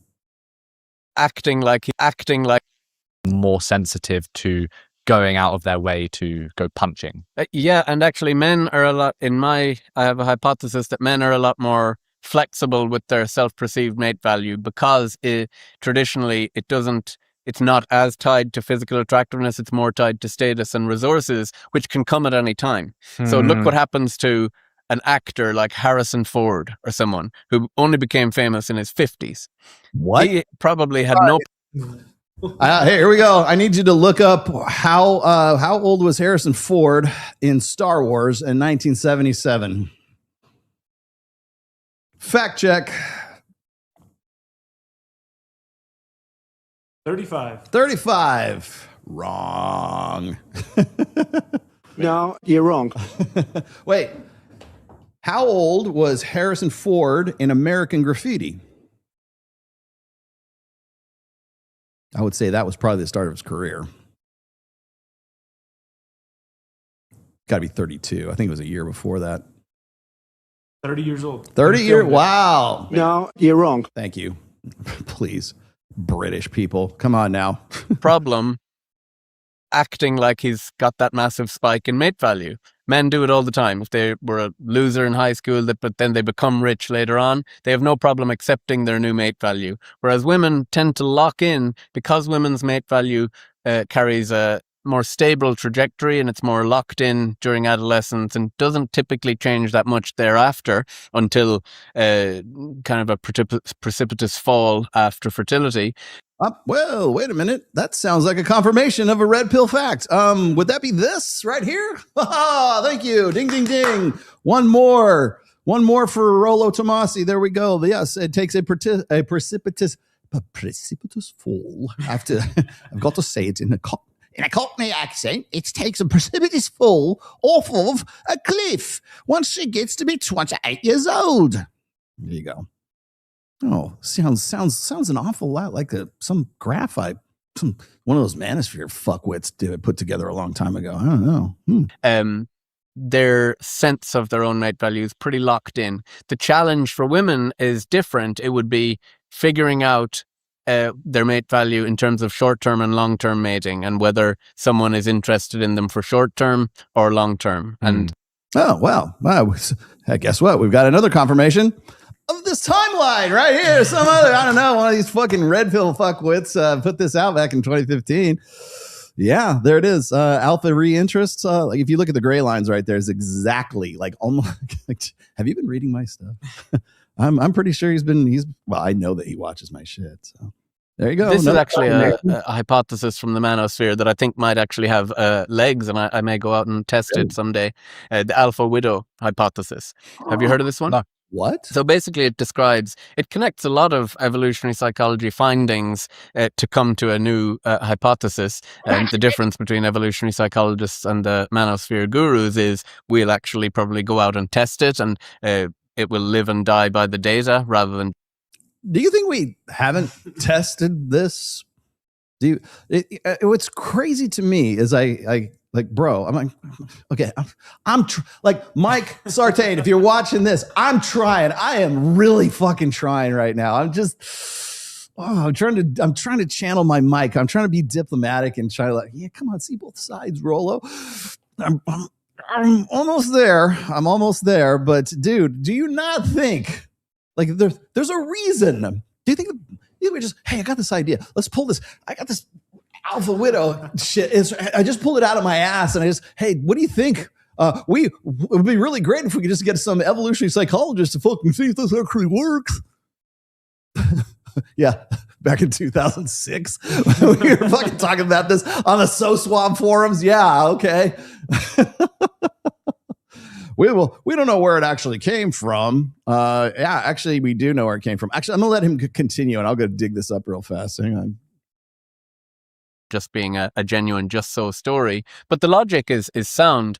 So basically, it takes the information that we know that high mate value men, very physically attractive, very attractive guys, will lower their standards on a whole load of different traits for short-term mating. So if you take something like the amount of intelligence that men require for a short-term mate, for a fling versus a wife, it's like crazy different. Whereas women typically want similar enough for short-term because it could be as consequential for them. Whereas for men, it's really two different kind of mindsets or two different categories. So the idea is the alpha widow hypothesis is that that's a long way of saying I don't know what the fuck I'm talking about. Okay, so he clearly has no idea what he's talking about when it comes to the alpha widow dynamic. But here's what he thinks it's about: lower mate value women encounter these Chad guys who are willing to lower their standards for a short-term fling or short-term one-night stand. Okay. That is in no way that is alpha widow. The alpha widow dynamic is in no way that specific. It's not lower mate value chicks getting with a guy who's a higher mate value dude. Okay. It could be remember the status is perceptual. When we look at this here, let me throw this on here. So when you look at the sexual freedom side, that's basically hypergamy, right? It's the 2s that want to get with the 7s, right? Or the 3s that want to get with 7s. I mean, that's the sexual freedom side of this thing. Okay. Now here's what is not taken into account when we talk about this. And I love you, home math, but even home math doesn't really refer to this too much. Okay. The idea is that the 7s, 3 gets with the 7, 4 gets with the 7, whatever, that whole side of that's all contextual, man. That's all perceptual. Okay. So it's not just the 7 gets with a 9. And so now she can't get over the 9 kind of thing. It doesn't even have to be an actual human being. The alpha widow dynamic could be the woman who simply thinks she deserves a guy she could be a 6 and think she deserves a guy who is a 9. She's now an alpha widow, perceptually anyways, from maybe it's an actor, maybe it's a rock star, maybe it's whoever, like she has this sort of like, that's her hall pass, right? If I ever get to fuck this guy, I'm fucking this guy, right? That's the dude that she wants to get with. Now, reason I brought up Mike Vrabel and his mistress, right? That's the kind of the alpha widow dynamic right there, in that she named her kid after Mike Vrabel. That is the alpha widow. That is certainly a byproduct in its most worst visceral sense of the alpha widow dynamic.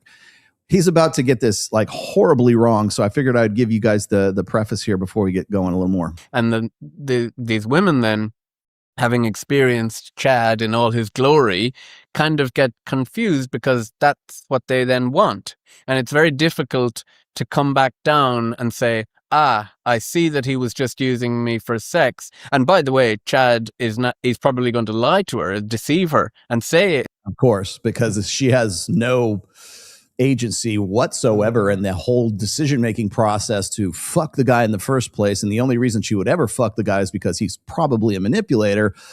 No, shut the fuck up, back up, stop, cut the shit. Okay. I mean, he's about to make a really good, he's about to agree with the manosphere, but he has to like do it in baby steps and march it back a little bit, because if he doesn't, he's going to piss off a lot of his female colleagues. It's going to head somewhere, or I do love you and we will be together one day. Men are deceptive in lots, especially for accessing short-term mating. I think something like 53% of men said they had lied about being in love in order to get short-term sex. So yeah, but are they lying to a 6 to get sex from a 6? If the guy is an 8 or a 9, is he going to go, you know what? I better lie to this poor little wallflower 6 so she'll want to fuck me. Get the fuck out of here. Like, it's like they always have to like, it's like what, like 3 steps forward, 2 steps back, right? Too hot to lie. It's like, yeah, it's like she has no agency whatsoever. Well, she's just this poor girl it's like the fucking Tinder swindler, right? Yeah. Like she still went and got on the fucking plane, dude. She still flew off to Mykonos or whatever the fuck she went, right? She still believed the bullshit that he was like a Mossad agent, or his dad was a Hasidic diamond merchant or some shit like that. She still believed the story, right? Yeah, but she still participated in it. That's the thing about seduction. If you read The Art of Seduction, one of the first things that Robert Greene says is seduction requires, if you're the seducer and the seducee, you have to have a willing participant. No one gets seduced who doesn't want to be seduced already. That's the problem. There has to be somebody who wants to believe the story, who wants to be involved in the whole thing. There is the seducer and the seducee. And if the seducee, usually the chick, doesn't want to, she ain't gonna be. But if she wants to, then the fantasy seems good enough, she's gonna participate in it. Don't think for one fucking second that it's all the guy. And the most ridiculous part of this whole thing is like, if the guy is Chad, and let's just say Chad is somewhere between the 8.5 to 9 range, okay? He doesn't have to lie. He doesn't, baby, I'm in love with you, to a 6, okay? To even a 7, he doesn't have to do that. She already wants to fuck him. The 30-year-old wandering the streets trying to find the hot, jacked guy. That guy doesn't have to lie to her. He has to show up. That's all he has to do. Come on, man. Men can be pretty deceptive on this level. So it's not like this woman is kind of an idiot for not seeing the writing on the wall. She's probably actively being deceived. Because she wants to be deceived, because she's participating in the seduction. But it's very difficult for her to then climb back down the mate value hierarchy and say, I see what happened. He was never going to commit to me for long term. He just wanted the sex. I should go for Stephen over here, who's 6 out of 10, my level, and will be much happier. He can commit to me, because it's not going to be as exciting. And that's the idea, is that they've been alpha widowed. Now, I don't think, I think this probably happens to women quite a bit. I did an X poll that said it was pretty. Oh, well, thank God we're actually admitting the fact that the old man Rollo Tomasi might have had something fun. Thank you. There we go. Thank you for the next fucking. Yeah, here's the evolution of the manosphere. Yeah. You know what the evolution of the manosphere is? It's going to be confirming everything I've been saying for the last 25 years, 23 years, whatever, by guys who hate my fucking guts, who are going to go, yeah, I'm basically going to confirm everything he said, but I'm not going to ever say that it was actually him that actually brought this up. Those manosphere gurus. Guru. In my life, I would never want to be called a guru. But here, so I'm gonna show you guys something else here. I got to bring this up just so for everyone's edification here, because I wrote this. This was actually the second time I've wrote about this. This was the Alpha. This is Alpha Widows. This is the most recent one that I wrote on the Rational Male back in 2019. And there's actually a one that's prior to this. The Alpha Widows was a term I coined, this guy right here back in 2009. Okay. This dude, I'm the one that came up with the idea. Thank you very much. I will fucking prove it to you. Anybody who wants to challenge me, I will prove that shit to you right now. You will be wrong. Okay. I'm going to read this to you just really quick, because there's I'm just going to give you this. I mean, it's a pretty long article here, but these are like the misconceptions about it. Alpha widows are the result of players who fiendishly used these poor, impressionable women before they left them high and dry. I even accounted for everything this motherfucker is getting wrong in 2019. I did it. This right here is fucking me, okay? I covered all of this bullshit. What? It's 7 fucking years, well, almost 7 fucking years ago. Rollo got the trap. I got you. Gotcha, bitch. I got you. Okay. I even covered the misconceptions here. All right. Let me just run this by you real fast. The fantasy ideal. What is an alpha widow? To understand the phenomenon of the alpha widow, we must look at women's evolved mating strategy, hypergamy. A woman's intrinsic desire to balance the best quality sexual reproductive male with the best provisioning parentally invested male. That's the difference between Chad and the 6 that she was going to settle for, because the Chad's never going to commit to her. It's not that he fiendishly fucked her and oh, I guess I'm going to have to just get with the 6. No, the thing is she's forced to get with the 6, because the guy who she wants to fuck, the one that got away, thank you very much, Katy Perry, the one that got away, the one that she pines for is this was actually the alpha widow dynamic. I shouldn't claim 100% authority of this. I came to it after a conversation I had with Royce back in the day. Royce was the one who posted this: 5 minutes of alpha trumps or 5 years of beta. Okay.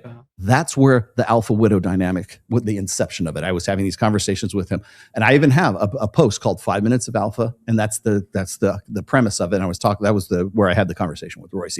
From there came the alpha widow dynamic. Okay. So you can say there was I think it's still around. Like Katy Perry had this one song, and it was called The One That Got Away. Yeah. Like it was a big hit. Yeah. It was a guy who it was the guy that she really wanted to get with. And he died on Dead Man's Curve or something like that. Like he ended up dying, and then she ended up getting with some other guy, some old guy. It even shows her as this old woman with an old guy that she had to settle for because Johnny died at Dead Man's Curve when she was like 18 or 17, when she was in high school or some shit like that. That's the premise of the song. If that sounds a lot like the ending of Titanic, you're also not wrong. Remember, Rose is the villain of Titanic. Why? Because 5 minutes of alpha trumps 5 years of beta. Everyone have said this. I'm not saying anything new, but I even wrote about this back in the day. It's called Love Story, and it's I do this comparison between was it Saving Private Ryan, like the ending of Saving Private Ryan versus the ending of Titanic. And by the way, there's only 1 year difference between those movies, and they both won Best Picture those years. Yeah, incredible. But Rose is the villain of Titanic, right? Remember, what was it? I would rather be his whore than your wife. That is the entire movie of Titanic, all the way up to the end where she drops the $250 million all the way down to the bottom of the ocean to be with Jack, because that's her heart, the heart of the sea. Isn't that what it's called? Yeah, the heart of the sea. Heart of the sea, right? Fuck her family. It is supposed to, as it is described, the Titanic is described as not, if not the, but one of the greatest love stories ever told. Let's start from that point right there. Okay.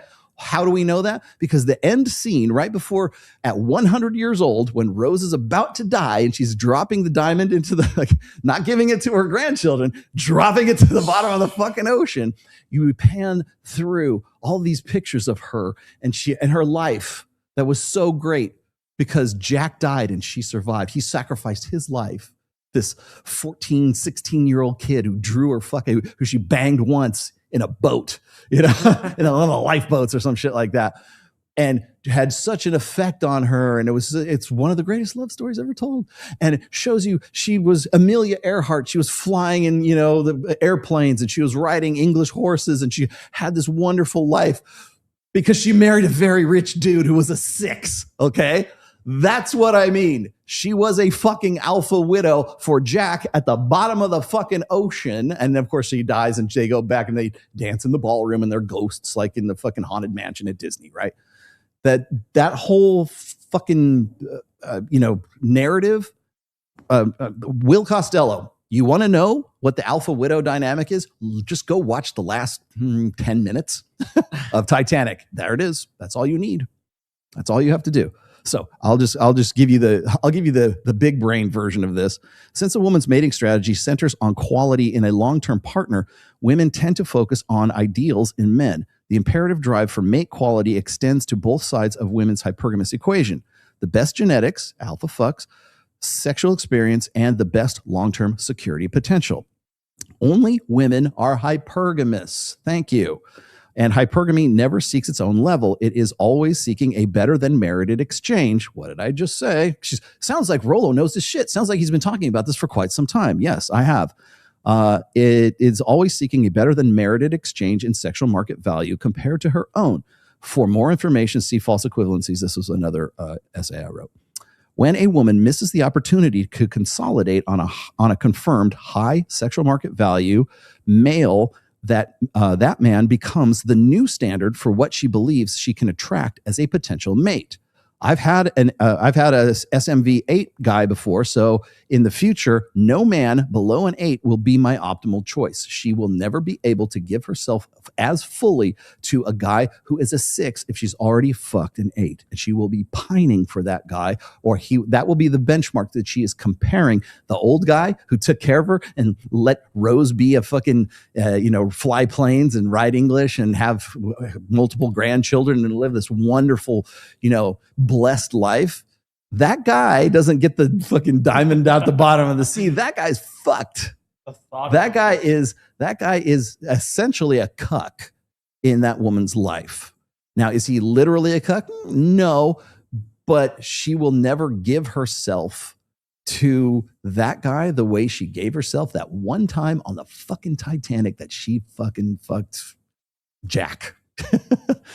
Leonardo DiCaprio. How ironic is he that he was the one that played that role? Even if a woman's perception of her SMV isn't realistic, her id, I'm talking Freudian terms, her id wants what it believes it can get.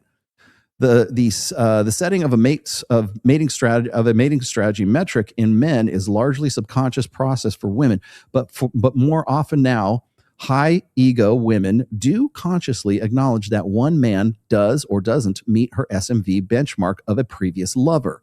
As women have become more comfortable embracing open hypergamy amongst their girlfriends on social media, they will readily debate his sexual market value metric of past boyfriends. The alpha widow dynamic is no secret amongst women. Usually this involves women bemoaning the lack of eligible men in their lives when their prime SMV years are behind them. Please note that eligible implies an entitlement to a man who would be ideal. Okay, an ideal. Okay, the qualification process is constant for women and is a complement to men's burden of performance. Thank you, Coral. You didn't think I was going to bring it back to Coral. I am bringing it back to Coral right now. Women's hypergamous filtering process evolved from an existential fear of pairing with any man beneath her own self-perceived sexual market value and risking her life on a bad reproductive bet. The worst existential prospect for a woman is to have her mating strategy superseded and controlled by that of a suboptimal man. So, what does that tell you about the alpha widow dynamic? If she's with a suboptimal 6, she's still going to think, this guy who's a 6 is never going to be as hot as the hot guy that I fucked in the foam cannon party on spring break in Cancun. I was drunk, he was cute, and one thing led to another. I know I can get that guy. He was the one that got away. And now that we have Facebook and now that we have social media, she can go look that guy up and see how he's doing. How you doing, Chad? It's been a long time. I haven't seen you since ASU. I haven't seen you since Cancun. What are you doing these days? How many kids do you have? Are you available? Right? That's why we have the alpha widow. And then here's the other thing. It can get so bad that if that woman, and I'm just using Vrabel and the other chick as an example here because I've seen this happen so many times because we have social media, but you'll see these examples of these women who will get with this guy, with their 6, but the guy who they really are pining for, the alpha widow, the guy that they're a widow. In some cases, they're literally widows, but they're a widow from that guy, or considered a widow, because that guy was the best she could do. That's her soulmate. I'm with the wrong guy. I'm with the wrong dude. I settled for this guy who's he's good, he's boring. You know, he's not as exciting as the Brazilian helicopter pilot that I fucked when I was, 22, 23 I was so crazy in my college days, right? So she's at 30 years old. She goes, okay, those guys aren't so forthcoming and I need to settle down. I need to find somebody who's good for the long haul. So they get with Joe, and Joe is boring, but he has a good job. He's stable. He's good with the kids. He meets all of those blue pill beta aspects: provisioning, protection, parental investment, just like Rose's rich husband. He wasn't never going to be as exciting as Jack, but he did well. She was all good with him for until she was 100 years old, and reaped the benefits as a result of that. But he was never going to have that part of Rose because she was still pining for the alpha widow, who was Jack, who was a penniless artist who was trying to draw me like your French girls. She was just eagerly took off her clothes so that he could draw her buck ass naked, right? Because he was an artist. No money, no nothing, and was supposed to marry that one dude. Remember, Calvin. Calvin. She was supposed to, and that was not the guy obviously not the guy she married. She was like, I would rather be his whore than your wife. That came out of Rose's mouth when she was the young version of Rose. That's how you get an alpha widow. That's what an alpha widow is. So you got the guy who's the 6, and she got with the guy who she thinks is a 9, right? And she's like, that's the one that got away. Jack at the bottom of the ocean in the Titanic is the one that got away. He's the widow. She's literally widowed. He's dead, right? She was supposed to be with Jack. He was going to be an artist. He was going to be a millionaire. He was going to be do you think for a second that Jack was going to be there. I know there's a meme of this. I know there's a don't send it to me. I've seen it already. The AI meme of what really would have happened. I think I even showed it on here. What really would have happened if Jack had survived and they got married and everything. They would have been penniless. She would have had like 6 kids and he would have left her or something like this. It's just this horrible nightmare scenario, right? That doesn't matter. The alpha widow was an ideal. The alpha widow is just it's a fantasy. But that fantasy is important for guys to know. If you are the guy who's the nice, good, dependable beta male 6 at 30 years old when she needs you and the chips are down and she's not getting any younger and she's about to hit the wall here, she's about to hit the wall. And now she's like, damn, I need a man with some benefits. If you're the guy with the benefits, you're never going to get Rose's best. She's never going to fuck you like she fucked Jack in that fucking, lifeboat, or wherever in the car. It was in that car. Yeah, it was in that car. Now that I recall. She's never going to fuck Jack in the car. You're never going to fuck her like Jack fucked her in the car. That's the alpha widow dynamic. Will Costello, please fucking get it right. If you'd like, I will post this. I will post the alpha widow dynamic. Here it is. I'm going to put this in the chat, and I think I will even put this. I will put this as the first comment. I'll pin it as the first comment in the comments here, so Will Costello can actually read this without me actually giving it to him and like insulting him because he doesn't want to talk to me. But I'll put it in there so you can read it anonymously, Will, and you can actually get it right. Okay, please get it right. All right. And then what's funny is this is it's a fantasy ideal. 5 minutes of alpha trumps 5 years of beta. You already know that. And then I thought it was funny because it's like the misconceptions of this whole thing. Remember the plan B? Yeah. Like how women have like 50% of women have a plan B, a backup, right? Mm-hmm. That's the reason why they have the plan B is because they're with a guy who they would need a plan B for in the first place, right? If they already have this idea, well, if things don't work out with this guy because he's not all that exciting, whatever. Well, I know this other guy, I've got beta orbiters, I've got a plan B. And what's even more funny is like the guy who she's with knows about the dude who's the plan B and is like, because it's a friend, because men and women can be friends, right? Alpha widows are the result of, this was my first, I was covering all the misconceptions. Alpha widows are the result of players who fiendishly used these poor, impressionable women before they left them high and dry. Okay. I've already covered that misconception that you're already prone to, Will. It's already right there. Okay, this is great. Blue pill conditioned white knights in particular use this to build their own heroic narrative around women. Of course, not all women are victims of the alpha they were widowed by. The first part of this misconception is the presumption that no woman would ever volunteer for her own widowing. The second is that the alpha player was implicit in his motives to thoroughly imprint himself upon her. The truth is that any seduction requires a willing participant. Art of Seduction by Green, exactly what I was just saying a moment ago.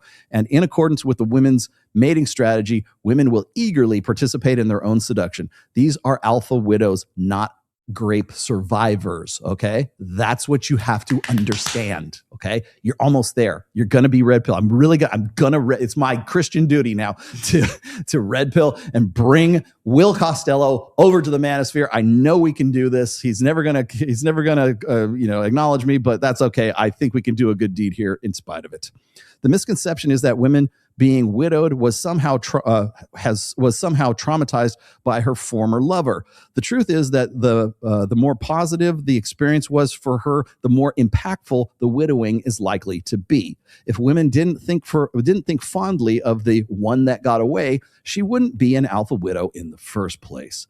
The emotional despair some women feel over that alpha is usually the result of having missed a pairing in the long term with a better prospective man than the lesser man she settled for by necessity. Okay, I'm going to leave it at that. I'm going to let you guys read the rest of this later on because that I think is important. I will put this. In fact, I will just put this in put that into the comments right now, and so you guys can go check that out if you are so disposed to go and do so. All right, so that's that. I'm just going to let him finish this out because it's so egregious. But I think women varied a lot on whether they regretted it or not, but a lot of them did. And but what's I don't think is likely is that they're irreparably damaged thereafter, and they're never going to be able to pair bond, and they're always going to want Chad and. Okay, before you have that opinion, before you settle on that. as sort of like this global understanding. Like, this is what the reason why he's thinking this is because he can't cross that abyss yet. He can't think that women are that fucking terrible. Okay. Literally, the character of Rose says, I would rather be his whore than your wife. Okay. Seriously, watch the last 10 minutes of Titanic and you will understand why this works. Art imitates life. Okay. There's a reason for this. Anyone who, once she's had Chad, there's no point in going near her because she's always going to want him. And that's more scaremongering. But it is interesting to see. Okay. It's not scare. I'm glad he brought this part up. Okay. It's not scaremongering. And this is also another one of the misconceptions that I brought up in that article. Okay. Just because Rose has been with Jack and named your kid Jack, named your son Jack. Why are you naming him Jack? Oh, I don't know. I just like it. Is it a family name? No. Then she's drunk with her sister or something one night, and you named him Jack? Yeah. Wasn't he the guy you fucked on that boat one time? Oh my gosh. Yeah. No, the thing is that, is it possible for you to out alpha the alpha widow? Yeah. It is actually. You just have to be you have to be above and beyond the fantasy of Jack. Now that's kind of a tall order when we're talking about the fantasy, the ideal of Titanic. Okay. But by order of degree. Okay. So the alpha, that the guy who is the most impressionable, most dominant, most impactful association, really it's an emotional association, but the guy who is the most dominant alpha she's ever been with, that guy sets the benchmark for the next guy. Okay. So that's why you want to know why body count is important, and he's going to I hope he gets there, but this is William Costello. This is why body count is important, because if a woman has 25 lovers, one of those 25 is going to be the alpha that she's a widow from. If a woman has, 5, odds are that they're much less of an impact. And maybe you're number 6 and you're better than all those other 5s, right? If you're getting a woman who's 25 bodies, now you've got to out alpha at least a pool of 25 guys. That's the difference, at least from sexual selection part of things. I'm not talking about paternity. I'm just talking about selection, right? So, but here's the thing, as I always say, is it's not necessarily a numbers game. It's an alpha impact game.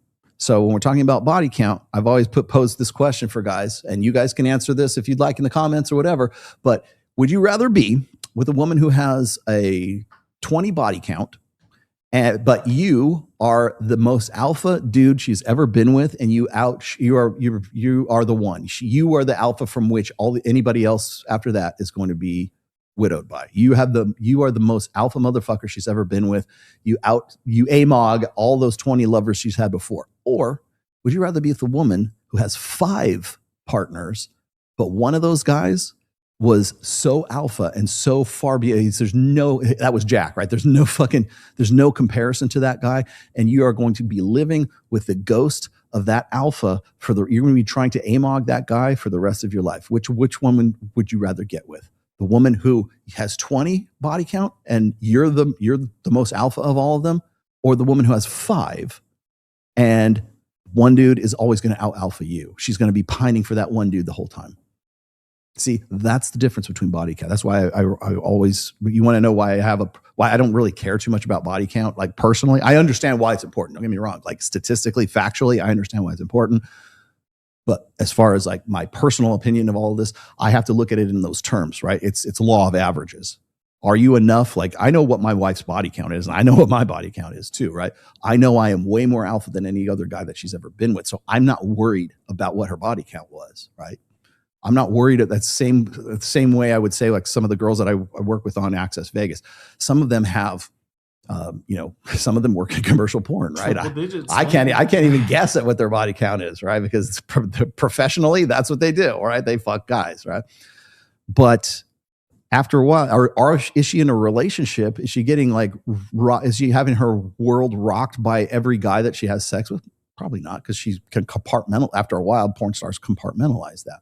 So is she having an alpha experience with every single one of those guys? Probably not. But again, it's the how deep is the pool? How deep is her backfield, right? And of that backfield, the more guys that she's been with, the odds are higher that she has a guy that she's still pining for. If she is with a guy if you're with a woman who has 5 in her backfield, you got a pretty good chance. You're as long as you stay on top of your game and you're the one who's like that she's pining for, then you're good. Unless one of those 5 happens to be some dude who she can't get over. So it's up to you as a guy, it's up to you to determine that. So anyways, okay, let's keep going. I'm going to let him hang himself here. How difficult or how easy it might be for women to flexibly come down that mate value hierarchy, because it's different to receiving rejection.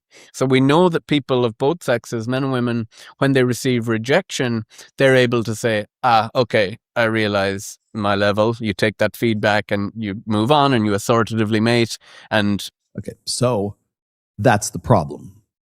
Women don't learn from that. The women don't get rejected. Women, who gets rejected more, men or women? Who do you think is more realistic about their sexual market value, men or women?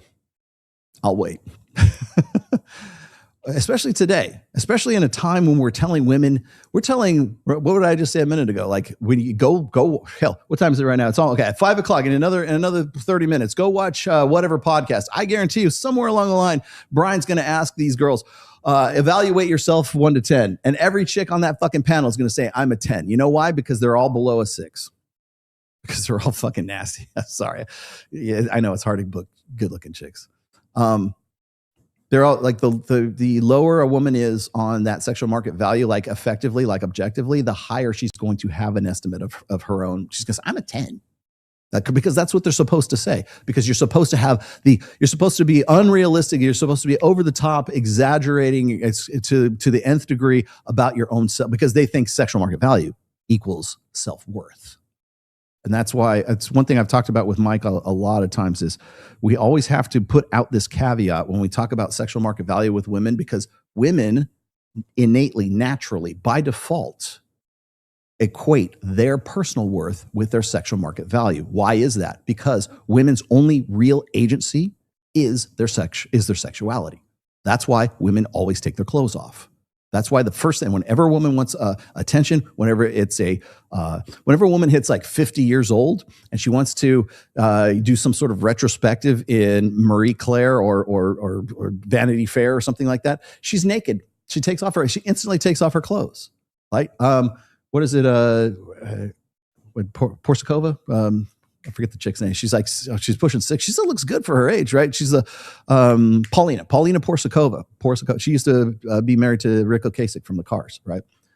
She wants to look good. She wants to take her clothes off. She wants to still be sexy, because sexy means power. Sexy means agency. That's why women take their clothes off. I just saw this. I'm not going to show the video, but I just saw this. I think it was some sort of like performance art or some sort of installation.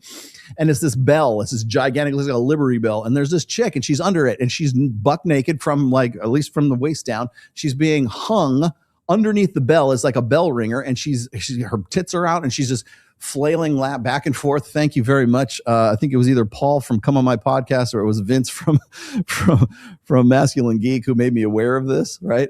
And she's naked and she's like literally like flopping she looked like she was dead, right?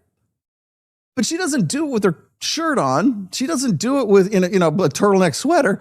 She does it naked. Why? Because that's the only agency women have. And certainly it's not the only. It's their first, best, most natural, innate, default agency that they have. That's why they always get naked. Want to fight me on this, ladies? I will be happy to have that debate with you. The first thing women do is take their clothes off, whether they want to protest or they want to be empowered in any way. Female empowerment means nudity. Always means nudity. When you go and you see some aging actress and you go, oh, what is it? Was it Mariah Carey was just on, she's like 58 or something. Yeah. She's like my age, right? And they have these shots of her in some body stocking and she's still like twerking and trying to, and people go, is this proper behavior for a 58-year-old woman? She's trying to, yeah, you know why? It's absolutely proper behavior. I wouldn't expect anything else because her sexuality is her agency. That's why. That's why she does that. That's why Madonna, who's pushing 70, still does the same fucking thing, because they want to recapture that power. They call the store Forever 21, not Forever 41, because 21 was when they were at the peak. That's when they were hitting on all 8 cylinders, man.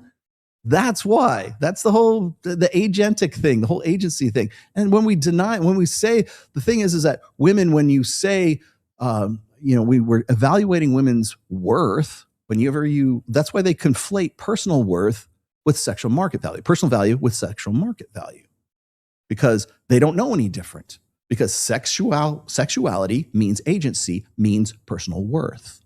That's why. So that's how you get my truth versus the truth, right? My truth is what? Taking my clothes off whenever I need attention, whenever I want to feel empowered. Take your clothes off. Is there any way that a woman can feel empowered with her clothes on? I would like to somebody give me some examples. I would like to know how women can be empowered in a public way with their clothes on, without sexualizing themselves, that anyone would pay attention to, or that other women would, or anybody else would. Like that's the whole point. It's the default setting. So anyways, I'll keep going. You're happy with your life or whatever. Whereas actually experiencing a mate who's more attractive than you and having them deceive you and think like, that's tantalizing. It's very different. That's a different prospect than accepting after rejection. It's different to actually have had it and then come back down. So it would be interesting to explore. A stopped watch is right twice a day, but maybe the manosphere can be right about something. Yeah, maybe we can be right. Sad. Yeah, there we go. That's it. We can pull that out now. Well, I'll take it. I'll take the win. There you go. Bravo. You've now confirmed another, in a roundabout way, in the most insulting possible, the most diplomatically insulting way you could possibly admit that we're right. Thank you for at least the admission that the manosphere might actually be talking some sense.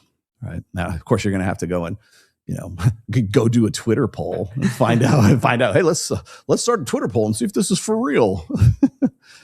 The thing that gets me is like, and again, I'm not. I have been very hypercritical of Will Costello, and I will continue to be hypercritical of him. I like Mac and Murphy probably better than Will, but I will say this: Mac and Murphy still confirming all this stuff about the red pill and manosphere. Chris Williamson, who won't say my name or Mike Sartain's name for that matter, still confirming all this great stuff. Even what was it? I don't know her name, but who was it? Tom Belew's wife, who's got them crazy ass eyes, man. Like when this is like normal, like this is your normal eyes, like where you can see the whites around all of the eyes. Like Tom, bro, she's got them cornrows on one side right there. It's like it gives me Brittany Venner vibes. Oh man. But he she's had Orion Taraban on there, who probably wouldn't say he's red pill per se, but is most definitely red pill. I love it when people want to talk about like, oh, they want to use who is it? They want to use Joe Rogan or like what was it? I didn't get to her today. The Manosphere divorce thing with Mary from Pop Culture Crisis, right? They're covering. This is an old story, by the way, Mary. I'm sorry to say, I know you did it a couple hours ago, but and I like Mary quite a bit too. I've been on the show before. I would really love to go back on that show again and just like sort of like have a good conversation about this stuff, because I think there's like some things that need to be clarified for her. I don't think she's deliberately like trying to be a bitch or trying to be like crazy about stuff. I just think that she's just not as, she just needs to be like informed about stuff. But the fact that there's a trend of women, well, articles anyways, I think it might be in the Atlantic or New York Times or some shit about how there's this rise in manosphere divorces, right? And she even quotes James Sexton too, who actually confirms some of this. Like there's this rise in women who are saying that the manosphere in some way contributed to the death of their marriage, right? Like, is it possible that your marriage was going to die anyways, and that was just it sounds manosphere sounds like some cutesy thing to blame it on? Or maybe these guys actually decided that maybe they're not really into the marriage anymore. And who initiated the marriage, or who initiated the divorce? Was it her or was it the guy? But they quote, or they cite, of course, Andrew Tate ruined my marriage. Andrew Tate is on record as saying he's no longer part of the manosphere or the red pill, and he hates it being referred to as being in any way red pill. And that's as far back as like 2 years ago, and probably even sooner than that. But I'll tell you this, is as soon as it's useful, he'll say he's red pill again, because he doesn't care. It's all about the money. It's all about the grift. It's all about the clout. It's all about the attention. It's all about the notoriety. Same thing with Sneeko. Sneeko hates the manosphere until he doesn't. Until everybody says, man, it's cool to be man. You're going to make money if you call yourself Manosphere. He'll call himself Manosphere the next day. That's all that matters. Same thing with Joe Rogan. They even said Joe Rogan featured heavily in that video that Mary was doing. And the thing that's funny is Joe Rogan hates us.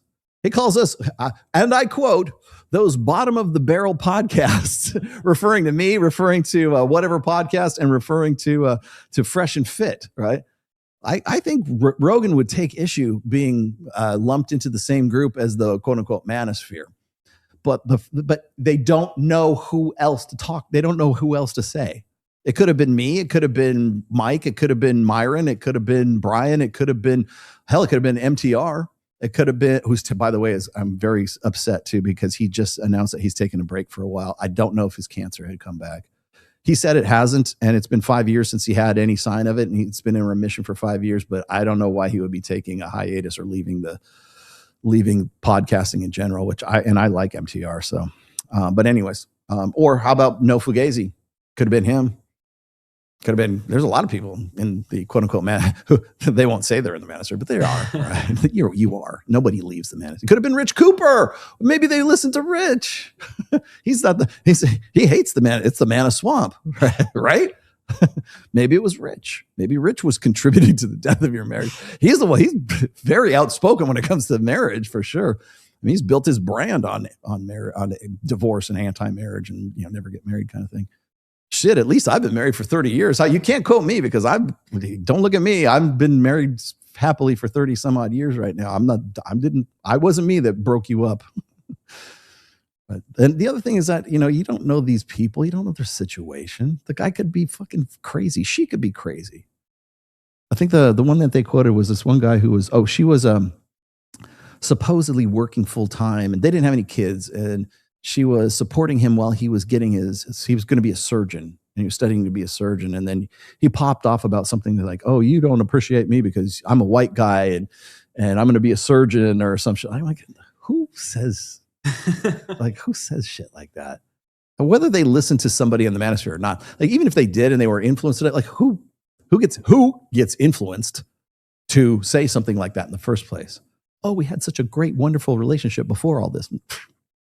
Did you really? Because I bet if I was around, I could probably poke holes in that too, but it doesn't matter.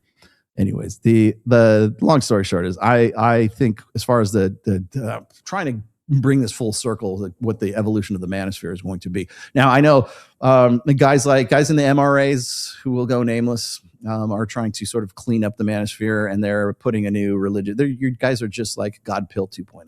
As far as I'm concerned, they want to deny the fact that there's that evolutionary psychology has anything to do with it, or they think that we don't talk about Evo bio, which is horseshit, because we do talk about that. There's so much more to the manosphere, red pill, whatever you want to call it, than just evolutionary psychology. Does that play a very key, very large role in it? Sure, absolutely.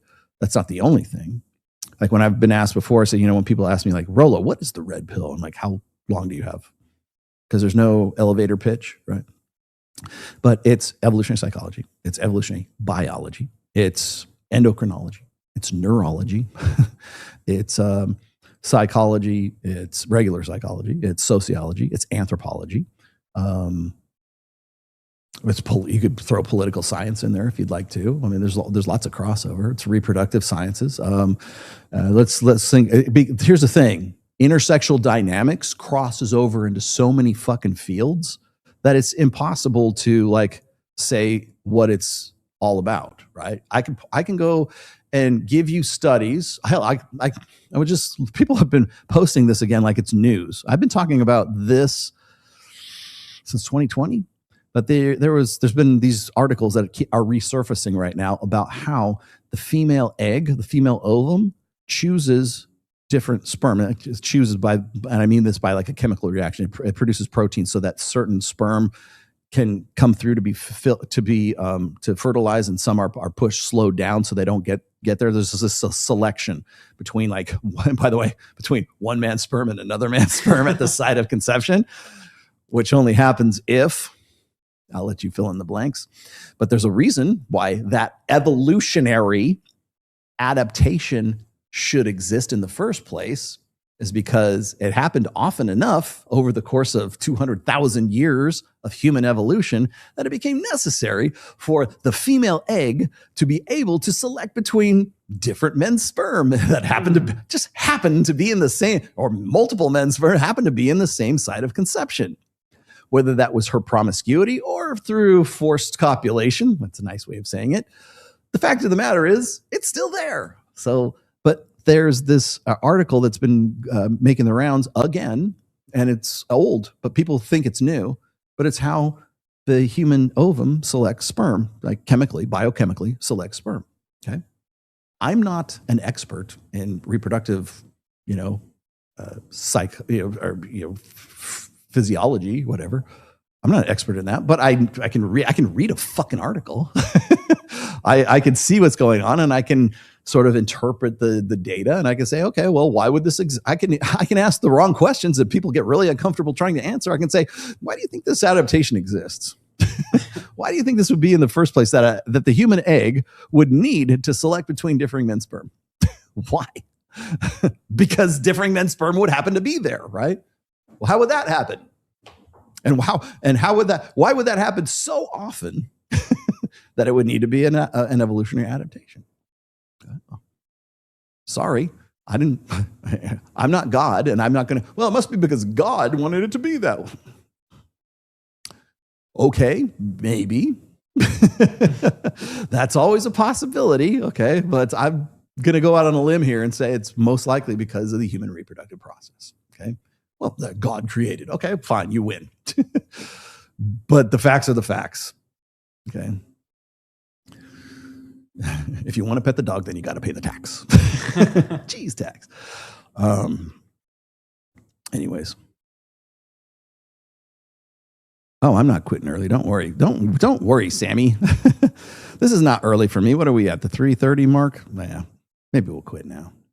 Don't quit now. We love it, man. You're really good. You love it. You're cooking today. Good. Well, I'm glad I'm cooking today. But anyway, so this whole project that I'm working on right here, the Manosphere's next evolution is as I said, and I've been sort of saying this tongue in cheek, but the people who are going to lead the most men to the red pill, the people who are going to make the most amount of men red pill aware, is not going to be me. I'm glad to have taken a good, important part of that. And it ain't going to be Paul Elam, and it ain't going to be even Myron Gaines. You know, it's going to be Alex Cooper from fucking Call Her Daddy. That's who's going to lead the most guys to red pill awareness. I know it sounds sick. I know it sounds unintentional. But when she's getting 6 million to 10 million views on every single fucking episode, I'm sorry, there is not a hell. I don't even think maybe Joe Rogan gets more than that, but he's Manosphere too anyway. So I guess it's kind of a moot point. But I will tell you this right now: nobody in my circle of influence gets that kind of pull. There's some other. I don't know if it's not Call Her Daddy. There's some other ones around that follow a similar format. And ladies, can you at the very least stop doing this shit on couches with I feel like it's like they're at the Central Perk in an episode of Friends, and they got these big comfy couches, and they got these big giant oversized coffee cups, or they got the mug of the water, the sippy cups of water or whatever it is. And they're just they're wrapping some little, throw blanket on, they're cold. It's like, you're in a studio, we can turn it up here. I can do it here in the studio if I want to. No, but they're trying to evoke a feeling. And understand this: Call Her Daddy. I'm gonna go out on a limb here and say their audience is skews way more to the female side of things and not the male side of things. But you know where I have seen the most clips from Call Her Daddy? On everyone who has a manosphere influencer who's trying to like basically clip grift, right? They're clip farming these. And usually they're Pakistani guys who are just kind of throwing things out there trying to get, hey, what do you guys think of this? Yeah, she's a whore. Let's talk about whores. Please keep engagement going so I can make some money from Elon, because $41 goes a long way in Pakistan. So yeah, it's and then I was also going to say that the other thing is this: is I think people need to be more aware of is the money that is it's changing hands from within the manosphere in the first place. The evolution of the manosphere, as far as I'm concerned, is going to the popular conception of the manosphere is going to be the Louis Theroux. Sorry, I'm saying it wrong. Apparently, people correct me. Theroux. I don't fucking care. I'll call it Theroux. It's like Clavicular. Clavicular got outed. Like 2 billion paid views. Don't believe me? Go look at the fucking. It's black and white. There's a thing. There's also a study. I've got this thing. It's a PDF of it of how like Nick Fuentes essentially like buys all of his engaged. Like he's not nearly as popular as everybody thinks he is. But the thing is because he's managed to pull off the same kind of shit that like Clav has for a while. That's what gets him on 60 Minutes. That's what gets him these like on big name. That's what got him on Tucker Carlson. Hell, that's what got him on Pierce Morgan. That's what got like if you seem like you're the next hot thing, they're going to give you the call. Same thing with Clav. Why does Clav literally ran over a motherfucker on Christmas Eve? I remember I was in the hospital I'm like, what the fuck? With a Cybertruck. Is that guy still alive? Did he die? Like, he's good. Is he like? Was there going to be like any kind of manslaughter charges or civil suit or anything like that? No, it just disappears. Didn't he get arrested for a fake ID when he was pulling out shit at ASU and what is it? Isabella Moody decided she wanted to have his babies all of a sudden. Like what happened with that? I thought, doesn't he have to go to some sort of arraignment for that? No, he doesn't. Well, he OD'd 2 weeks ago. They didn't carry him to the hospital. They didn't have like the EMTs didn't come up with a gurney or stretcher or something like that. His friends like lifted him up and like threw him in the back of some black SUV and like, I don't know, some black Escalade or some shit. Drove him somewhere. What happened to that? Is he going to rehab? No, he's not. He's just as healthy as he always been. I hope I get to see him in Miami this week, actually.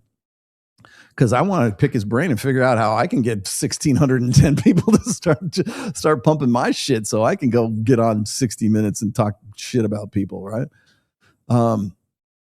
That's the thing is like when I listen to otherwise, maybe they're just part of the problem, but when I listen to like Chris Williamson, who's always been a problem, but when I listen to them try to like explain looks maxing as if they are some sort of preeminent experts and authorities on looks maxing, which has been around really since 2013, 2011, whatever.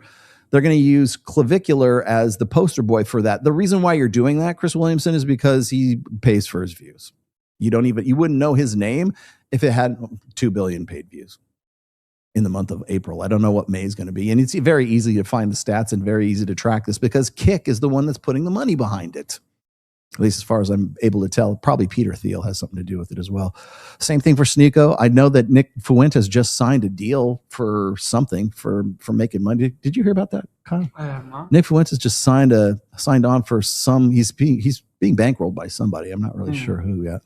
But now, of course, what's interesting is like you see Sneeko, Clavicular, and Nick Fuentes, who like I would never expect Sneeko to be sitting in the same room with those motherfuckers, right? But whatever, if the money's green, like Sneeko's there. So there, I got a feeling that. Well, I know that they're all on Kick, right? They're all Kick funded. I know Sneeko makes his money on Kick. I know fucking Clav makes money on Kick. Is Nick a Kick guy? I think so. I think he's a Kick guy. They're making money off of Kick. Kick is the one that's pushing all these guys. Dan Bilzerian talking shit about them. That's fucking war. It's like WWE, you know, like Summer SmackDown. That's going to be your Summer SmackDown. Dan Bilzerian versus Sneeko, Clav, and Fuentes. Fight! God, it's so contrived. You want to know where the manosphere is evolving? That's going to definitely be a part of it. That's definitely where it's going. Like, message to Paul Elam. If you want to clean up the manosphere, if you want to repair the manosphere, start with Sneeko, Clav, and Nick Fuentes. Like, go to those guys first. Like, go to the people that everybody quotes. Go to Joe Rogan. Talk to Rogan about it. Tell Rogan he should really clam up about Avo Psych because he's got way more pull than I do. Start with Alex Cooper from Call Her Daddy because she's got 6 to 10 million views every episode. You don't need to talk. You don't come at me. Go after her. She's the one that's confirming the red pill and the manosphere over and over again. Don't come at me. Go after Chris Williamson. Go after fucking Will Costello. I know you think I'm a soft target. Whatever. I'm not your problem. Those guys are your problem. I don't have anything like the pull that those motherfuckers have. I got 6 books under my belt, and I think I know my shit. And I know that a lot of my work is basically the R&D department for these asshats. But those are the guys you need to talk to. Theo Vaughn is a part of the manosphere. Why are you not talking shit about him? Right? Jordan Peterson. Why don't you talk shit about Jordan Peterson? Why don't you talk shit about who else did they throw on that list? Shit, you could go run. Here's what you could do. You could go run down the list of all the accounts that were on the diverting hate DHS watch list that we were on. It was myself, Rich Cooper. Go after Rich. Why are you not going after Rich? Go after Aaron Clary. I would love to see you talk shit about Aaron Clary. I will pay you to go after Aaron Clary. MTR was on that list. Fresh and Fit. Pearl. Why don't you go after Pearl? Pearl talks about exactly the same shit because she uses my material. Why aren't you going after Pearl? She's got more pull than I do. Everybody keeps reminding me of that. Go for it. Why are you not going after her? No, you're not. You know why you're coming after me? Because I'm the source. Because I'm the one I'm the one with the books. I'm the one who's been doing this longer than any of these guys. I've outlasted all of these dudes. I've outlasted everyone from 2002 to 2026, and I will keep outlasting anybody else. Outlasted Kevin Samuels, outlasted Jordan Peterson, outlasted. God, who else was there? I mean, there's names who I've outlasted that you'll go, who, what, and I'll go exactly. You don't even remember who they are anymore. I outlasted what's his face, Anthony Johnson. I've outlasted the fat kid in Brazil. I've outlasted all those motherfuckers. Why do you think that is? Because I'm real. That's why. Because I mean what I say and I do what because I'm about it, man. That's why. Like, all your goals are a list of my fucking accomplishments. That's why. Everything you look at my body of work. That's why you come after me. That's why everybody comes after me. They think, oh, that Rolo guy, didn't you say that sucked to me one time? Is that all you got? Can we talk about like concrete shit? No, you're not. Because you can't attack that. So, anyways. And then 9 times out of 10, you just don't know what you're talking about. And I kind of came to this conclusion, and I'll get to the super chats here and we'll finish up, but I came to this conclusion because I talked to Ryan Stone about this one time. And we every now and then we get back to this debate is like, do they actually believe this shit, or is it really a grift? Right? Is it just something that these guys throw out? And I'm coming to the conclusion that they actually believe it. And it's actually something that they're invested in. They actually think this. So like, whenever I get these guys who are like, I think one of the things that a lot of people say is like, these guys build these straw man arguments about the red pill and then they knock them down, right? Which is true. Because they like, functionally they're straw man arguments. But I think those straw man arguments come from a state of belief. Not actually like, okay, here's what we're going to do. We're going to lie about these guys and build this straw man and then knock it down. No, they think that. They think that the straw man is actually real. Their presumptions, their ignorant, confident ignorance about certain topics, or they'll just simply think like, oh, that I've never heard the manosphere say X, Y, and Z. Well, no, here we go. We've talked about this all over. but they really believe that they have never seen this before, or something along the lines of like, oh, those red pill guru guys, I never see them in healthy relationships or marriages or anything like that. I've been married 30 years. I wrote the fucking Rational Male. I've been married for 30 fucking years.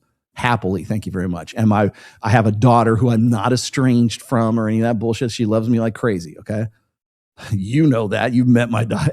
It's all their shit is bullshit. You can believe it or you cannot believe it. If you would like me to show you, I'll be happy to. Just follow my Instagram, really. That's all you got to do. But they believe that. Because they can't not believe that. It's not a straw man.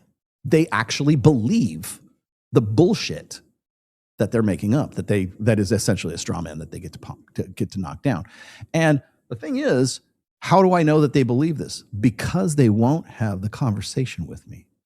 If I say, I know, okay, here's the thing. Let's talk about alpha widows, like I was saying for a minute ago. Like, here's the concept of the alpha widow. Here's why you're, let's say, like you're 60% wrong about this, Will Costello.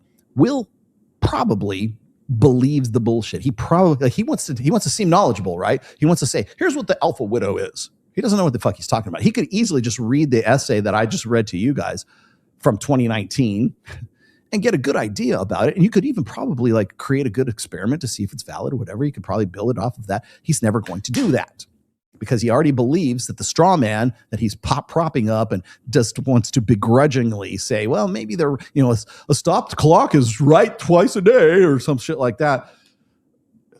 Okay, like throw me a bone, man. Like have the conversation. Actually go, or don't even do that. You don't even have to talk to me personally. Go read the fucking article and say, okay, this seems like it has merit.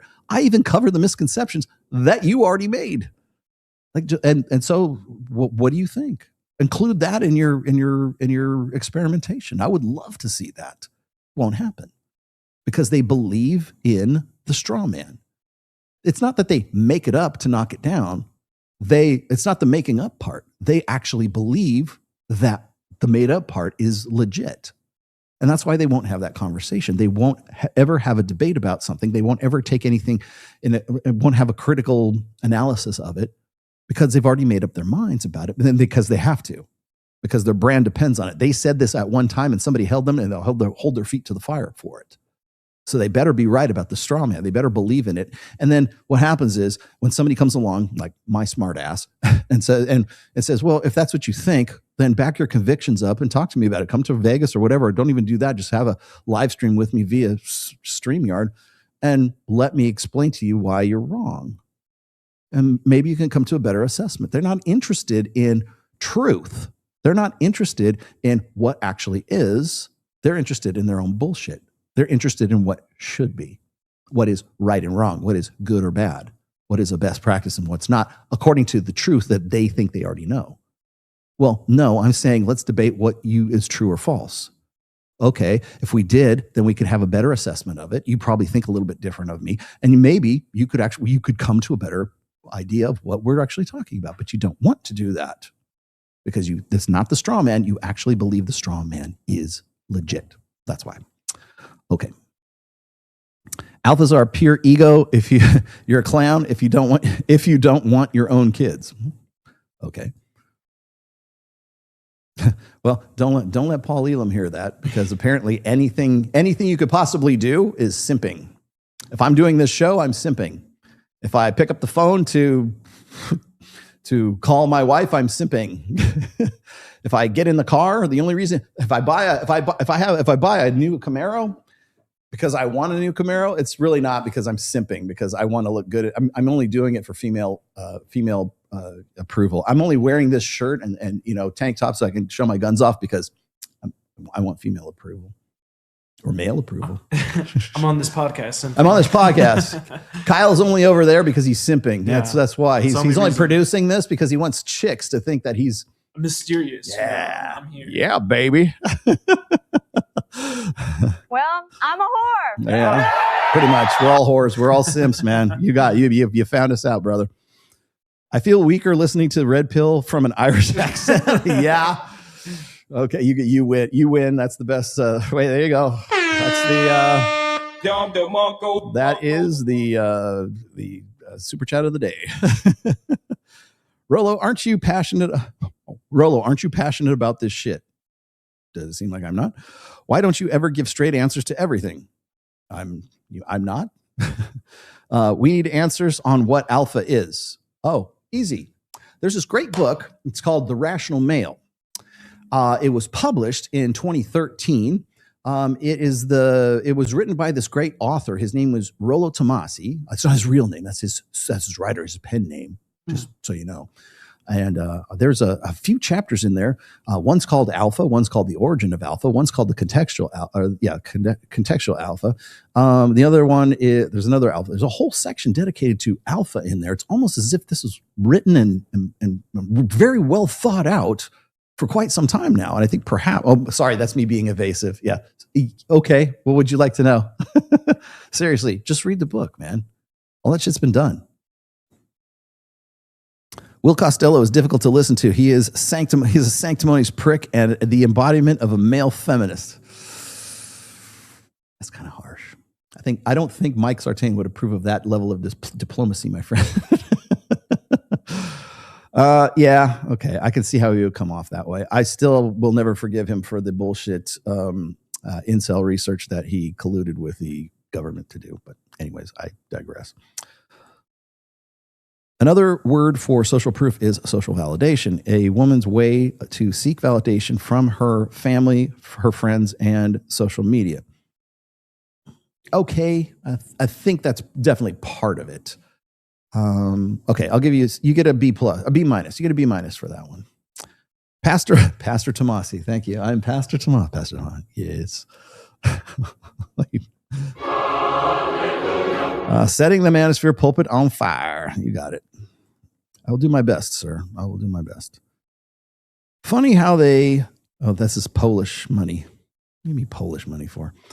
Funny how they swap narration about Rollo as they need for current narration, and nobody mentioned his happy marriage and well-raised daughter, what Jordan Peterson can't do, and raise Michaela like that. Play the Andrew Tate clip. From your lips to God's ears.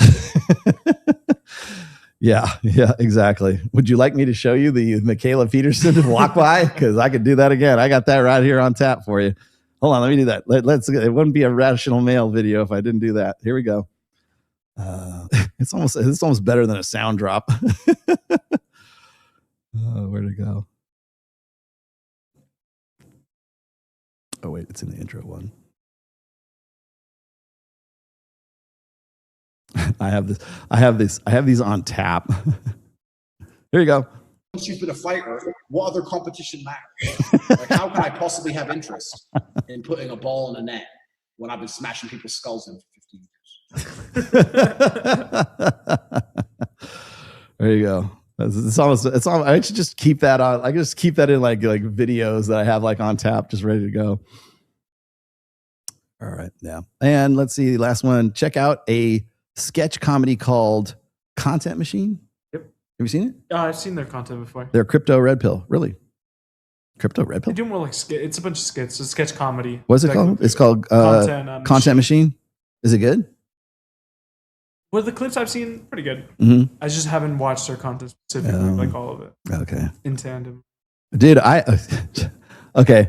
I don't have it with me. I have it it's on my studio drive. It's on one of my drives on my studio system. I have a video of drunk Michaela. It's an outtake. It's a studio outtake that she thought she got because she posted it and then took it down, but I copied it before she got it. Gotcha. Gotcha, bitch. I should put that one in there too. She's like, I think she's like drinking gin. I should never drink gin before a podcast. I can't do this sober. All right. Next week, this coming week, I should say, I will be in Miami, Florida. I'm going to do the Danza Project. I believe that's going to be on Friday. I don't think it's going to be a live stream. If it is a live stream, I'll let you know. But I think Miguel Danza records that. I missed him last year. I'm not going to miss him this year. Mike and I have probably 4 other podcasts lined up. Fresh and Fit will be definitely on board. We're going to go on Fresh's podcast for sure. The 304 podcast. We'll be doing that. I've told Myron I'd really love to do a one-on-one with him. at the studio, at Fresh and Fit Studio. If we do after hours with girls, so be it. There's been talk about us getting together with Clav at some point, so maybe that'll happen.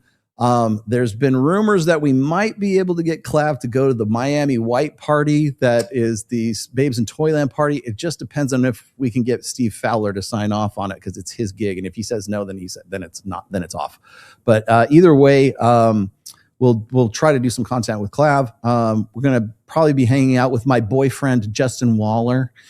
You guys are official. Yeah, we're official now. We're okay. Facebook. We're IG official now. We're not. That's my soft launch. Let's see what else we got. Oh, and so my Reignite group will be there. I think we've got something like, I'm pretty sure we got 7 or 8 guys coming for this one. We have 6 guys that I know of that are going to be on the deep sea fishing trip, which is going to be on Thursday the 14th. 15th is Friday. I believe we've got Danza Project then, and then we've got how could I forget? I'm going to be doing a photo shoot with Mike Tang. If you know who Mike Tang is, he's a really good friend of mine, friend of the show for a while. He is probably, if not the best photographer that I know of, but like for women he's photographed some of the most beautiful women on planet Earth. He's going to be photographing Mike's girlfriend, who's not his girlfriend, and then Mike and I will be getting our own shoots, because we usually get one shoot every year, every other year. We've shot with him before, but we're going to do like our presser shots with Mike. I have done so many shots with Mike Tang, I can't even remember. Like, I've been doing shots with him since 2021. He's a fantastic photographer. I'm so looking forward to hanging out with Mike, because he's like this. He's like he'll literally say family, right? We're like family. I love seeing Mike. He comes to Vegas out now and then too, so I see him whenever I did. I actually did a photo shoot, and no, you don't get to see the pictures, but I've done a photo shoot with myself and my wife with Mike. That's how tight we are with Mike. So I'll be doing that probably on the 13th, I believe. 14th is the fishing trip, and then 16th is the Babes in Toyland Miami White Party, which is going to be the charity thing that we do every year. It's going to be at Strawberry Moon. It doesn't quite overlap, but it almost overlaps with XBiz, which is there right now. I think they're going on until the 14th, so I might get there like a day or two before. I might see Tiffany Fox while I'm out there. But I'm going to be doing some content with some people while I'm there. My Reignite group guys are going to be there. We're going to do we're doing our get together, our annual meetup. We'll be smoking some cigars. We'll be doing all those manosphere things that those guys say that we do, right? Yeah, well, we're going to be going and doing some good shit. And you guys already know my group, Reignite. If you want to get involved with that, you can check out the link below. Please, guys, the book, the hardback book is almost done. It's out for approval right now. As soon as I get the go ahead for that will be up as soon as I can do it. Let's see what else. Oh, and then the Reignite book, man. If you haven't got the new Reignite book, if you're looking to sort of like come back from being zeroed out, I'm here to help. I think I mentioned this on the last episode. I had a friend. Now he's a new friend of mine. I'm just going to call him Steve. And he hit me up because he was going through some real shit, and didn't charge him a thing. Just said, hey, come join the group. Come talk to us in the Zoom calls. We'll get you set straight. I mean, if he becomes a member, great. If not, it's okay too. But that's why the group exists. That's why we're here. We're here to help. We want everybody's on board with helping everybody else out, and that's one of the greatest things I think about Reignite. And I really love each and every one of these guys because they all get it. And so I would very much like to include you guys. If you guys you're going through some shit, or you need some help, or you need you don't have to be zeroed out. You could just be like, hey, I want to find a group of like-minded guys. I want to go do some fun shit like fishing, or go to the gun range, or go run around on quads in the Nellis dunes, out by the Nellis Air Force Base. And I like girls, so we'll take you to, Babes in Toyland. We always try to plan our events around Babes in Toyland events, or like some cool get-togethers where we know there's going to be girls there. You can practice your skills, get yourself back in the game.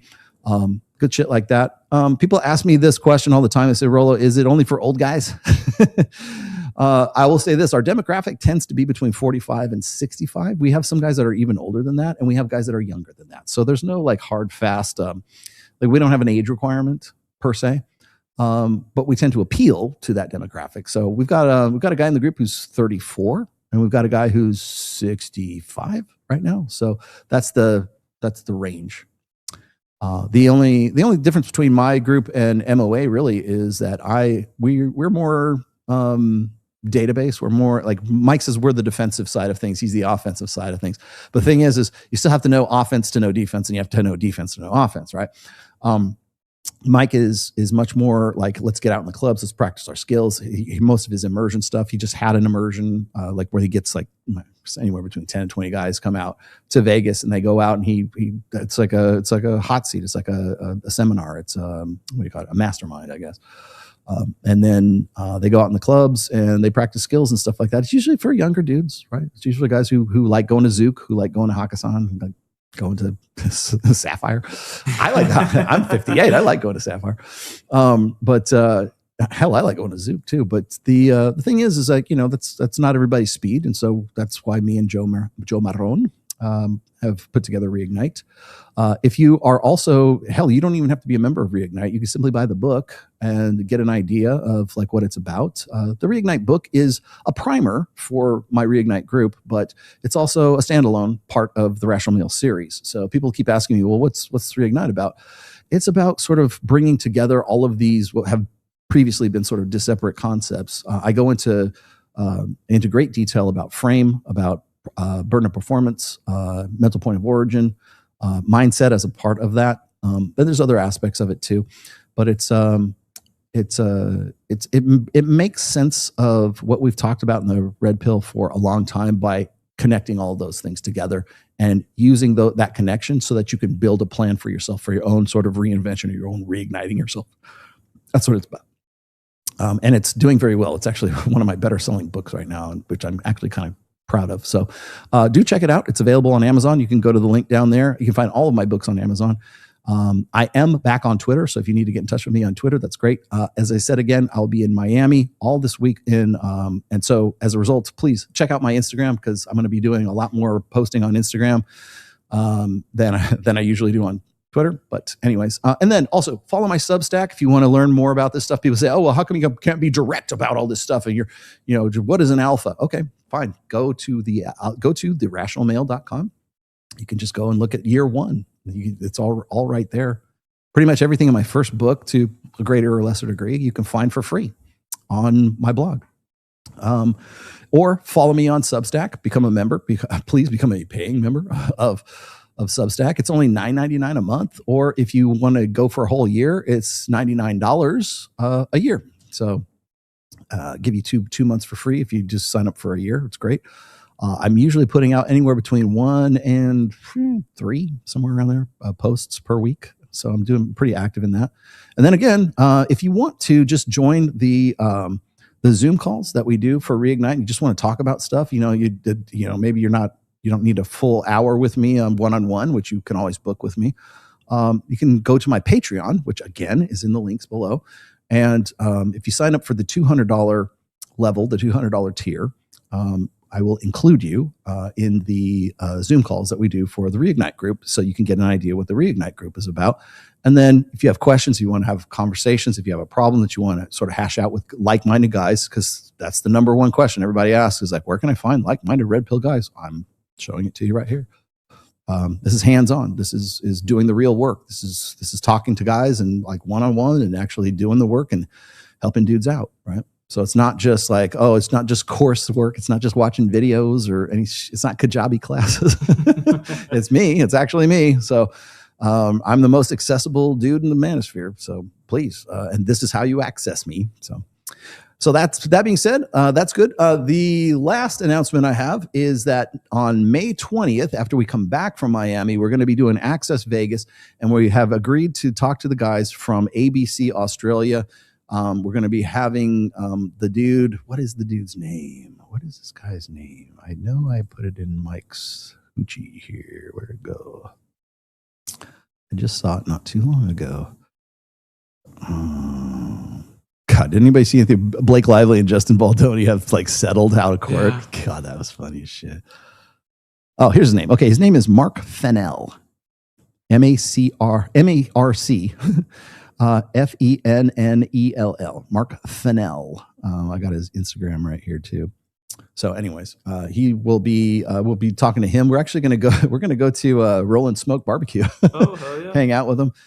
He's going to talk to us before the show. I'm going to see if I can. I'm going to reach out to him and see if he wants to be a guest. He wants to be the male guest on Access Vegas. I think that would be the best way to get him sort of like give him the real experience instead of just sitting back.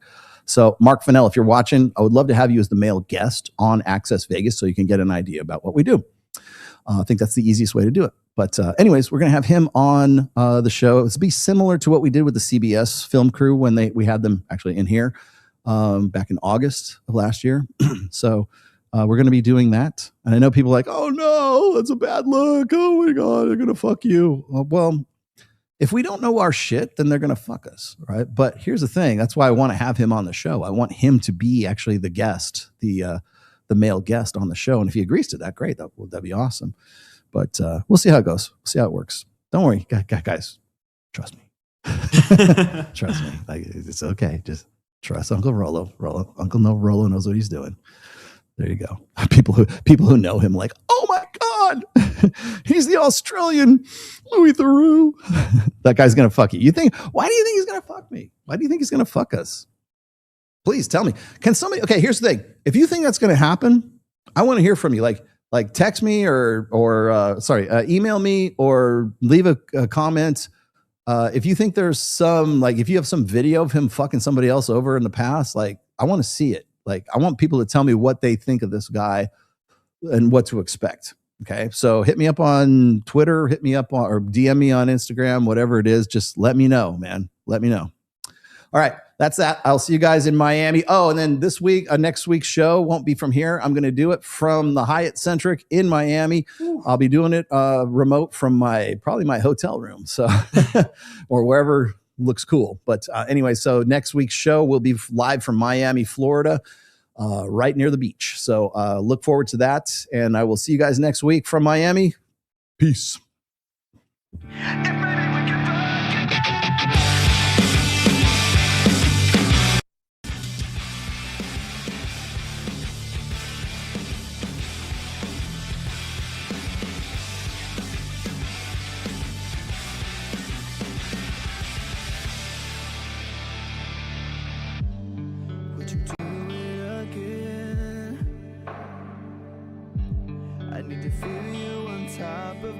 Tell these bitches to go to hell.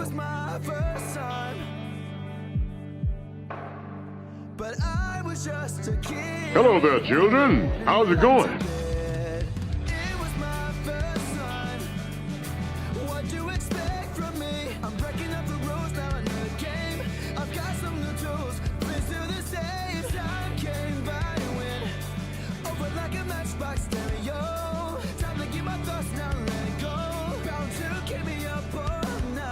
What are you gonna do about it? I'll suck his dick.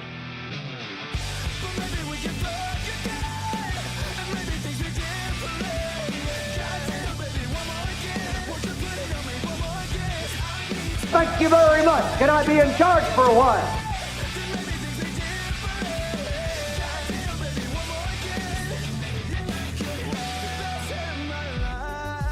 If there's any girls there, I want to do them.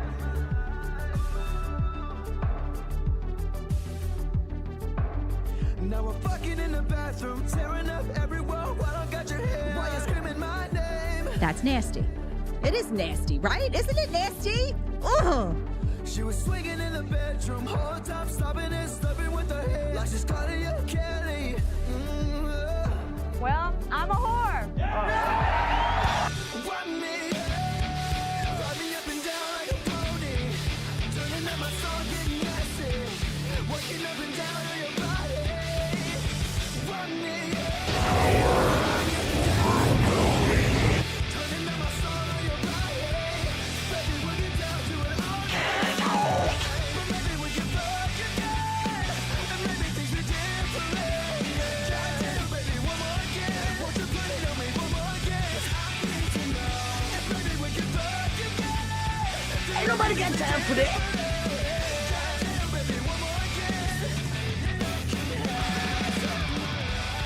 Podcast has been a production of the Rational Mail. All rights reserved. Registered trademark 2026. Don't steal Ned stuff. Oh, those guys are back!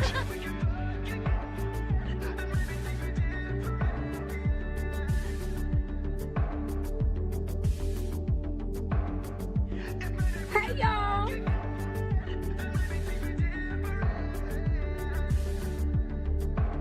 Perfect.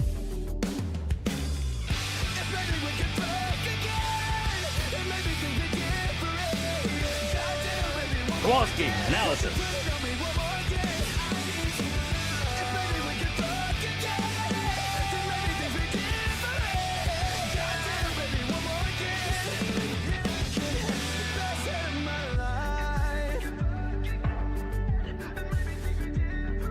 We're never gonna score! We're never gonna score!